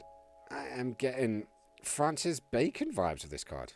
Nice. No, I see that. I definitely see some of that. Ong's back in the house. How's it going? You dropping those emotes? I love the cuddly, what's his name again? The frog? Peppy. Yeah, Peppy the frog. The cuddly Peppy. I like it that. Right, so that's 16. Then we got 17, which is the Star. Which, weirdly enough, is giving me almost Pyramid Head vibes from Silent Hill. Or maybe cross Pyramid Head with the zombie nurses. Like somewhere between those two. With a nice bit of Shibari. Do love a bit of Shibari. I haven't done it in years. But I used to be pretty good at it. It was very artistic. If if you find someone who is good at it and knows what they're doing, obviously safety first. And I very rarely say safety first. Normally I say safety third, but Shibari, definitely safety first. But it looks pretty. I like it, and it's the fact that it's pouring. It's pouring the liquids from both its face and its hip. So yeah, I like this one. This is a good one. Right, so 18, we have the Moon, which I'm kind of getting Pink Floyd. Oh shit, you can't really see it that well. Oh yeah, but you got these lines coming down from the moon, and for some reason I'm getting Pink Floyd kind of vibes. I recently learnt of the bond between newlyweds linked to it. It is interesting. What? Francis Bacon vibes? Or newlywed linked to what? Peppy? I know, but I'm liking that one. And there is a like a deformed face in the moon. Like they've used liquefied tool and like used the spiral effect. That's pretty cool. Or the moon form of the mighty Boosh. Oh, I remember that. I'd never like Warm Blooded introduced me to the mighty Boosh, and it was so not my humour. But I was living in Sweden at the time, and our internet speeds were insane, and downloading copyrighted stuff was legal in Sweden. So I remember I was coming back over, and I asked Warm Blooded, do you want me to download anything? So he was like, yeah, can you download me the Mighty Boosh? So I was like, yeah, sure. So I did it, and I downloaded like 4 or 5 seasons. And remember, this is at a time, it was like, 2005, 2006. And obviously torrenting was quite large, but obviously getting all that material took time. And in England, we had like a max speed of like 10 megabytes a second. In Sweden, standard in our student dorm, we had 100 megabytes a second, so we could download like nothing. And I ended up bringing him over all of the thingies. And he was like, have you seen it? I was like, no, I just downloaded it for you. He said, oh, you should watch it. You should watch it. It's really funny. I put on 1 episode. I was like, what the fuck is this? And it was just so not my humour. So I remember around about the same time was the first time I ever watched Napoleon Dynamite. And I didn't get Napoleon Dynamite either. It wasn't my thing. Just didn't get along with it. Just did not get along with it. No matter what I tried, it just didn't work for me. So, so I tried, and eventually I actually was like, yeah, I actually like this. This is actually pretty good, So what else could I do? I just had to, re-download it all over again. They're used to tie them with ropes or ribbons. Oh, newlyweds. Okay, I think the wedding band is supposed to represent that. Also, where tying the knot comes from. That makes a lot of sense. The wedding I'm going to this weekend is actually a hand binding ceremony or hand fastening, depending on where you get the knowledge from. And yeah, it's funny to say that. Like me, ironically, both me and Ilva and me and Rosh have talked about it. Obviously, me and Rosh was a bit more in the past, but me and Ilva still to this day. I've talked like if we get married, a hand fastening would be the thing we'd want to do, like a commitment. To each other. So I thought that's a beautiful thing, and I've always liked that. So we have number 19 next, which is the sun, to obviously counter with the moon. And this one, I'm getting this vibe that the baby has just like backhanded like someone, and the red swoosh is like a blood flow, or just it's so fast the baby's like whoosh, and just this person's like Pugh. I think the black guy at the beginning of the Street Fighter 2, when he's like doing the fighting and he does the punch and he's like Pugh. that kind of vibe. And he's got like a bit of a sadistic look on his face where he does it. This is Nirvana's cover gone evil. Yeah, I see that. Oh, totally. I actually totally see that. Can we do a pensive trying ceremony? Penis trying ceremony. What on earth is a penis trying ceremony? You're trying to get a penis? Or seeing if they work with each other? Tying, not trying. Sorry, dyslexia. If your foreskin is long enough, possibly. If you're cut, I don't think it's possible. I don't think unless you've got Ron Jeremy's penis, it's going to be tricky. I love that little penis trying ceremony. It's like, just imagine like you put one on top of the other and you see if they support each other. Like you're trying it out for size. You're like, can I handle this? Like if you put yours on top of your partner's, and if it hits your pelvic sort of side, then it's fine. But if it goes too far in or too far down, then you can't deal with it. I don't know. Work with each other. I think it's called docking. Oh, is that what happened with Apollo 13? They screwed up the docking and flushed out into space. Cha cha cha. Oh, no one will get that reference unless you're a massive red dwarf head like me. Okay, so the penultimate. I always struggle with that word. The second to last card is number 20, and it is Judgment. And continuing the theme of Babbas, but this one's getting groped. That or pushed into a mince grinder. One of the two.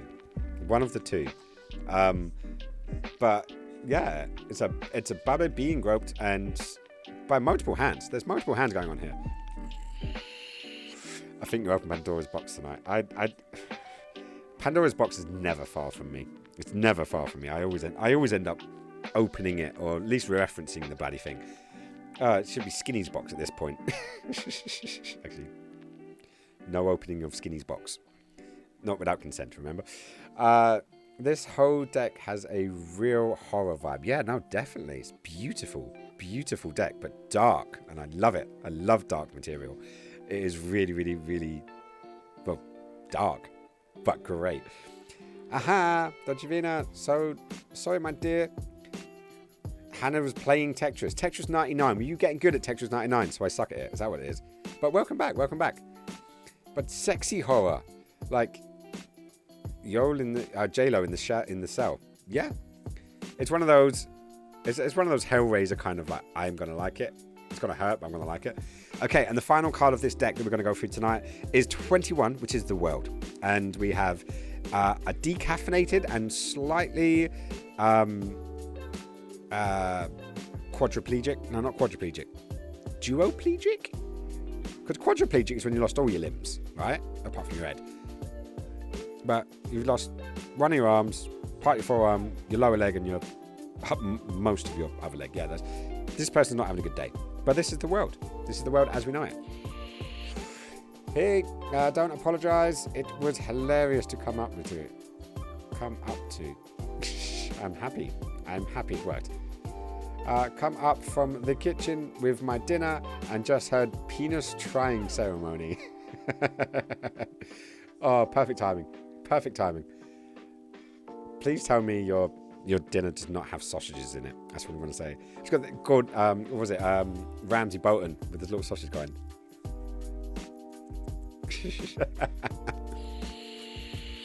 Hannah, how are you finding Tetris 99? I've never won a game. I've never even got that far into a game. I've got my ass handed to me on every single occasion. And yeah, it's not been going well. Have I what swag? Have I what swag? I'm not even sure what that is, Hans. You're gonna have to rephrase that. Rephrase that into something I do. You missed all the swag. Ah, okay, there we go. You have missed some bits. You have missed some bits. If you've not had me on lurk in the background, it has been thingy. But yeah, so we'll put those to one side, and I'll do a quick go through of the others as we go through, just to give you an idea of the other cards. So there's a lot of sort of Dexter, bits of sort of like True Blood, little bits of Saw. This one does remind me of like a mummified horror kind of gay film. Oh, some beautiful ones with the cups. X-Files, very much X-Files. These are the cups are. The cups are screaming X-Files to me. And then we've got the wands, which have like almost like a Game of Thrones, like a horror-y Game of Thrones kind of vibe to them. I'm liking these a lot. These are beautiful cards. Still in the wands.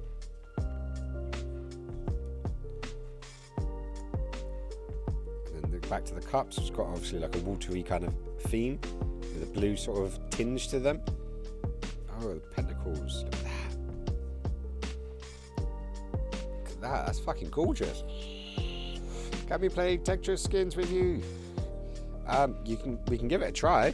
It'll have to be not tonight. But yeah, no, I'm up. And you guys, if you do it on VC, you guys can train me and teach me what the hell I'm doing. And yeah, totally get things in. Hopefully we can maybe get Donna in one of these days. as well. Dons, you're like when you're free, when you're ready, give us a shout because we get you in some Mario Kart or some. I don't know if you play Fortnite. A lot of us do actually really enjoy playing 4-player Fortnite over the VC, so that could be another one that's free and easy to play. Oh, that was gorgeous. Knight of Pentacles, and then the Ace of Swords. So that's the deck. That's the full deck as is. And yeah, it's nice to actually put some energy into these cards as well. You know, to actually put some of my energy in, make it more organized. No, not tonight. Maybe Wednesday. Next Wednesday? I was actually thinking potentially we do an Among Us night, maybe. No, maybe not next Wednesday. We'll do Tetris next Wednesday, and we'll do we'll do Among Us on a following night. Right, so let's zoom out. So we are we've passed the deadline, guys. Or the deadline. We've passed the normal time. So let's work our way reasonably quickly. And I don't want to, but I am aware I've got to be up early again tomorrow for this course. So I don't want to be up stupidly late. But I would like to complete the set because then we've done all of them. Because that would be great. Among Us. Yes, I am thinking not this coming Wednesday, but the Wednesday after, following Wednesday, because that gives us time to get enough people together. Because it would be great to have like 15 people. I don't think I think the max we got back in the day was like 12, and that was when we could only have 10 people. If we can get a full room for a stream, would be amazing. So I'm going to put it out to. I'm going to go to all of the old crew. Put me in for that lobby, whatever Wednesday it is. Definitely. We'll get a collection. We'll see about maybe getting Boom. So see if we can get Boom in. We'll get Hannah. We'll try get like Nick and Cyber, and try to get a full-blown crew and just do it. But I am bad as lying. I'm bad at lying. I'm terrible at lying. I'm god awful. I'm shit at it. But it will be fun and giggles. That's what it's going to be. It's going to be. And you can always just leave my stream on in the background and just troll the hell out of me. Because that's how several of the members of this community met in that game. Ninja was in that. That's when I first met Ninja. And he just looked after me. He literally looked after me the entire game. And it was great.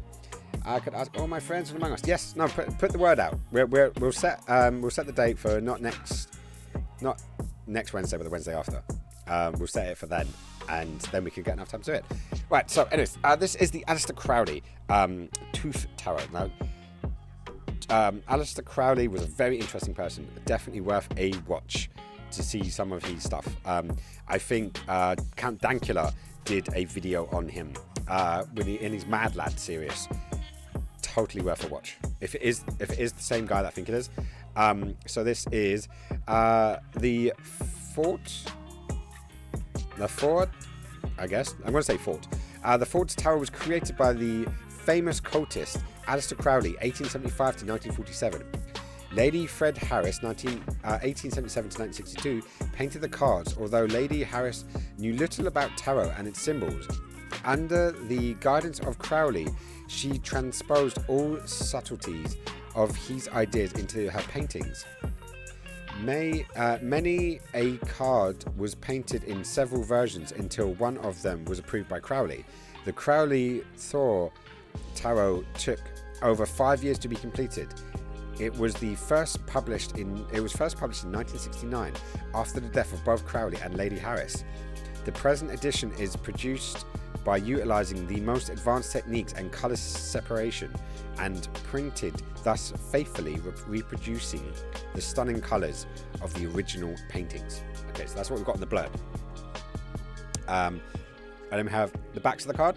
So we've got a multicolored crucifix with a circle in the middle. So it's not quite the Celtic Cross, because that would be the circle at the back. But these pointy bits, I feel like it's quite a French influence with those pointy bits in the corners. But I could be completely wrong. Freud sadly won't be able to join us. Boo, separate days off. It's just the good thing when you guys were on lockdown, when we were all on lockdown, you guys could game together, and it was great. It was great to have both of you here. So that was amazing. Yeah, we should ask my friends on Discord to join. I believe you don't pronounce the H. Thus, so Tot. T-O-T, tot. Right. So we once again have a instruction manual and a booklet. So this will just go through all of the cards and gives you a brief summary, and maybe go through and teach you some of the spreads to make sure that you sort of did things well. So okay, so these are cover cards. So cover cards, and then a sort of another one there, and okay, so these ones are abundance, powers. Okay, so these are in thingy. So I'm just gonna sort of stack them to get the so we've got powers and abundance. I don't actually know these references. Defeat, swords. Okay, so yes, I'm just working them out. Discs, swords, star. Right, so I'm gonna just try to get these into the major and the minor arcana, and then that way I can actually go through them a bit quicker. Swords, trumps. Don't know trumps.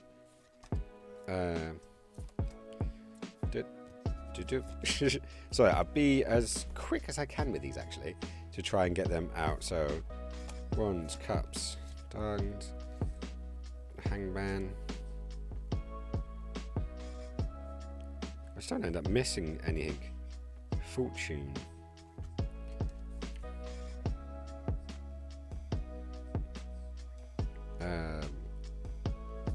Devil. Right, dish. So normally you do actually, you mix these guys up, and yeah, you don't generally just separate them. You try your best not to separate them anyways, because you actually want them to come out naturally as they do, because obviously getting a big card is a bigger deal. Trumps, hermit, don't even know what that is. Trumps. I'm guessing trumps in the background means it's one of the major arcana. So that's what I've discovered with this particular deck.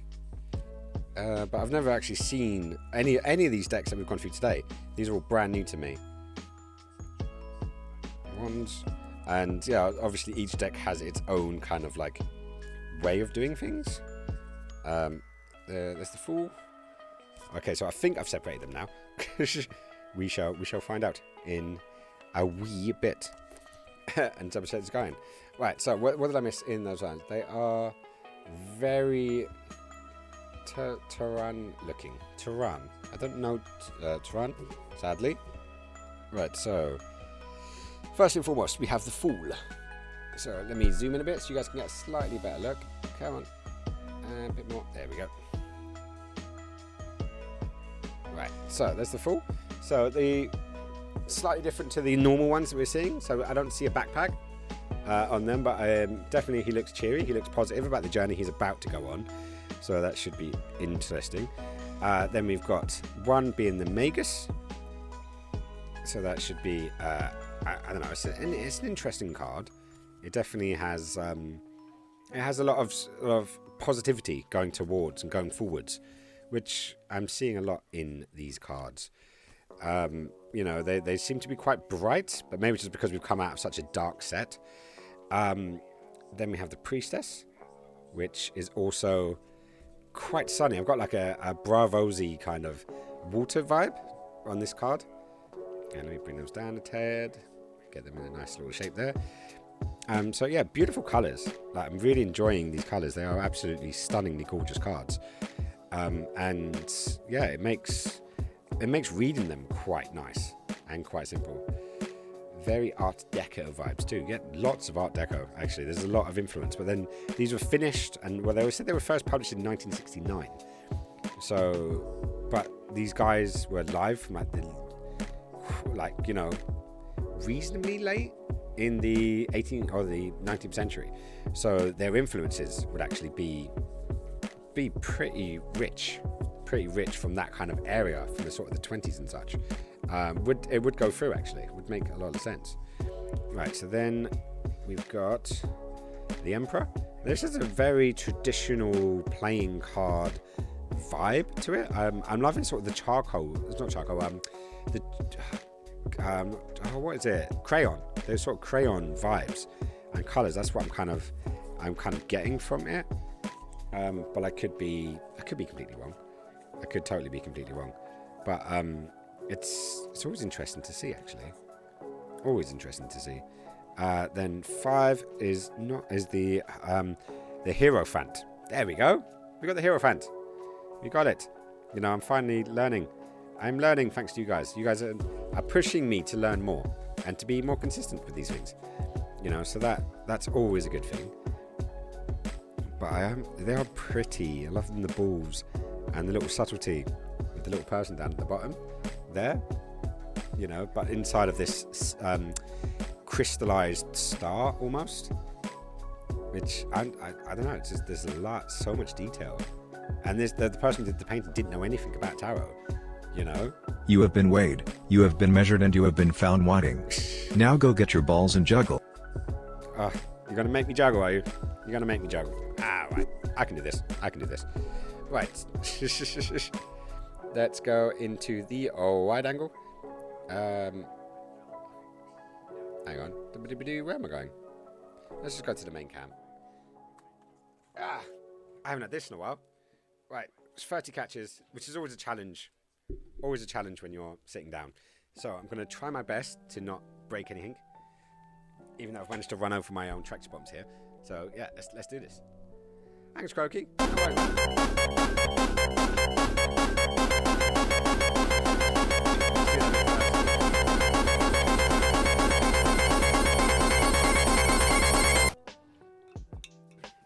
Back to the warehouse for juggling. Yeah, I wish we had this kind of space in spinning out days, right? That would be great. Right, okay, ready. 30 catches. That's what we're going for. 1, 2, 3, 4, 5, 6, 7, 8, 9, 10, 11, 12, 13, 14, 15, 16, 17, 18, 19, 20, 21, 22, 23, 24, 25, 26, 27, 28, 29, 30, 31, 32, 33, 34, 35, 36, 37, 38, 39, 40. Okay, technically it's 42 catches there. But I did it. Did it first time. Which means I'm probably going to have to, upgrade. I'm probably going to have to, up the number, right? Oh, and is the top down? Oh, you've turned off. Why are you turned off? Come on. Come on, little camera. There we go. Right. I've got to zoom. Zoom. There we go. Right, so, where's up to? We have the Hierophant. It does glossy. That looks like...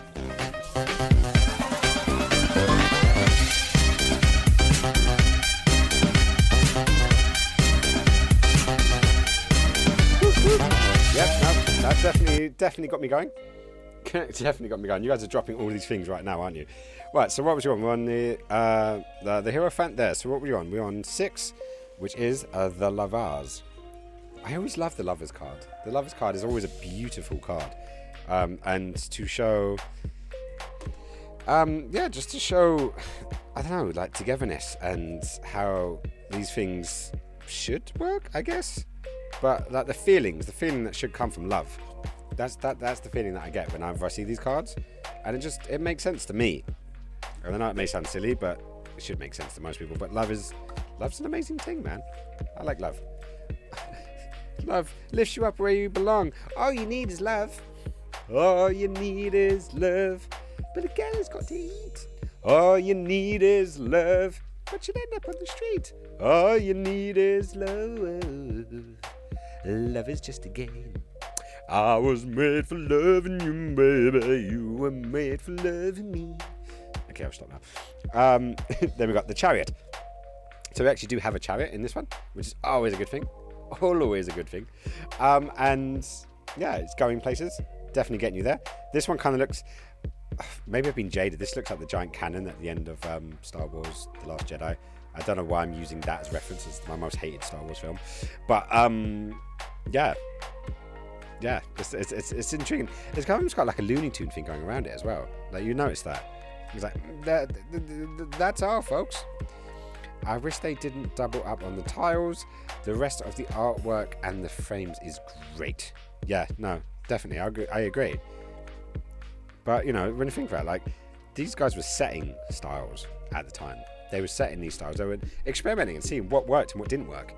You know, like, you don't know until you've tried it, right? Then we've got number, what's that, 5, 6, 7, 8. So we've got number 8, which is adjustments. Which I don't really know from the adjustments. They're well wide cards compared to the normal deck. Yeah, like literally, that's the normal deck size.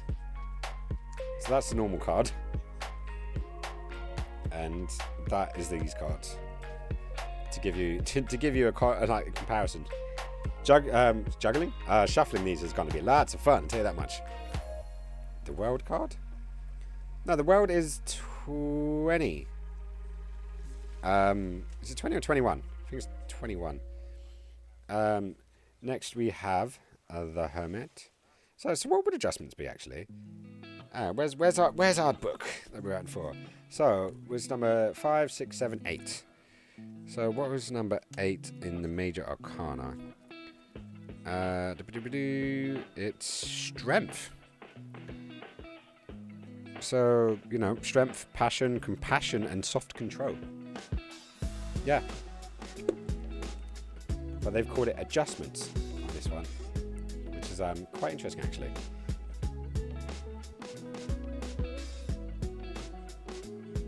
Did you have to look that up? Warm-blooded, or did you remember that off the top of your head? I'm a little rusty. In all honesty, I've not used much tarot. I've been wanting to get back into it again. But I've just been... When 900 years old you reached, look as good you were not. I saw that poke the face game, and... also a stretch. Googled it. See, you could have got extra brownie points then, but you get bonus brownie points.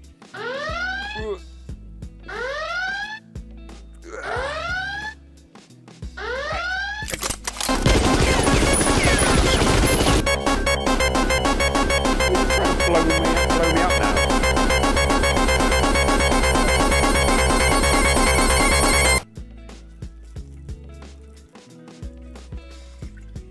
You're trying to stack them, so I've got 2 multiples at the same time. I'm not sure I'll get the same stretch, but I'll try it. I'll give it a damn good try, that's for sure. You know me, I appreciate a good challenge. I do appreciate it.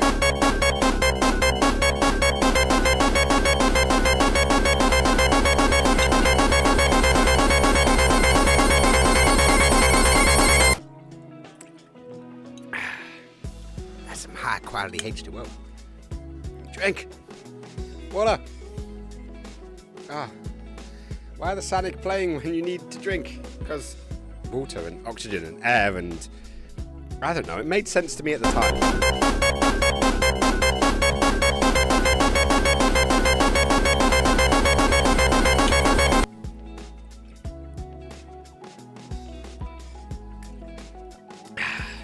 Okay, that's a lot of drink these.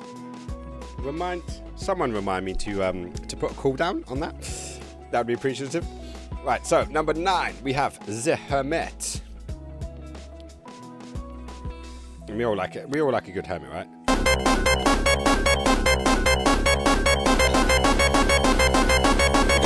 Drown me.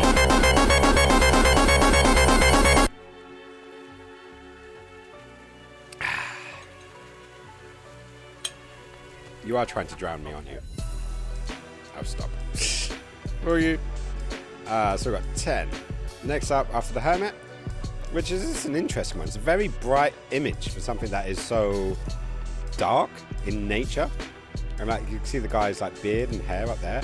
He's hiding away for his lantern, because Hermit generally always has the lantern, which is an interesting sort of side note to it. Then we have Fortune. So Fortune is generally always a good one. Right, so then we have... Right, so that's 12. Let me try to get this in order. 13. And... 14. 15, 16, 17, 18.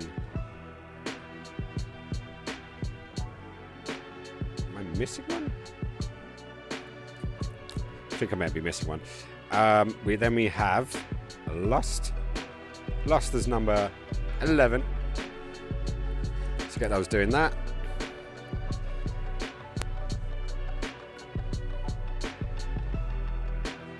Like this.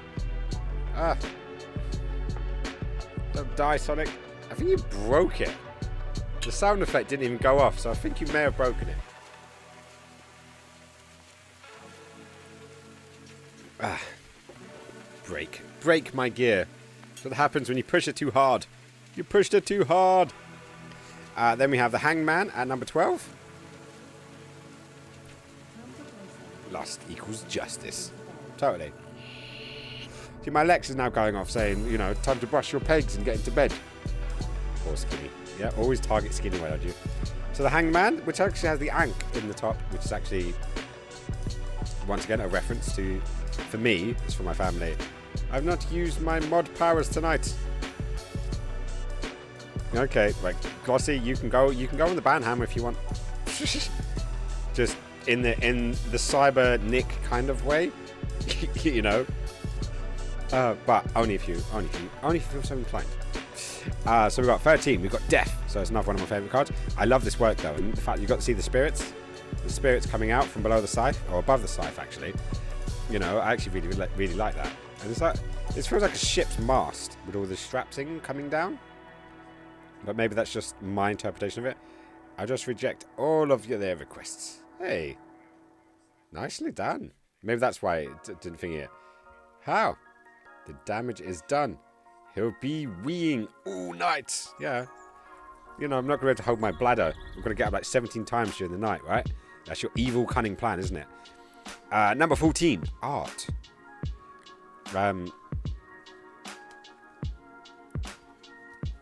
So Art is quite a pretty one. I can't remember what number 14 generally is, but maybe Warm-Blooded can let us know if he's still got the sheet up. I know what 15 is. 15 is the devil.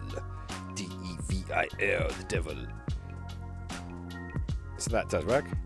Remind me, and I'll teach you. This is the mod view. This is in the mod view. Yeah, the movie is good. Art is Temperance. Ah, nice one. Thank you very much. Yeah, the mod view's a fun little thing to play in. I've been on it with Nick streams because I mod for Nick as well. And yeah, it's always fun seeing extra menus that the normal people do not get to see, but you're special, so you get all of the access. Then we have tonight's card, the Tower. Hopefully we all know that if its implications by the end of today. I'm kind of seeing a lion here though. Like, does anyone else see a lion? Like eyes, snout, like little chin. It's a collapsing building. So you can see like the stairs going up, and then the doorway, and then the rooms. But I'm seeing a lion. I'm seeing a very cool lion actually. Maybe it's just me. Maybe I've got a strange way of looking at things.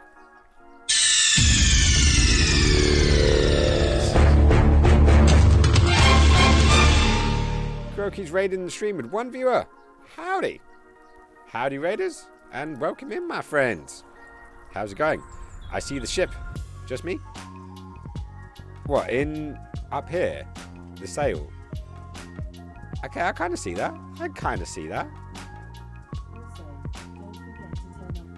Yeah, I'll turn off the boiler. Thank you, Croaky, for the raid. That is beautiful. Hello there, Vlad. Was it Vlad Gamers? How's it going? Welcome in. How is it going?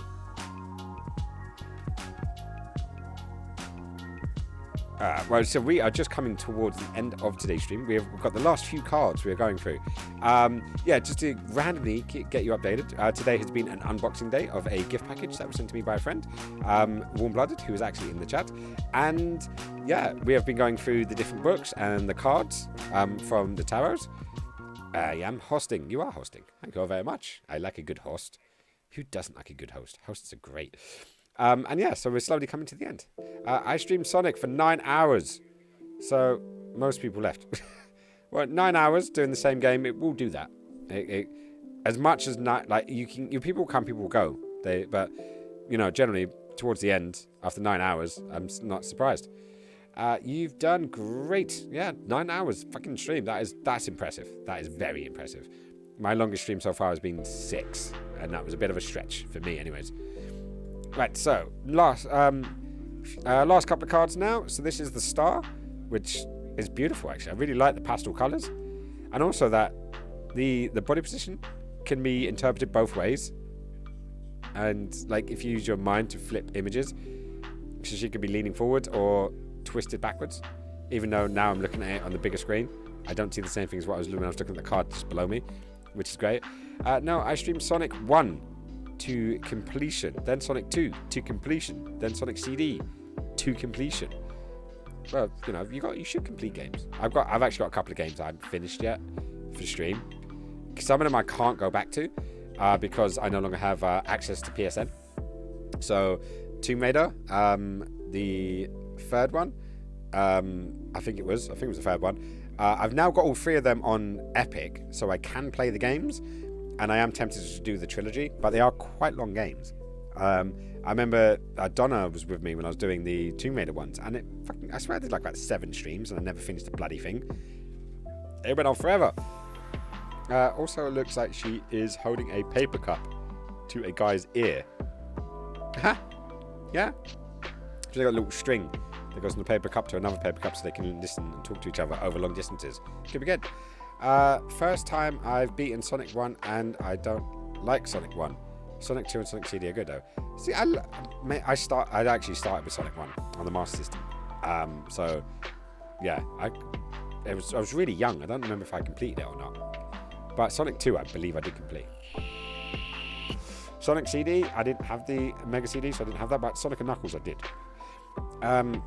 Right, so the next card up is the Moon. So that is number 18. Which once again is going down that Egyptian sort of neck of the woods, which I do appreciate. One thing I have noticed that I am missing one. So I'm going to quickly scan through to see if I am, it should be in here. In case I missed it over when I was still seeing. There we go. I was missing one. Good. I did find it. That is trippy. Tomb Raider was the first stream of yours I came into. Aww. I think it might. Yeah, it definitely was, actually. Because I remember, like, I think it was just me and you on, and I was being little Lara climbing up Croft Manor, and we were having pretty good like chats. I remember that. It was one of our first proper connections. I really. Sorry, that made me happy just remembering that. That is trippy. Yeah, look, scarab down the bottom, and then the sort of floating as it goes up, and you've got all these little. I'm not even sure what they are. Little blobs going up from the bottom up to the top. So yeah, and that is the moon. So obviously we have as the sun. This just feels like I've had way too much acid. This is definitely a lot of acid going into this painting. That's what I'm gonna say. Yep, that was the one. Yep, I remember it vividly, and yeah, like that was amazing. And just really, I just feel like we really connected on the day. It was a great day. It was a great day. I like one to that. The moon definitely looks like she's holding a fleshlight. Fleshlight, you say? I know nothing of said things. No, I actually got one from Wish. Because screw it. Why not? Why not get your fleshlight from Wish? But I'm going to go back to see. Where's the fleshlight? Who's holding the fleshlight in the moon? I just want to double check with that. The moon definitely looks like she is holding a fleshlight. Where's the fleshlight? Am I missing something? Or did you mean the star? Did you mean the star? The star is holding a fleshlight. Yeah, there we go. Yeah. I was about to say, I'm looking, I'm like, where's the fleshlight? Like, these do look slightly phallics. Like, the shapes behind the Nubus. You know? And this could be like the clitoris, and this could be the opening. You know, you could see some vagina metaphors there, but I wouldn't see a fleshlight at all. We're looking for sex toys inside of tarot cards. What are we like? what are we like? There's something very wrong with us, and I love that we're all together in this.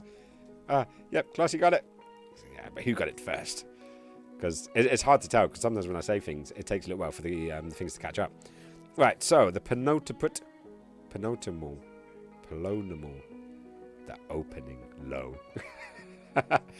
Well, could I go for vagina? I'm not sure. I'm not sure if I get thinking for that. But the opening works. This one, for some reason, this card to me says sex without sexy. It'd be really hard to explain, but if you're intoxicated in certain substances and you're having sex, there's almost like you merge together. It's not sexy, but you have sex, and it's like this flow of energy and such. And it's hard to explain unless you've been there. But this card brings that to me. This card really brings that to me. Like I said, Vedic / tantric / Hindi / erotic. Yep, no, she's got it. Glossy is good at this. Glossy is very, very, very, very, very, very, very, very good at this.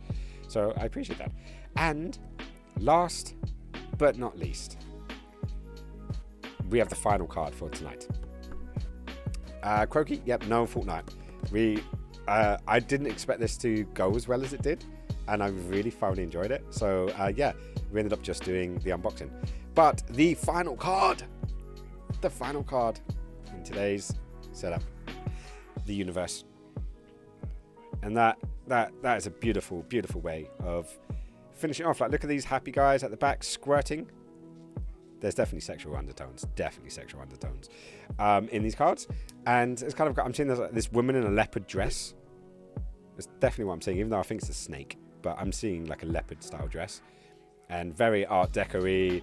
The nice mixes of sort of, you know, the yellows and golds, you know, down here into the blues, into the greens, and then back into the golds again. I really like that. That's gorgeous. No, I'm sorry, guys. I'm sorry. This is why I want to thank everyone again. True.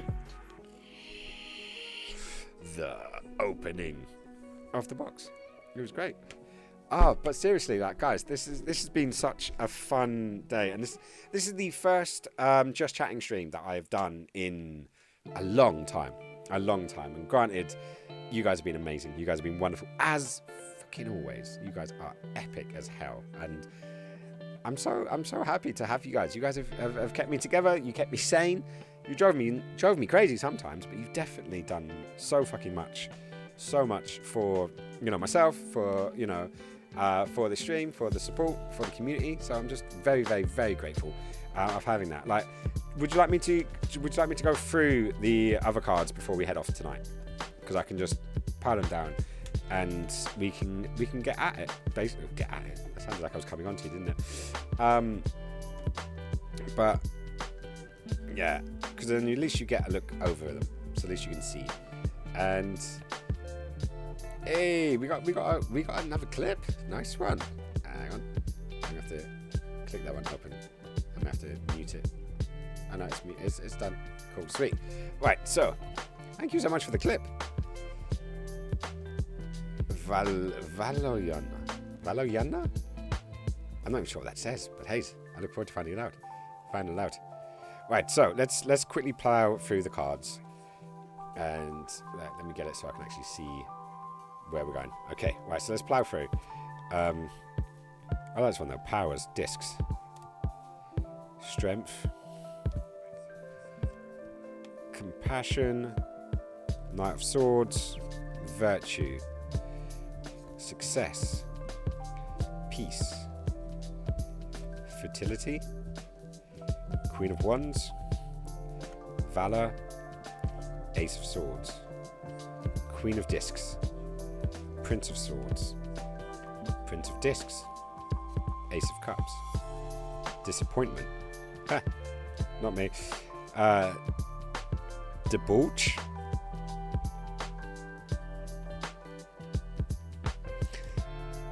grain, works, Prince of Cups, pleasure, wealth, Queen of Swords, oppression, domination, charge, luxury, truce even, sorrow, Knight of Wands, cruelty, indolence? I don't know what indolence is. Vagina, my dear. That's what it says. Love you, Gloss. And Warm-Blooded, I love you too. Thank you for doing that to me. Right, so we've got Knight of the Discs. Sanity, which is definitely something we don't have. Swiftness. Prudence, another thing we don't have. Love, we've got that in spades. Strife. Science. Power of Wands. No, Prince of Wands. Queen of Cups. Victory. Prince of Discs. Ace of Wands. Worry. Prince of Wands. Prince of Swords. Prince of Cups. Ruin. Ace of Discs. Failure. Happiness. Defeat. Knight of Cups. And finally, interference. So there we go. That's the full set. We obviously went through the major arcana in depth, and then obviously going through the minor arcana, which is an interesting deck actually, because they have almost like a point to each one, you know, which is an interesting thing to actually work through. So that was the Aleister Crowley Tots Tarot, I'm going to call it. I don't see him. I didn't see him earlier. Hang on, what's that being on? I trust everyone else is of age. Hang on. We are past 10 p.m. and Archie is not in here. No, Archie, as far as I know, Archie is not. He normally, if he pops in, he definitely always says hello. And I don't think he's in today. So, yeah, so that's today done. So, yeah, guys, let's have a look. Fucking hell, we've got like 14 people. I'm just feel bad leaving. But it needs to happen. It needs to happen. But, guys, all the people that came in, yeah, do drop a follow if you're new to the channels. Hopefully you enjoy it. Apologies if you're here for Fortnite. It didn't happen in the end. Far past being of age. Yeah, no, I am around. I'm just past proper. Who the fuck am I kidding? I'm way gone. I haven't been proper in a long time. It has been a fun one, that's for sure. But there is going to be another time for Fortnite. Yes, definitely. Yeah, Fortnite will definitely happen. There's a few different things. Yeah, FYI, do keep an eye on the channel, or the Twitters, or the Discords, which I will quickly promote now, just so you know. So Twitter is my most active platform. That's where I am the most, and you can easily find me on there.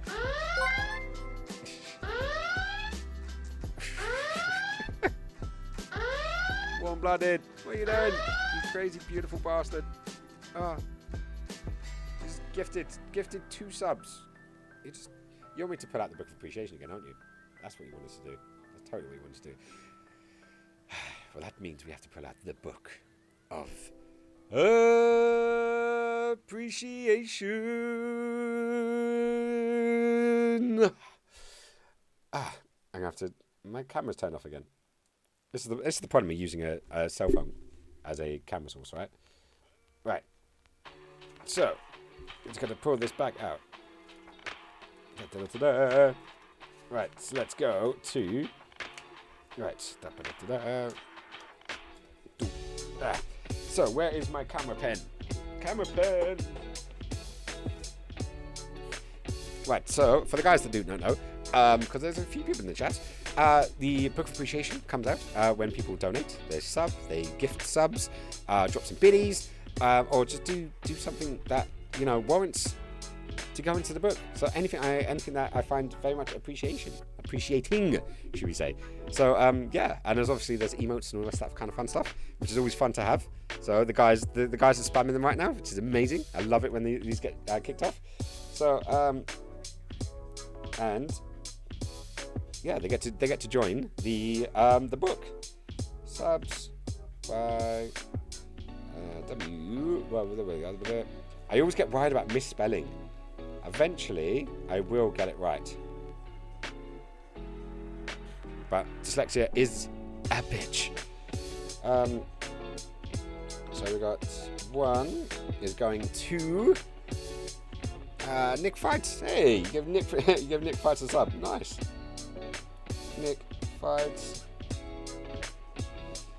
And the other one is going to, was it Croaky? Yeah, it was. Okay. Okay. Why? There we go. And I just gotta dress it up now a bit.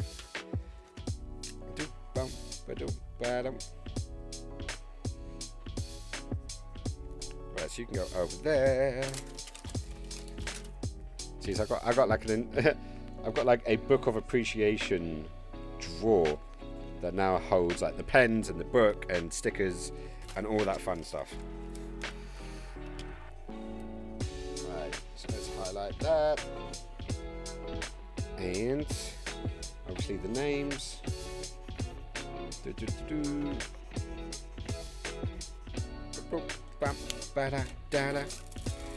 Right, we need.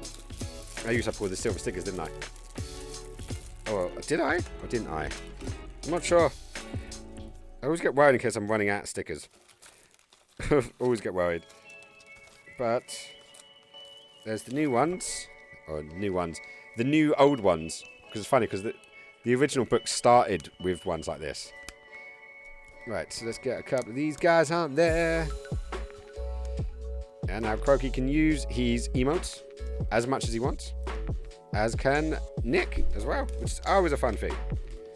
Yeah, there's some silver ones. Found some silver ones. Yep, happy tears only. It is a good drawer to keep. Yeah, it's literally. Oh, just to show you. It's this guy here. And there's the original book. There's all the stickers that go in. So literally just so many. Some pens that were gifted to me. These like pastel coloured highlighters, which I absolutely adore. And then sort of different pens and different little bits and blobs. And I just got to try and find them. So, yes. So I just got loads and loads of random stickers that I've found in shops or have been sent to me or gifted. And I totally lost where I put those, totally lost where I put the silver stars now. Oh, I can add a couple of these. This book is such a clusterfuck of designs and ideas and love, and I fucking adore it. I absolutely adore it. You know, for what it means to me. Probably means nothing to anyone else, but to me and the people that are on here, emotes are epic. Emotes are epic. And did you know, like, nearly all of my emotes have been custom made by me, and quite a few of them were on stream, so you can actually watch the stream that I created the emotes on. Oh, I did forget to date it. Did forget to date it. Don't forget to date it. So it's 20/22/05/11. It's the 11th today, isn't it? Yeah, I believe so. I did do Dolce's. No, I didn't. So 20/22/05/11. So they are all on there. So what a good day. What a good day for the book. The Book of Appreciation has had 3 entries today. So we've had the gift that came in from Warm Blooded. We got the donation from Donna earlier on, and the 2 gifted subs once again from Warm Blooded today. So it's very, very, very, very, very happy book. And there's always more to add. There's always more to add. Right, let's do that. Let's do that. There we go. And also, this guy missing his eyes. He's going to put his eyes in. I think the hedgehog was missing his eyes. What can we do, right? What can we do? Pikachu emotes are always best. Hey, I'm happy they go down well. I need more animated emotes, that's for sure. It's memories. It is. I remember being in the stream for the... yes, Donna was in that stream when I actually made that emote. That was lots of fun. Yeah, I was there for the lighter and the book streams. Yeah, because Glossy was giving us lots of advice when it came to fixing and sorting out my images and getting slowly better. So thank you so much for once again the book of appreciation. Appreciation. Oh, right. So we are going to. What are we going to do? We're going to go back to this cab. We are going to find someone who we can stream. We can raid. So who have we got on? There's a fit Bill, which I wouldn't mind raiding because he's always a lovely gentleman. He is currently playing. What is he playing? Warhammer 40,000K Mechanics, which is a thing. And yeah, that can totally work because we can raid him and make sure that he gets some love as well, which is always a sweet thing. But I've got to go. Like literally, if it was up to me, I would totally just be hanging here for like a few more hours. But I do have my course to do tomorrow, so I've got to be up early. And yeah, I've got to try and get down early to get up early, and I've been up since 5 a.m, so it's needed. But guys, like I'm gonna quickly organize this. So go to there. So yeah, we'll start the raid and we'll go back over. So guys, thank you so much. Like, seriously, like so much fucking love for everyone here. You guys have been amazing, wonderful, great, just supportive. You're always there for me, and I just want you guys to know I'm so thankful for everything you guys do. So do come find us on Discord or on Twitter. Thank you so much, Hannah, for dropping that in. And yeah, I'll be back on Monday. So I should be back bright-eyed and bushy-tailed. And yeah, we can have some laughs, some giggles. So yeah, what else can I say? I love you guys so much. Sleep well. Have an amazing weekend. Take care. And yeah, as always, be safe, be cool. But remember, you guys at home, you fucking will. Catch you guys in a bit. Love you.